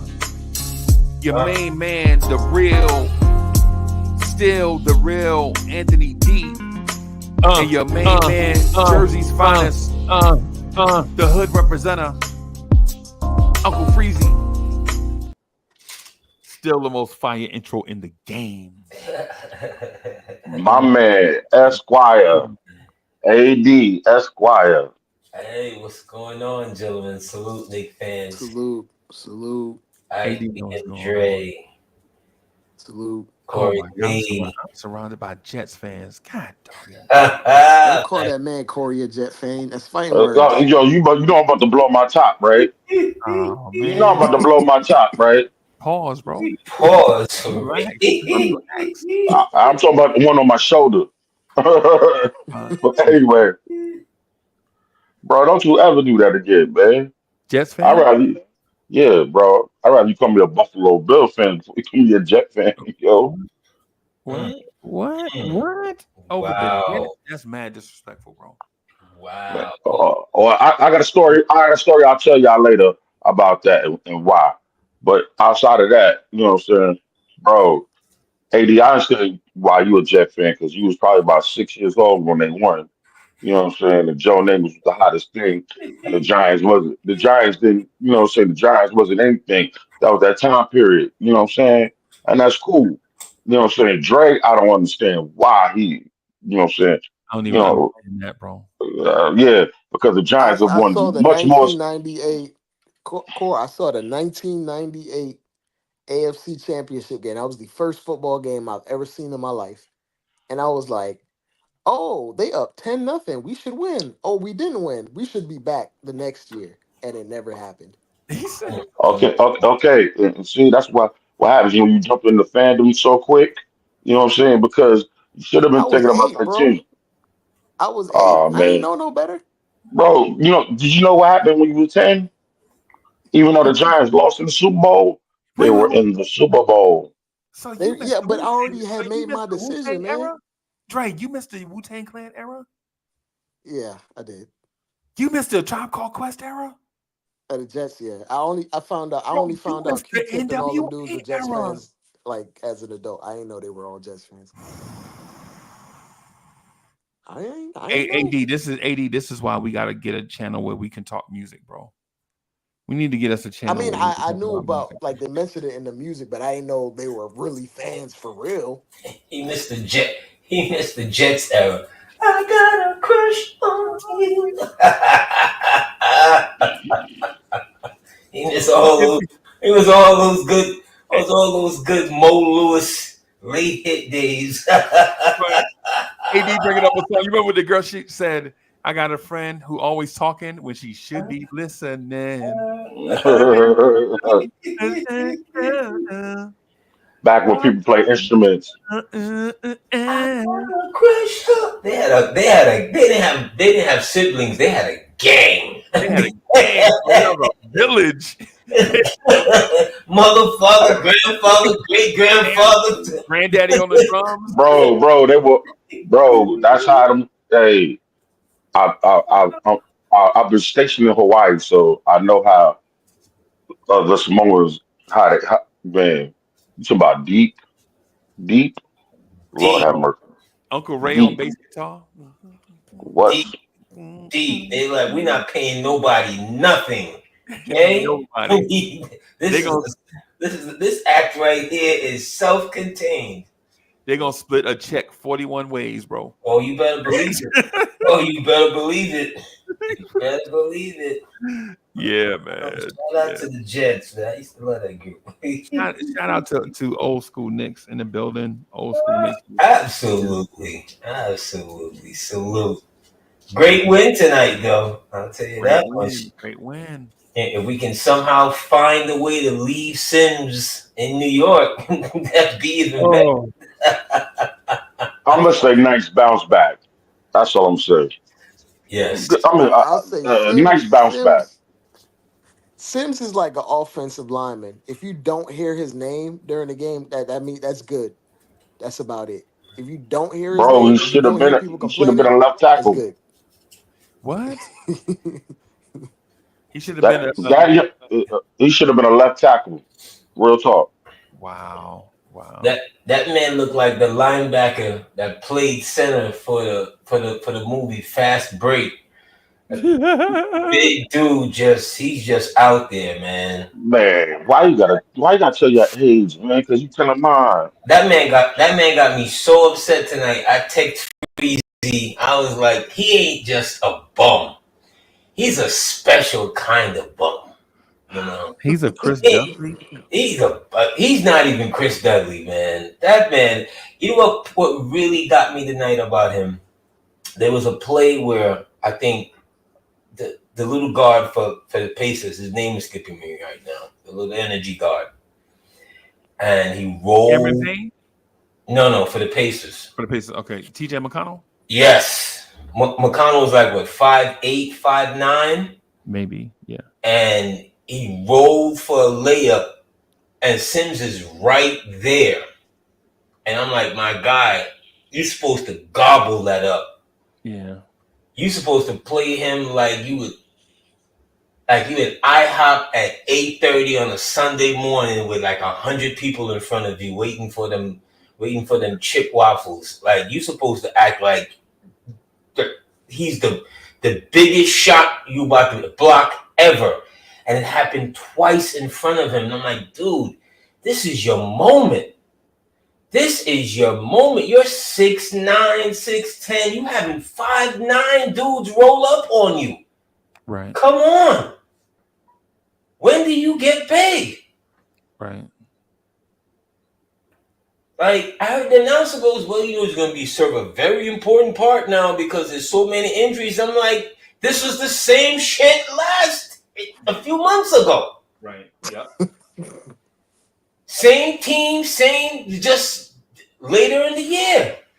That's what I was telling Dre. The calculated gymnastics, bro. We could have had a replacement, bro. Keep waiting for this dude. Your replacement is come called Huck on. Porty. Just tell Tibbs to let him play. That's your replacement, Huck Porty. Huck Porty has got to get in that NBA shape, bro. He'll be Huck He Porty. don't need to be in amazing shape if he playing 10 minutes a game. Nah, bro. You got to give it your all in them 10 minutes, bro. You can't leave the floor with something left in the tank. Well, Sims does. I know this. I'll take literally an out of shape Huck Porty over Sims right now today. And everybody when I say mention in shape, right? I'm not saying that man is not conditioned. That's not what I'm saying. That's not. But centers in this league, a lot of the good ones look like. Well, let me take that back because Joel Embiid look like Waffle House. Exactly. And Luka Doncic, look like Waffle House. No, Denny's. Denny's, yeah. Okay, fine. Luka could be Denny's. Embiid is definitely Waffle House. But for us, IHOP, you can't be labeled IHOP. Oh my God. Who you talking about? Sims? IHOP? That's Sims? But what I'm saying is you can't be I got hops. Got hop. Yeah, I got hops. Yeah. But you can't be labeled an energy big if you don't have that energy to you know what I'm saying? Like because Huck Porty in a perfect world is probably gonna play. I mean perfect world for right now is gonna play about 13 minutes a night in a perfect world. Right? Cat's gonna play 35, Huck Porty will play 13. And I'm talking about in a perfect Huck Porty world, not in a perfect Knicks world. I'm just talking about him. If everything go right, he'll get all the backup center minutes, right? But the thing is, in those 13 minutes, bro, you got to leave everything out there, bro. right? You got if you play 13 minutes, you got to have at least 6 rebounds and at least 6 fouls, bro. Would you taking fouls That home? sound Bro? like two. That sound like 2 6-minute spurts. I think he could do that right now. Okay. Okay. 2 6-minute spurts in each half. Okay. He could do that right now. Okay. At a high level, max potential.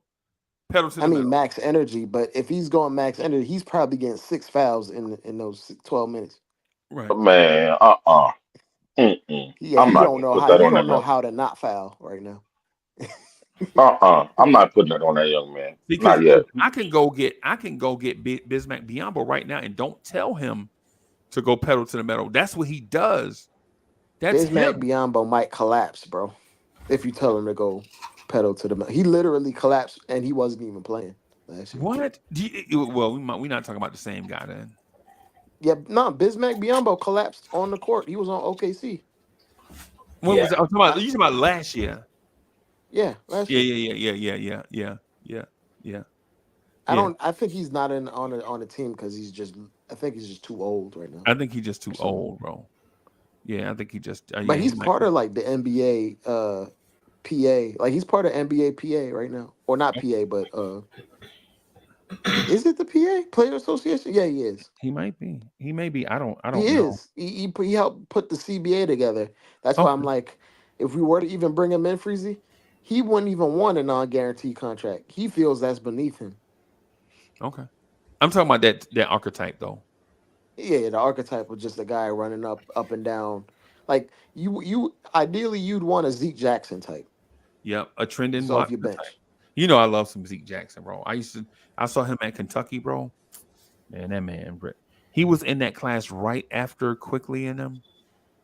Yeah, he's bouncy. Yeah, he was. I just Yeah, don't think that coach is using him. I don't think that coach uses bigs correctly anyway.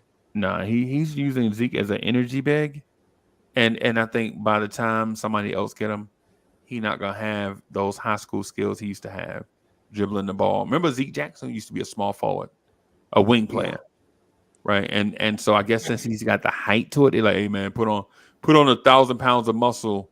You 6'9", you 6'8", 6'9", put on 50 pounds. And you want to be in the league, put in 50 pounds. And it worked for some, keep them in the league, and then for others, they wind up being Bagley. I Yeah. like Jackson. I've always did, but he kind of reminds me Nah, I of got one better for you. Your boy from Jersey, what's his name? The dark skinned dude who Cat, plays for the Knicks. cat. Who? Who? Nah, he's supposed to be like the next thing. Oh my God, what's his name? Um, He He recently played for the drafted. Knicks. Kaminga. He no, he played for the Knicks When? at one point. Like When? back in the day, what's his name? The Oh, dark back in the skinned day. Tim Thomas. six nine Tim Thomas. That's Fugazi. he Tim wasn't Thomas Fugazi. would have scammed. Tim Thomas would have scammed the GM out of $150 million Yeah. Wow. in Y'all say that 2020 for 24. And he went to Nova, right? yeah. yeah. Yeah, he did. Yeah. He was just before them. He That's was why just he be before them. around the Garden as much as he. That's why he be around the team way more than he used to be. Yeah. Hey, y'all, got a question for y'all. How y'all feel about Wow. doing? How y'all feel about talking about Syracuse basketball a little bit? I don't care. I don't have enough knowledge. I do. Well, sit back and learn something. I was thinking about like doing some Syracuse talk, some Mets talk, some real sports, right? Some real Knicks Every and team that wear Syracuse orange. Blorns. You might Them. as well talk about the Islanders then too, Freezy, I while knew. you at it. Yeah. Hey, now, don't disrespect the Islanders. Yeah. Rich history. Actual dynasties in New York. Actual dynasty. What? Actual dynasty. Y'all don't remember a team wearing red and green on ice? Red, green, and black?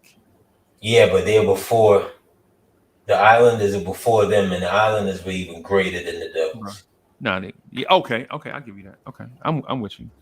I'm with you Then on they that. win like 4 in a row or something They like won that. like 4 in a row. They should have won 5. God. Yeah, but the Edmonton Oilers mopped the floor with them. Nobody knew Edmonton was gonna be that good either. So anybody who predicted anybody was like, the Islanders should have won. Nah, bro. Adam Graves, Wayne Gretzky, Mark Messier, All Hall of Gardner, Famers. Paul Coffey, all them dudes, bro. I know some hockey, bro. I love hockey, bro. I ain't gonna lie to you. I don't like the way they play now. It's too finesse. You can't hardly touch What's nobody. the brother that used to be their goaltender? Oh God, Um, Grant Fuhrer. Grant. Grant Grant. Field. Yeah, Grant Fuhrer. He used to wear number 31 for them. Yeah, People don't remember them only outside of America. yeah. People remember, And he was Canadian too. Remember, he was Canadian. yeah, the Edmonton Oilers. They were, oh They my were God, good, bro. and From they out were, of nowhere. and they were young. They were And all young at the same time and good. Dre, they drafted. And that's what I'm saying. I was about to say that They because they drafted. were very, very young. Bro, they drafted super. But Dre, they would remind. I don't know if Dre have a knowledge of this or not, but would remind you of where the Oklahoma City Thunder will be in Mm-hmm. about 3 years. Mm-hmm. Right? They drafted, bro, every pick that they hit on everything, bro.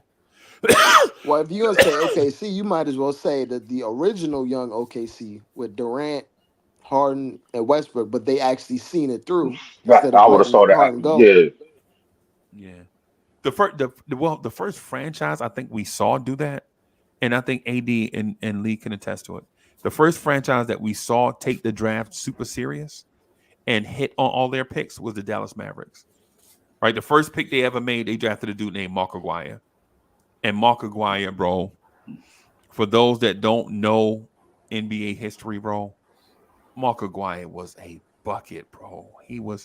Mark Aguirre was probably better than Bernard King, but Bernard King had an intensity to him, bro, that No, Bernard he King was wasn't. like a He, dude. no, he wasn't. He wasn't better than BK.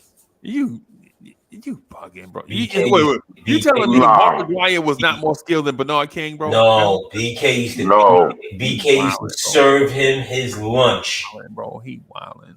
When he see BK coming, when he used to see BK coming, that man used to find the nearest closet. That man used to find BK. Mark Aguirre? He couldn't do nothing, and that's no disrespect. And that's no disrespect to him and any other small forward of that era. Right. But they know, and I've seen a lot of them attest to, when that man, that 32-point scorer a night, man, that 2-year stretch, they couldn't do Yeah, I think it was anything with him. I think it was like a 4-year stretch. But But me and AD differ on this. I think he was that good in Utah and Golden State. he was that but yes, but you know he had the issues because remember he came into the league scoring 20. Yeah. And nobody did that back then, bro. And you just didn't do that. No one's doing that now. Just coming into the league and just scoring 20. Bro, you remember Purvis Short from the Golden State Warriors? Never nervous Purvis. Not him, not Ellison, Purvis Short. Yeah, but I remember we was calling him Never Nervous Purvis before. Yeah, you're right. Okay. Yeah, okay. I got yep. Dre, that dude was quiet like Kawhi Leonard, like Jericho Sims. But that man, like, Bernard used to bust his ass too. Pause. Yeah. That dude Doc late. I remember and when he caught Doc was late in his career. Oh my God. He used to just unwind Doc, yo. Yeah. Doc couldn't do nothing with him. Doc had 32, 33, 34, 35. Late Doc, when Bernard would get him, ooh. Yeah. Body blows. Yeah. And the opposite type scorer was Adrian Dantley, right? So Adrian Dantley was if y'all see Carmelo Anthony and Julius Randle skill package, that's Adrian Dantley. Jab step, pump fake, rip through, jab step, pump fake, rip through. Was he the first triple threat? Yeah, he would, man, bro. he would pump fake you, and if you jumped, that man would jump and put Yeah, his but hurt. Dantley was smooth. Dantley was really no bigger than Hart. Yeah. He about maybe an inch taller, maybe an inch Six taller. five, 6'5". Like he solid. legit 6'5", Yep. and just smooth with it. Yep. You know, you couldn't if they would have won a championship eventually, in my opinion, in Detroit. Okay. But if they'd have just kept, but the politics wasn't on his side. Yeah, the politics was, and time was running out because for that Detroit team, there were dudes in there were teams in their rear view mirror that was so young and so good and adding young caliber talent that, bro, you remember how good the Knicks looked? The Knicks looked like the future. The young Knicks, Yeah. Chicago, Yeah. Cleveland. Yeah. But they crumbled. But even the young Knicks, look at the young Knicks. Before they even became something, they crumbled. Yeah, they did. They crumbled because of management. Right as Detroit is lifting off, the young Knicks are right there. Yep. They won 52 games in 88. Yep. They're right there. And as soon as they're lifting off, all of a sudden, GM and coach decide to Twin Towers. have the bullshit in public. Yeah. And GM is like, you want to go? Okay, you can go. All right, you go. Yeah, we'll be all right. Yeah. We'll be all right. Yeah. Yeah, we'll be all right. So, hey, so Dre, that's why a lot of times when y'all mention kicking the can down the road, bro, I'll be like, man, I ain't going on this journey with y'all, bro. I just can't do it. I ain't up for that, bro. I'm not up for it. You want me to wait for when to go get a 10th man on the right? Man, I ain't up for that, bro. I'm not up for it. You want me to wait until February to get the 11th guy in our rotation? No, man, I ain't got. Nope. I need that long before. Yep. I ain't got time. The ideal bench player. Yeah. You're not getting the ideal bench players. Ideally, someone that plays in the postseason, and I'm not talking about getting the 10th or 11th guy. I'm talking about getting the guy that actually is going to play playoff minutes. The 10th and 11th guy is not playing at all in the playoffs. I'm not talking about like just getting a guy just to get him. Like a guy you getting right now is not playing no playoff minutes. A guy you can potentially seek out can be your 8th guy in your rotation or your 7th guy in your rotation later on. Yeah, but I'm not talking about your 10th guy. Hell no, I'm not talking about that's going to require you to subtract from what you already have, and you don't want to do that. Well, what is it that I have? Like going forward, if Precious is back, he's probably your 7th guy in your rotation. Then if Precious is back, then everything is null and void. Right, but you got to keep Precious healthy, bro. It's games. Yeah, but now you got to keep him. I don't know Precious. I'll even throw this wrinkle in it. I'll throw this wrinkle in it. If Mitch is back, that's 8 men right there. But you got to keep Mitch healthy, bro. They're bigs. The point I've been making they're bigs, bro. They're not going to stay healthy. They're bigs. Their job every night is to throw their body around. Well, Mitch is not going to. A lot of bigs that stay healthier than all of these guys. But Precious usually stay well. Precious hasn't been known to be getting hurt until recently. Until he became a Knick, right? Yeah, it's a Knick thing. I don't think it's a big man thing. It's just a Knick thing. Right, but that's and we're talking about the Knicks though, right? That was my point. Yeah, that's my point. Tip, bro, we had Norvell Pell we signed Norvell Pell that morning, and by that night, that man had dislocated 7 of his fingers. Oh man, I think whoever. Yeah, you remember that against the Washington Wizards, right? You remember that, right? When that man fingers was looking like SpongeBob, bro. The camera was on it. Oh my god! I don't want to see that. He was out there throwing the up top of gang that man's signs finger was by going in the accident. like, oh. That man was throwing up gang signs by accident, By Freezy. himself. By himself. But I believe, like, going forward, if we do target a guy out there, it'll probably be a wing that can come in and do multiple things and be part of your back end of your rotation, or a big 3/4. That's versatility. See, that's what I'm saying. I What are really we get don't with think, another wing for? I really don't think this front office is thinking to add it, like, relatively unskilled bigs. I don't think they're gonna be out there like gung ho to just go get an energy guy. I think if they're gonna go out there and get a big, it's probably gonna be a big that has like an offensive skill set of some kind. But Dre and so you probably don't know this. I know you know a lot of stuff, but this is one of the things you probably may not know or understand. The Knicks blind spot for 50 years has been when the league is doing one thing, they like, now that's a fad. Right? Like when the So league, getting skilled bigs is a fad. Like when the league was you know, getting drafting high school players, the Knicks wouldn't do and it. then Uh we The was out Knicks here wouldn't. drafting bums from Syracuse. Yeah, we was drafting 5th-year seniors.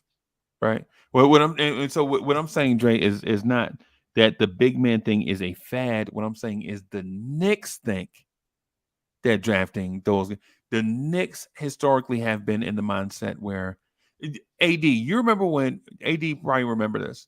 AD. You remember when the league was getting taller and taller and more athletic, and the Knicks were like, no, we need to get proven, bro. You remember Brian Quinnett? Yes. You remember oh my God, you come remember on, man. when the Knicks drafted Gerard Mustaf? Yes.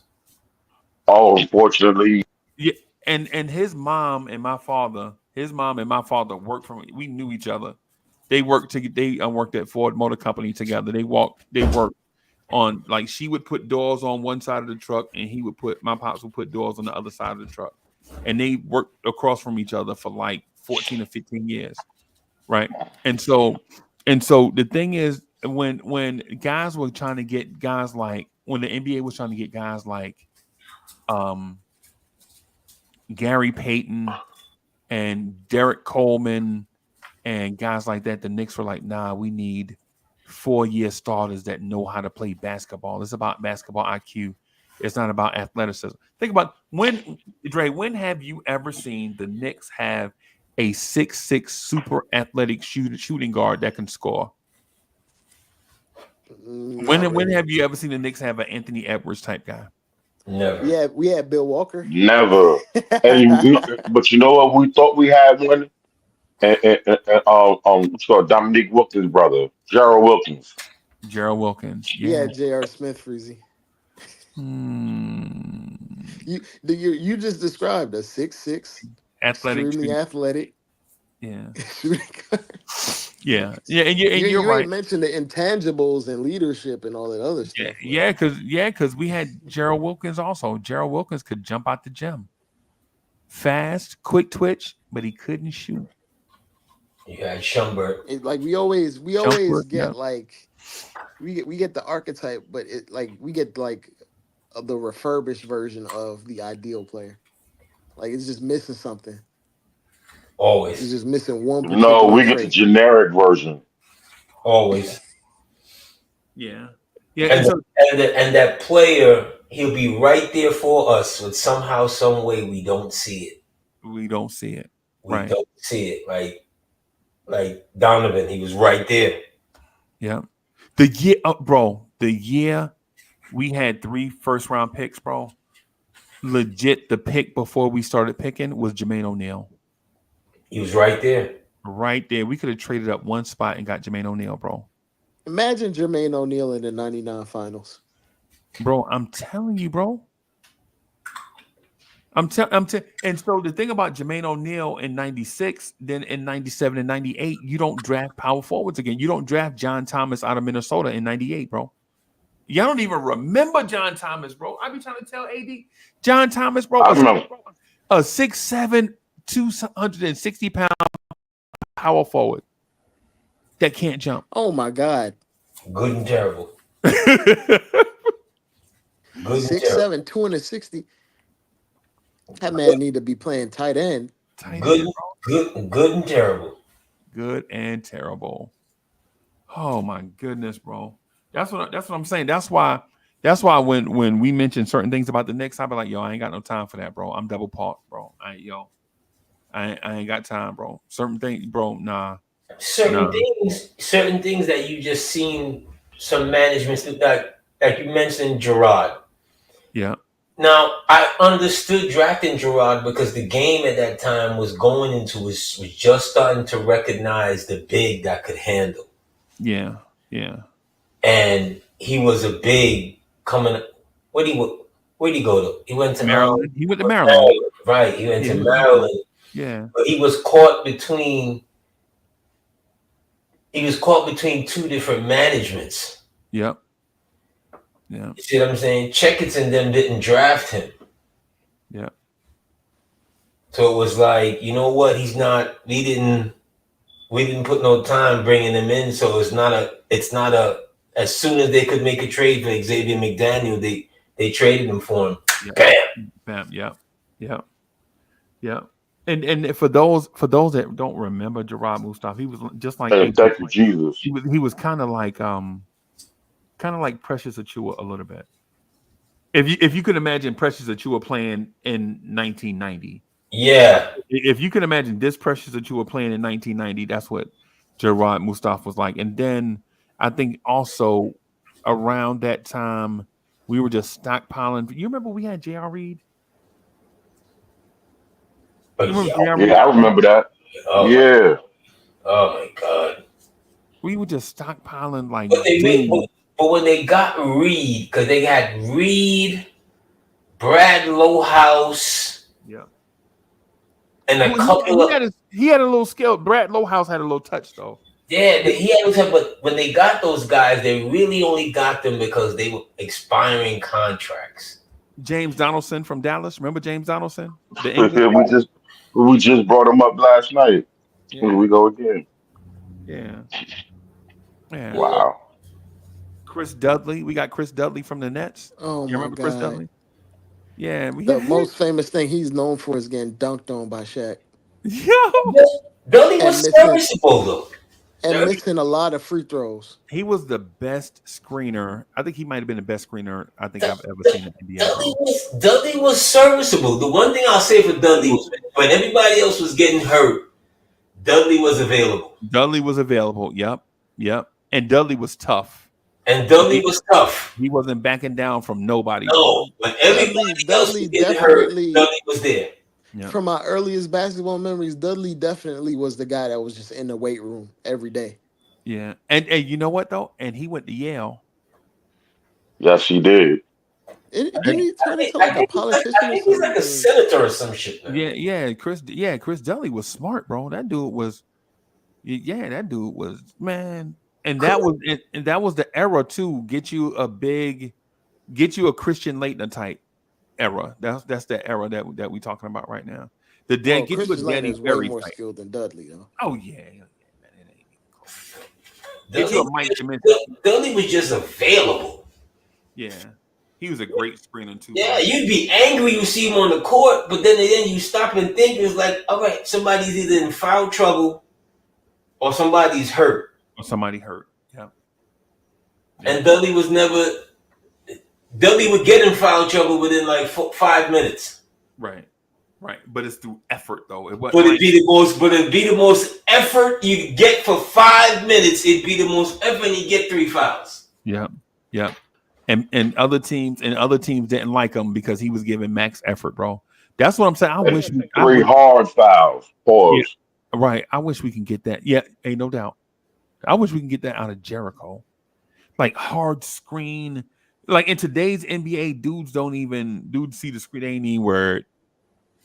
Bro, but Lambeer, those dudes, bro. I saw what's the name? Hip check Dennis Johnson, bro.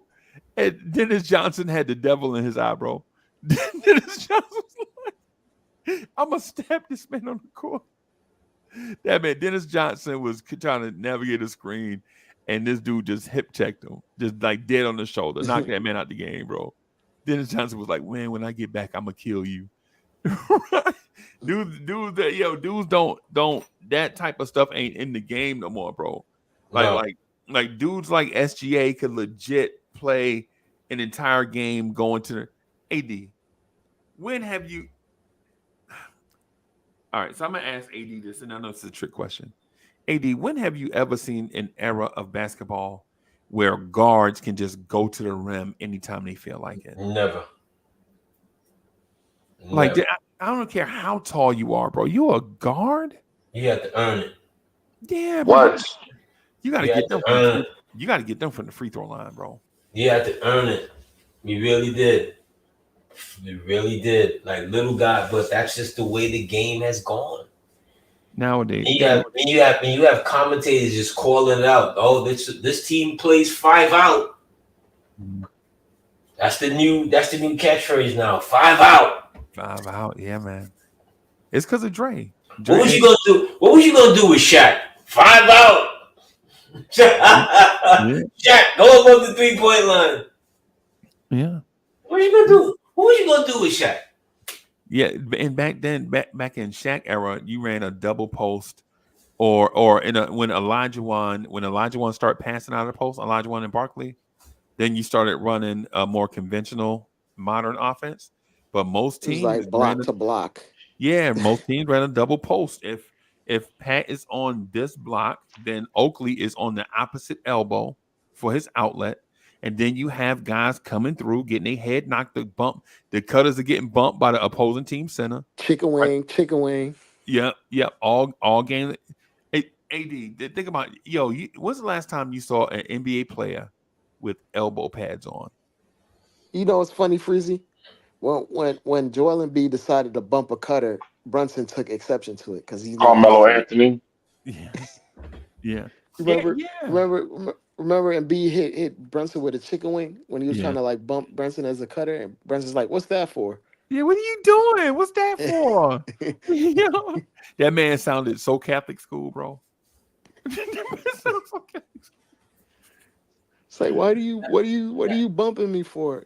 That's just the way of the game. And these teams, everybody will monkey see, monkey do.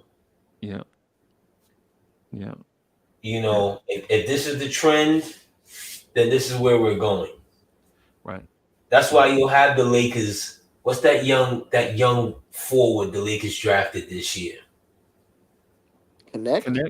Yeah. And they're like, the reason why he lasted that long was because he's older. And I'm like, my God, he's only 22 years old. You're right. He gonna play 15 years. 22 years old.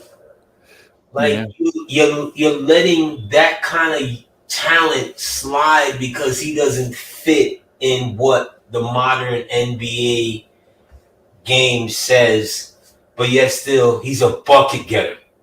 Yeah. Flat No. out His skill bucket set getter. fits what the modern NBA is. It's No, just, I'm talking about his age and timeline. his skill set fits. Says you'd rather get somebody give but like teams are so a chance before give him a chance because teams are so low. Go ahead. I was gonna say teams. Am I lagging? Hold on, I'll be right back. What I was saying was that you'll let a guy like that will slide down the draft board, right? Because analytics is saying his age and time doesn't fit. You understand what I'm saying, Freezy? So a talented ball player like that, you're not looking at him as something that you want to go forward with because he's 22 years old. Yo, the same thing happened to Mark Jackson. Remember Mark Jackson out of St. John's? He's like, why are you taking all these dudes over Mark Jackson? Teams are in love with the mystery box and the ceiling. They think everybody they draft at 19 years old is gonna grow and turn into Kobe at 22. Yeah. Well, surprise, most of those guys you drafted at 19 never even turns into Connect right now. Right. when they turn 22. Right. And then, but you can So sell it to like, your fan base though. You can buy time. You can oh, kick the can down the road with your fan base when you do that though. sell hope. You can Yeah. sell hope. Instead of that's the thing. Instead of selling championships, you sell hope. Right. That's what So businesses do it every day. They rebrand and Benny. Okay, all right. Ain't you supposed to be asleep? Benny, you supposed to be asleep, bro. Yeah, man. Businesses do it every day. Like Yeah. they'll say hope. They rebrand. They'll do like a big grand opening, change their name, change their colors. They'll go from Time Warner Cable to Spectrum. You know what I'm saying? you mean go from cable vision to optimum? Yeah, yeah, yeah, yeah, yeah. And yo, and so real quick, man, because I think Benny is trying to get me to take him out. You ready to go outside? Outside? He went straight to the door. He went straight to the door. Outside. He went straight to the door. But yeah, man. So one of the things I want to ask y'all about is, when is it going to be time for the Knicks to rebrand? Should the Knicks rebrand? Like a new logo? Yes. I just think we just did it right now. Hell no. Are we talking about when you say rebrand? You want to change the name of the team or like the No, logo? not the name. I'm talking about like color scheme. Like, you know how Brooklyn went from No. just plain black and white. They were like mimicking the Yankees, and then all of a sudden they added like a splash of blue. Y'all remember when they added the Mm-mm. splash of blue? That Mm-mm. sky blue they Well, the added? Knickerbocker thing, it's stemmed for a reason. Like the color scheme is for a reason. Yeah. It's Dutch. Yeah.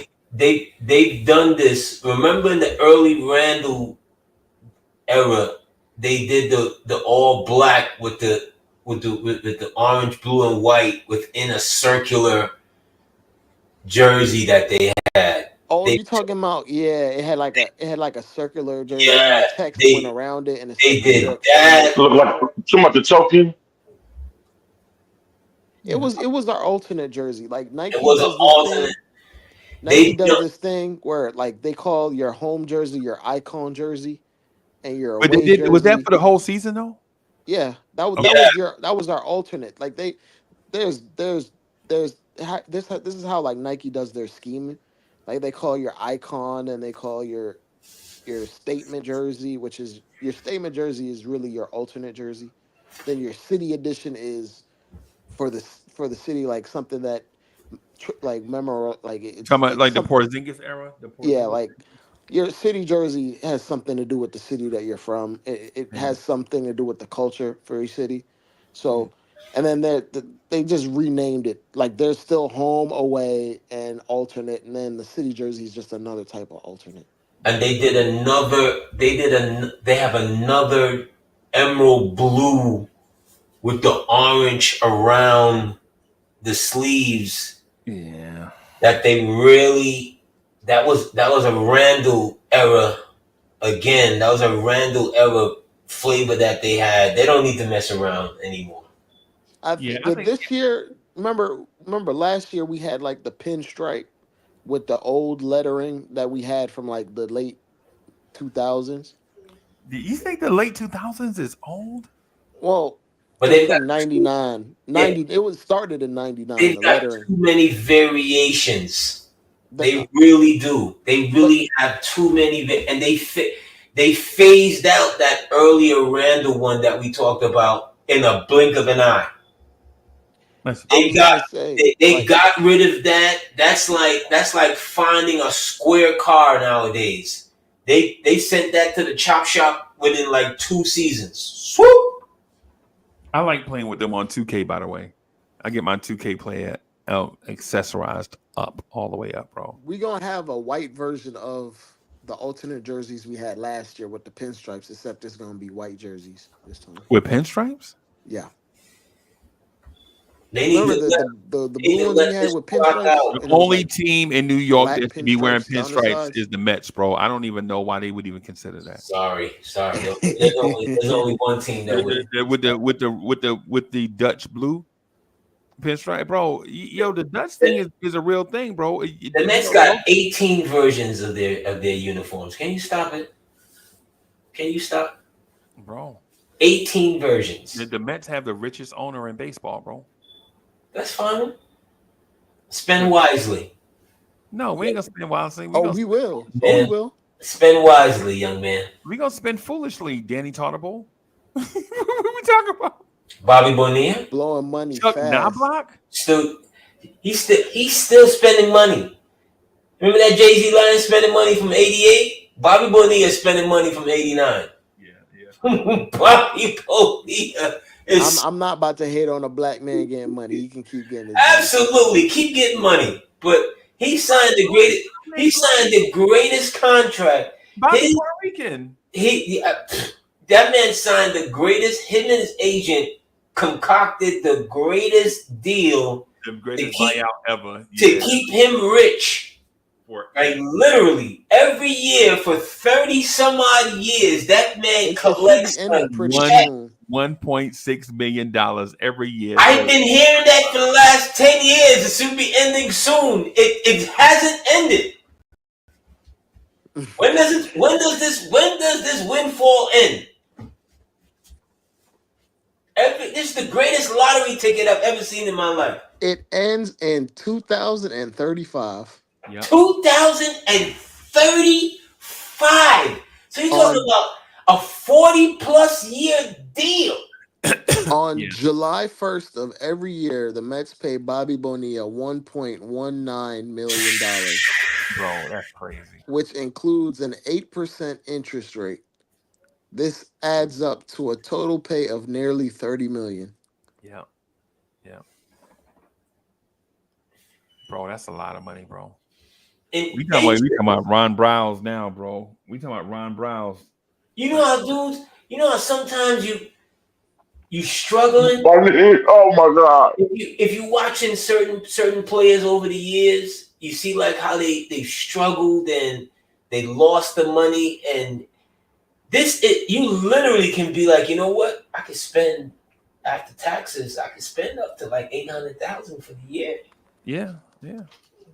I can literally ball out up to $800,000 for the year, and wait to go do it again January 1st of the next year. Start the whole shit all over. Memorial Day, I'm eating spam. I'm like, oh damn it, I spent all my money. So all of June, I'm eating ramen noodles. Allen Iverson has a deal with Reebok like that from when he played, where they give him like I believe like $500,000 every year because Derrick Rose too. Derrick Rose got that from Adidas.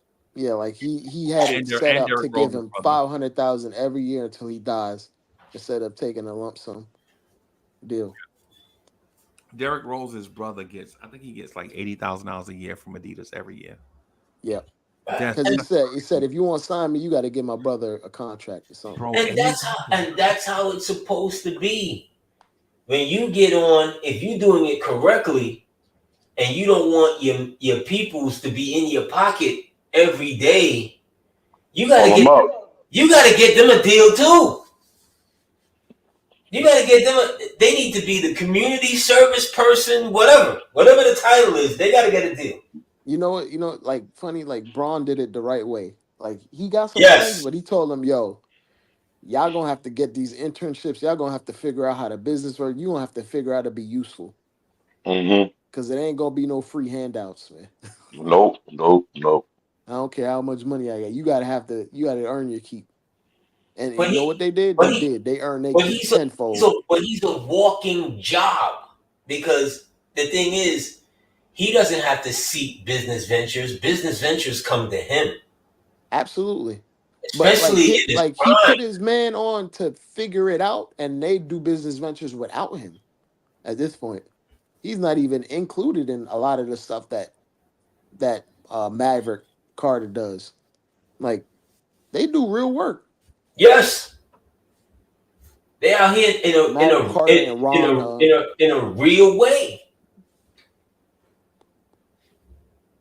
but everybody's not doing it like that. Everybody's looking to just get something. Oh, ain't no free handouts, man. No, but when you wielding power, and you're the big guy, like, you're supposed to set your team. You're supposed to set your team up. Yeah, Here. absolutely. You got to put them in position to succeed, but like the phrase, you can't lead them to water.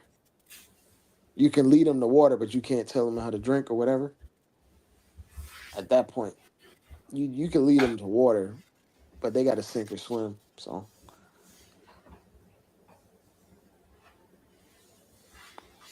I hope the Yankees didn't ruin your night, AD.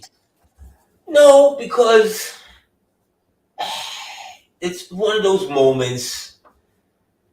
It, their, their bullpen, when we look at their bullpen, as good as it is, it's not of yesteryear. So you're gonna have moments of back and forth. Like we're gonna get at their bullpen as well. He Yeah. had a It's just who's gonna get he had a at. bullpen arm out there, and that man he had a bullpen arm out there, and that man went with Nestor Cortez for what? I have no idea. Nestor's got to be That Nestor has man to got ain't pitched in a month. has to be the most Jamaican name you ever heard in your life. And he's not Jamaican. And Nesta. he's not even Jamaican. No. But they were feeling good because he got out Otani. Nestor. And I guess if you can get out Otani, you can get out anybody. Is probably what the thinking is. We got out Otani. The problem is he ran into another MVP after he walked another MVP. Yes. Yeah. Yes. Yeah, and so one of the things I heard Dre said, you can lead a horse to water, but you can't make him drink. I had a homeboy like that, man. And what I told him is, hey, you get 750 and I get 750. What we'll do is go to the auction. We'll buy a car for $800 plus the sales tax and all that stuff.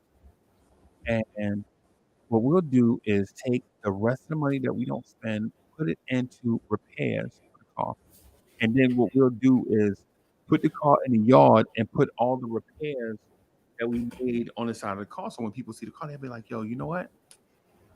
That's a nice little car, man. Little paint, man. It got a little dang there or whatever. How much y'all asking? $3,000. $3,000, man. Yo, y'all got that car from the auction. I'm like, yo, we put all that money in it, man. Such. And then so we sell the car for $3,000. I go to my homeboy and he like, yo, what you want to do? I'm like, yo, give me $750. And he like, what you mean? They can't comprehend thinking forward that far.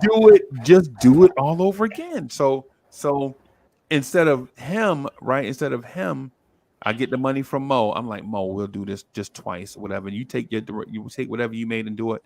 By that time, I will have made, you know what I'm saying, double the money. I could just do this thing by myself. So after a while, instead of getting an $800 car, I'll get like $1,000 car at least. Like I'll go get like a PT Cruiser or something and fix it up, tint the windows, get the engines fixed, all of that, get some paint, go get a paint job. What's the paint place you can get your car painted for $270? Mako.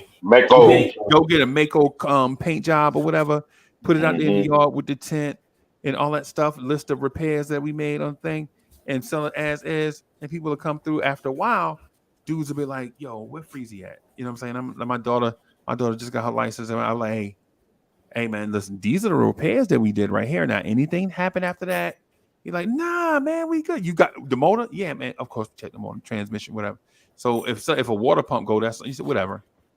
And so we did it. So Dre, I think we got to a point where we made about $25,000 for this, doing this, right? Mm-hmm. Your man gets on Facebook and is like, yo, see, that's why I hate them words, right? Because I know a word. Yeah. And so they, you know what I'm saying? Because they'll stab you in the back. Some people can't see the forest for the trees. You like, bro, we did this together. All of a sudden, it's like I stabbed you in the back. I asked you for $750, and he like, yo, but you already had $750. And I'm like, dog. Well, that's what a partnership is called. So you want me to take my $1,500 and do it, and then you keep your $1,500 for yourself? Like, yo, Yeah. why you always be trying to word it like that? Be trying to play people. You can lead a horse to water, bro. And that's where the partnership ends. And D, that's where the partnership I'm ends. so serious, bro. I'm so serious, bro. I'm so serious. It's bro. Some people you just can't. You just can't, bro. Like you go to the auction and just go to the auction, buy a car for $800. Take the other six, and plus sales tax and all this other stuff. You gotta, you know what I'm saying? And you take the rest of the money, like the $600 something dollars, and you like tell your mechanic, hey, listen, bro, this is what we need to check these in, whatever. And then if it's like a and with me, if it's like a motor issue or something, like I'll just sit the car down to the side. I won't even try to fix it. I'll be like, okay, they got me. Right. I'll just let it sit. Right. They got me. It's a loss. I'm not about to put $2,200 in a car and then sell it for $3,000 when I paid $800 for it. It's a net neutral. I can't do that. Right. And so my man is Dre to this day. We seen like I saw him. It's October. I think so. We saw him in August at the flea market. The And that flea man saw market. me and cut around the other way. He saw a ghost. Yeah, man, you like can't stand me talking trash about me and Mo on Facebook. At least he has some level of shame that he had to hide. No, he out of If Nah, he was shameless, he would have just said nah. it in his face, like, He nah. felt that speed not coming before it got there. yeah, these dudes, bro. How you, man? Yo, come on, bro. It's one of them things, bro. Like that's why like what it is I think like with my personality and such, I think people tend to like underestimate like stuff. Like I know what I'm doing. Like, and it's not because I know everything. It's because I made a lot of mistakes. And if you don't learn from your mistakes, then you're gonna keep making them.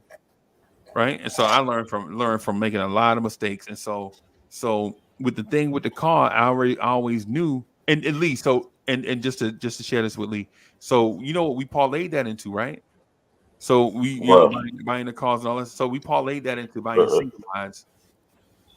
Like wow, we bought parlayed that into single wides. And so damn. yeah, so you get you an old single wide for like $22,000 and you spend about $10,000 on the inside to fix it up. And because I remember the first time we did it, bro, we was like about to go, bro. We just almost had to kick them out and move in the single wide ourselves. You know what I'm saying? But we stayed the course and the rent check kept coming. Rent check keep coming in, rent check keep coming in. And so after about 2 years of struggling, saying you do the same thing, take the money that you have saved. Now you get two, and then you whatever. But somebody took a chance on me and showed me that. That's why when Dre said you can lead a horse to water, but you can't make them drink. One of those things I learned when I get to the water, man. I'm thirsty. You bring in a Yeah, jug, so you bring some more water with you when you Yeah. thirsty when you leave. yeah, I'm yeah. I'm very thirsty. Right.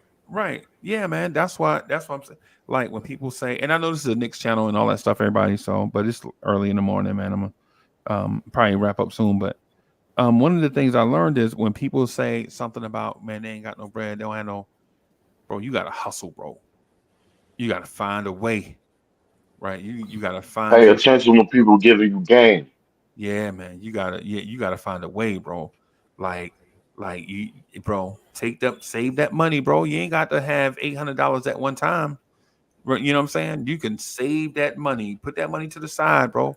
Even if it take you 10 checks to come up with $800, bro. Put that $80 to the side, bro. Then go to the auction. And then save the other money. Have the car in your yard just sitting. It ain't bother nobody. Come up with that $700 to get it fixed. And then sell it for nowadays, you could probably sell it for $4,000 because people need transportation. You know what I'm saying? People or $3,000. People need transportation, bro. People get that tax money back. They need them a whip. Hey, here we go. Your son in college. Oh, they let him drive this year. You know what I'm saying? Facts. Your girl car broke down, man, and they talking about it's a transmission. I hear Facts. you. Yeah, man. It's what you gotta do, man. Learn. So, but anyway, AD. So a dude from Boston, that I work with told me that if it wasn't for New Edition, nobody would remember any of the groups from the 70s and 60s.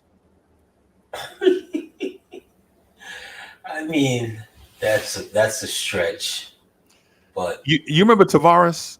Penny for your thought, nickel for your kiss, a dime if you give absolutely, me. absolutely. But I think what New Edition's contribution overall is that they kept they were the bridge from those 70s, 60s, and they took it into the modern way and so forth. And they never they had their own individual struggles, just like all them other bands did. But they kept it going in a way that you don't see today. Like there's no band from like the 90s that are still here today rocking like how New Edition picked up the baton and carried it.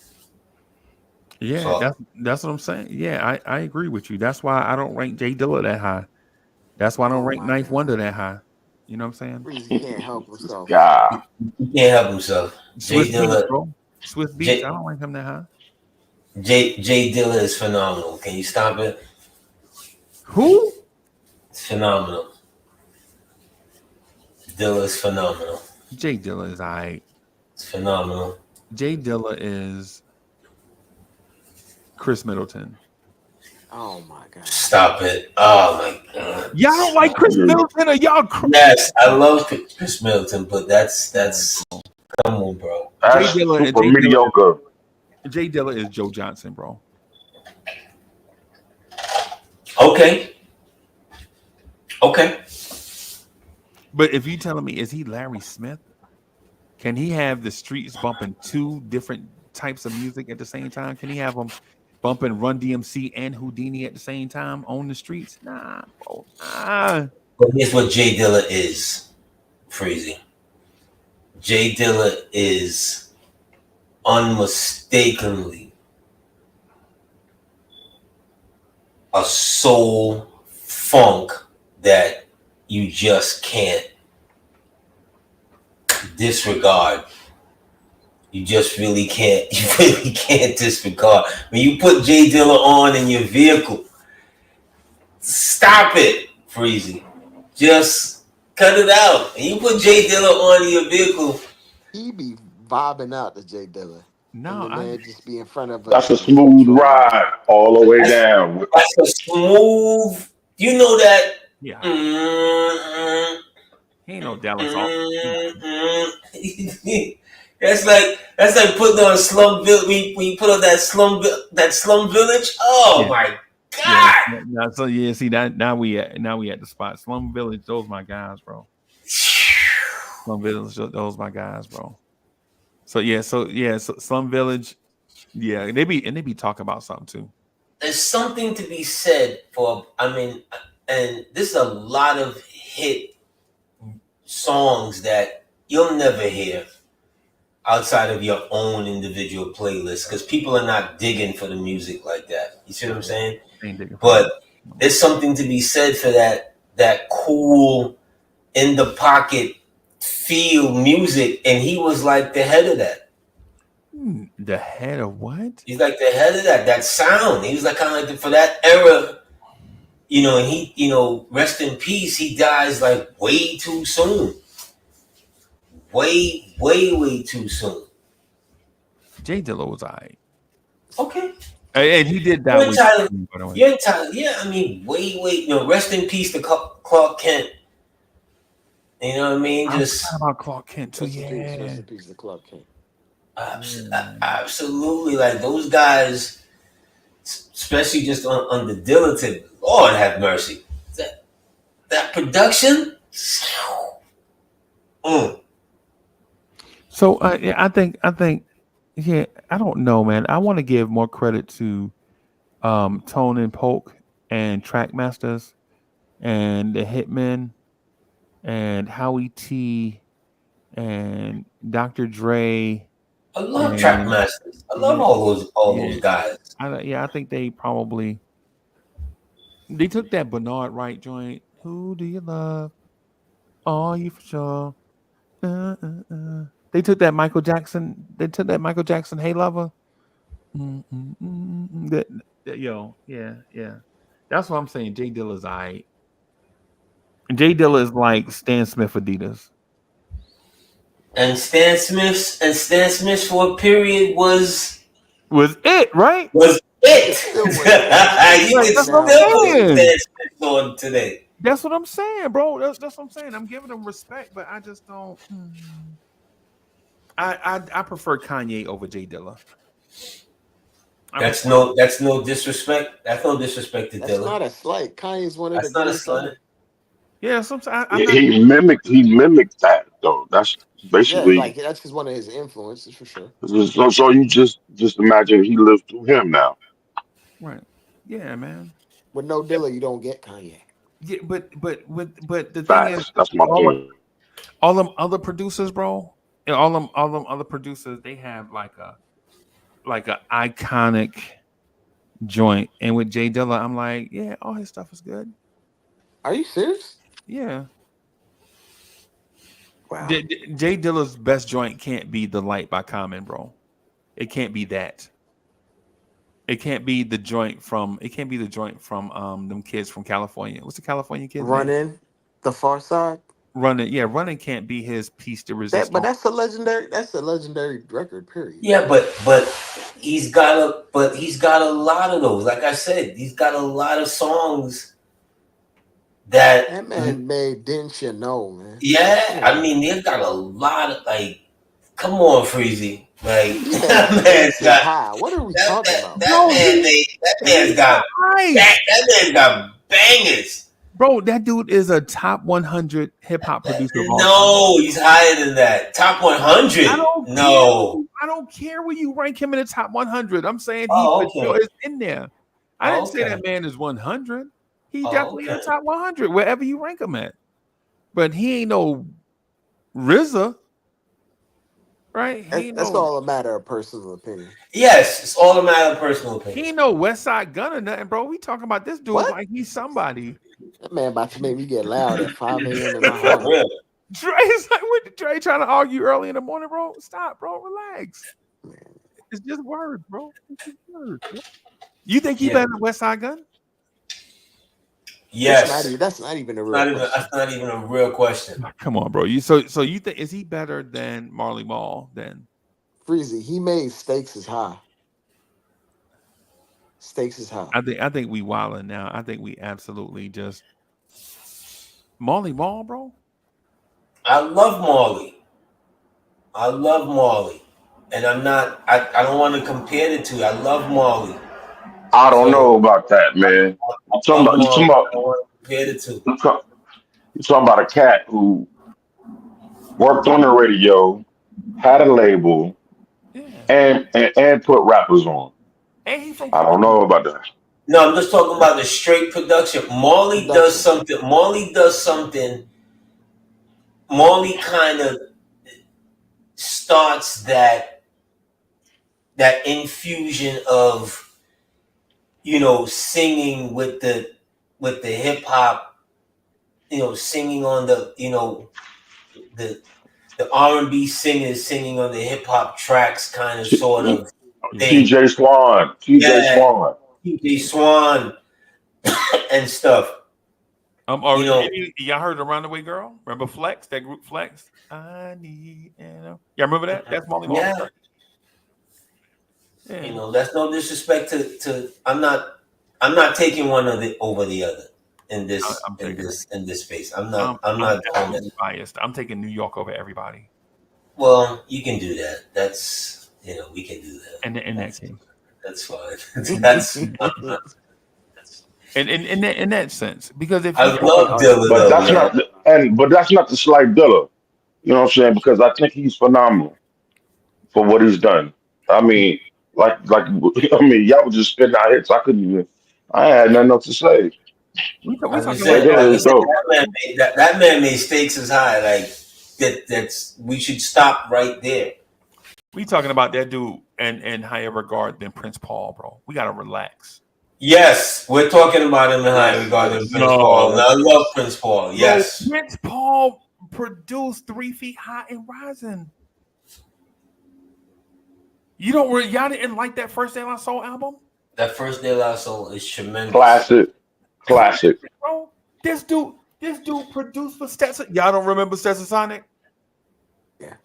Some people like the way What's that that? Sally walks. Dudley walks. I know what you're talking about. But Yeah. Freezy, before you go to bed, put on "Let's Ride" by Q-Tip.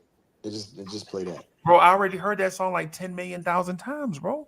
Okay, And I know you here, liked it each time too. here Yeah, at 10,000,001. it's a Q-Tip inspired Jay Dilla song. No. Here at 10,000,001. No. You don't think Jay Dilla is inspired by the native tongues? I think so. And Native Tongues is inspired by Dilla too. Yeah, I think Oh, so. native tongues wasn't I even think so. around after Jay Dilla, bro. I think so. Bro, I think so. The the kids. Native tongues is around first, but like I said, you can't take away Dilla's contribution to that sound, man. Like I'm Jesus. not taking nothing away from him. AD, I'm giving his credit. He top. Anybody but that messed around with soul samples and used an MPC to make a beat over the top of it is influenced by Dilla. And this is inarguable as well. Well, and but to be fair, Pete Rock was doing it. Pete Rock was Of kind course. of doing it Before Jay first. Dilla was Before born. Dilla. Pete Rock was doing it before Jay Dilla, but there's Before a Dilla. particular style that Dilla Right. has. You ain't never heard the song "One Love" by Houdini? You ain't never heard "Friends"? Yeah, but One Love is not that. We're not talking about that. One Love is not. And I love One Love. One Love is not that. Wait. You're saying that Jay Dilla enhanced the soul sample over because when I heard Juicy Fruit by M. Toomey, yeah, I remember Juicy Fruit by M. Toomey. Yeah. Juicy Fruit. Banana. Yeah. Say bum bum bum bum bum bum. Yeah, ain't never heard that before? Yes. Okay. You ain't never heard "Forget Me Nots" by Patrice Rushen? You ain't never heard Galaxy Defender? You ain't never heard that before? You ain't never heard that before? You ain't never heard that before? Breezy had the clock. Yes, Breezy had the Breezy. clock on time. Yes, sir. Yeah. Yeah. Patrice Rushen, the original Mary J. Blige. Yeah, yo, bro. Who didn't know that Diddy did a carbon copy of Patrice Rushen for Mary J. Blige? Who didn't know that? Right? He was smart. Who didn't know that the song "You Remind Me" is a copy of Patrice Rushen? He was smart. Yeah, bro, that's what I'm saying. These things happened before Jay Dilla, bro. That's all I'm saying. Jay Dilla is a copycat. Oh my God. No, not in that sense. Not in that. No. Hold on, Freezy. Hold on. Those samples that what Bad Boy is doing was not what Dilla was doing. Dilla was chopping up the sample. Yeah, they're not doing the same thing. Let's be clear. Bad Boy was literally looping the whole part thing. of the beat over. Yeah, you put the instrumental on and people just rapped over it. Yeah, no, yes, right. Like Bad Boy got, and no disrespect to them, because I say this all the time. If they weren't doing what they were doing, a lot of those acts from the 50s and the 40s and the 60s and whatever, they'd be broke. They be broke, bro. Yep. They'd be broke. I agree. And forgotten. That's the one thing when I don't care what anyone says about it, not original, whatever. If you weren't sampling, those is forgotten music that a lot of them you can go into those record places and sales and whatever and get them in the bins, and a lot of people don't even know those records are alive. It's not until someone who's related or another record company hears the music on the radio and we're like, oh, got him. Yeah. The smallest little drop, the smallest little kick snare, someone hears it and you added it to your song, got him. Got him. We need that. Right. And so I'll give another example. You remember Freddie Scott? Okay, so here's the thing. If you didn't come from a household where people played spades and drunk beer and played liquor got real loud, maybe Friday night, Saturday nights, then you might not understand this. But when if you was a little boy, and your job was to keep a nickel on the record player, AD, you remember that when say somebody Yep. hey, put on that Freddie Scott. I'm Your like, job oh was man. to go to the store. Yeah, something. Go to the Go get my lighter out the car. That was your job. Like you was the Go get me a pack of cigarettes. go get me a pack of Go cigarettes. to the That's right. store. Yeah, yeah. And if you our age, they'd be like, yo, go get me a 6-pack from the corner. That's when you could be 8 years old and buy a 6-pack and a pack of cigarettes. This is before they put all the signs up and all that stuff, right? If you don't remember your uncle telling you to put on that Freddie Scott and put a nickel on the needle because that was your Uncle Jam. Hey, Lee, you remember the Freddie Scott song I'm talking about? Oh, baby, you got what I need. That's Yep. You got Yep. everything I need. You mean Mhm. everything to me. Oh, baby, you. And then a rapper, Molly Mall took a rapper, and then they just made chop up this thing and do whatever they magic. And the next thing you know, the remake of it is a bigger hit than the original. Yes. Nobody even know who Freddie Scott is. I know who Freddie Scott is. Yeah. That's what I'm saying. Jay Dilla's a copycat. He's not like I said. Look at that Marley record. Marley takes the biggest part of the record. Yeah. Dilla wasn't doing that. They're way different. Dilla's way more sophisticated. Like his soul sample style is way more. It's a different thing. It's a smooth. I don't want to say smoother, but it's a different feel to it. Dilla's not doing that. Not taking those big parts of the sample and just using the biggest mainstream part and going with it. Dilla's music is not doing that. He's taking like the extremely overlooked subdue part, chopping it up, throwing up a drum pattern that he didn't loop. He's literally playing the drum pattern for the entire 4 minutes and adding like little slight nuances that you may not notice on the first or second listen. Like he's kind of revered in the same way that like MF Doom is, where MF Doom just rapped in this like unorthodox style, but it still had a lot of orthodox principles within it that you acknowledge. Okay. But if you paid attention to like the little hints that he drops in the background, If other you if you records, it's if you wanted to compare Dilla, I'm sorry, Joe. If you really want to compare Dilla more, I think a better comparison would be him and what the Art of Noise were doing out in Atlanta. Oh yeah, you remember all the yeah. It's that Super soulful. it's super it's bump that it's black. Yeah. You know what I'm saying? It is unconditionally what your grandparents wanted the black music. Saturday morning and you got to clean the house. Yes. Yo, let me ask you this. Anybody remember the song Ready or Not by the Delphonics? Ready or not, Here I come. Yep. Gonna find Come on, man. Yo, I'm telling you, bro. Bro, hey, if I can find that on vinyl, I'm gonna buy it, bro. Like some songs are just so iconic and classic that even when a producer claims to be great and all he did was steal something, then because are you okay? Is Jay Dilla better than Wyclef? Different. Wyclef would be in that Diddy realm of like production.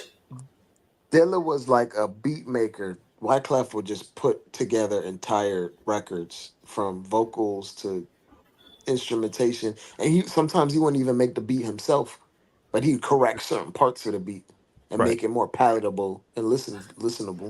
But here's what I will give you though, Freezy, and this is you can't take this away from someone that can make something that's universally loved. The Wyclef Fuji, the Score album, Dilla's never gonna do that. No, he can't. He didn't have the ability to. It's not that he had ability to, but it's where you're drawing from. Like Dilla and those people are drawing from a more of a southern sound, while Clef and them is drawing from like everywhere. Reggae, salsa, whatever. And it's kind of gumboing this sound, and it's pop ready. Because the moment you heard Killing Me Softly, gone. Yeah, out of here. Classic. Out of here.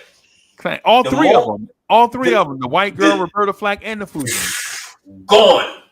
Yeah. The moment they brought back the Roberta Flack that I don't think anybody remembered, or as soon as you heard her Lauren's interpretation, you were like, oh, fire. But it was out of here. Yep. Yep. So you can't take that away from Clef.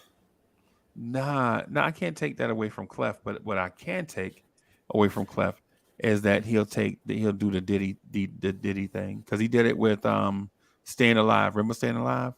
Mm-hmm. Yeah. It was just a straight beat. He just ripped it, and it was the same. Yeah. But I would have done it too, because guess what? It worked. It worked before. It's timeless. It will work again, and it was a nice rendition. Right. And it worked.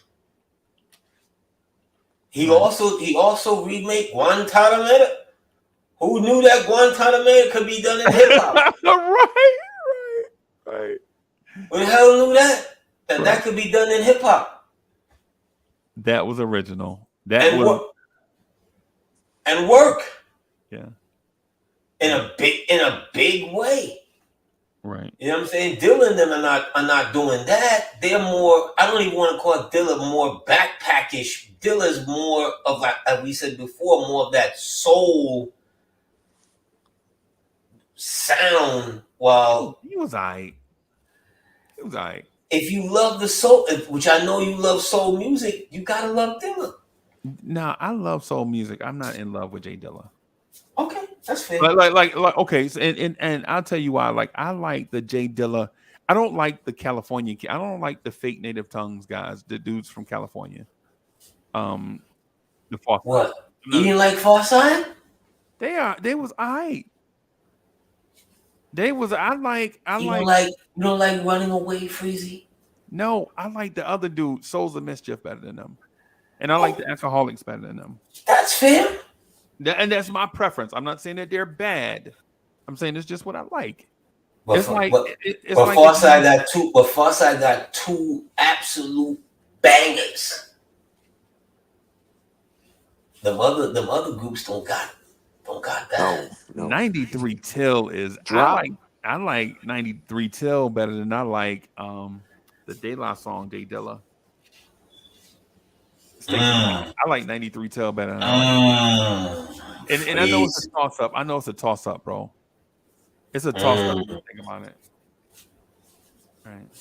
Okay. Hey, you like what you like when you set your groove, how you grooving. Because 93 Till is just original, bro. Like remember when 93 Till came out, Dr. Dre and Snoop Dogg, Warren G, All them guys was out, and then you see the dudes from Oakland come out, and you're like, okay. For what? Stakes is high is not original. Like, I'm trying to. How do you get around? Stakes is high. It's not. Come on. Come on, Freezy. Bro, bro, I'm telling you, I'd like. I'm gonna say this, and it's gonna sound mad crazy, but I like Shock G production more than I like Jay Dilla. That's crazy. That's crazy to It's me. And I crazy love to and say out rest in loud. peace and rest in peace, It's Shock crazy. G. It's crazy to say out loud That's crazy to me. until you think about all the digital underground songs. It's crazy to think that until you think about all the digital underground songs, bro. I like digital. I liked digital Humpty Hump, Yeah, bro. Humpty Hump, all of that. I liked, but Kiss me back, kiss me. Yeah, I guess is what you it's a preference thing as Dre said earlier. Drake But agreed with me that Jay Dilla's Dilla still is a GOAT, high. so nah, he's Who? still a GOAT. GOAT. He's still one of the GOATs. Period. Dre, And you know, goat is a singular word, right? That's fine. Hip hop is too deep to just have one GOAT. true. Because different guys give you different feels. Like, for instance, I love Premiere. The goat. You know what I'm saying? And you could and somebody would say, "Well, Dre's better than Premier." I'm like, "Nah, you gotta be. Are you bugging?" Right. I'm like, that man right there takes him every 10 years to come out with something. Premier's working every day. Him and Pete Rock, bro, stay working. Premier is just his catalog is just. Okay, one last one, and I'm gonna go ahead and get this dog, man, and then Jay Dilla or Scott Storch. Dilla. What? I love the Piano Man.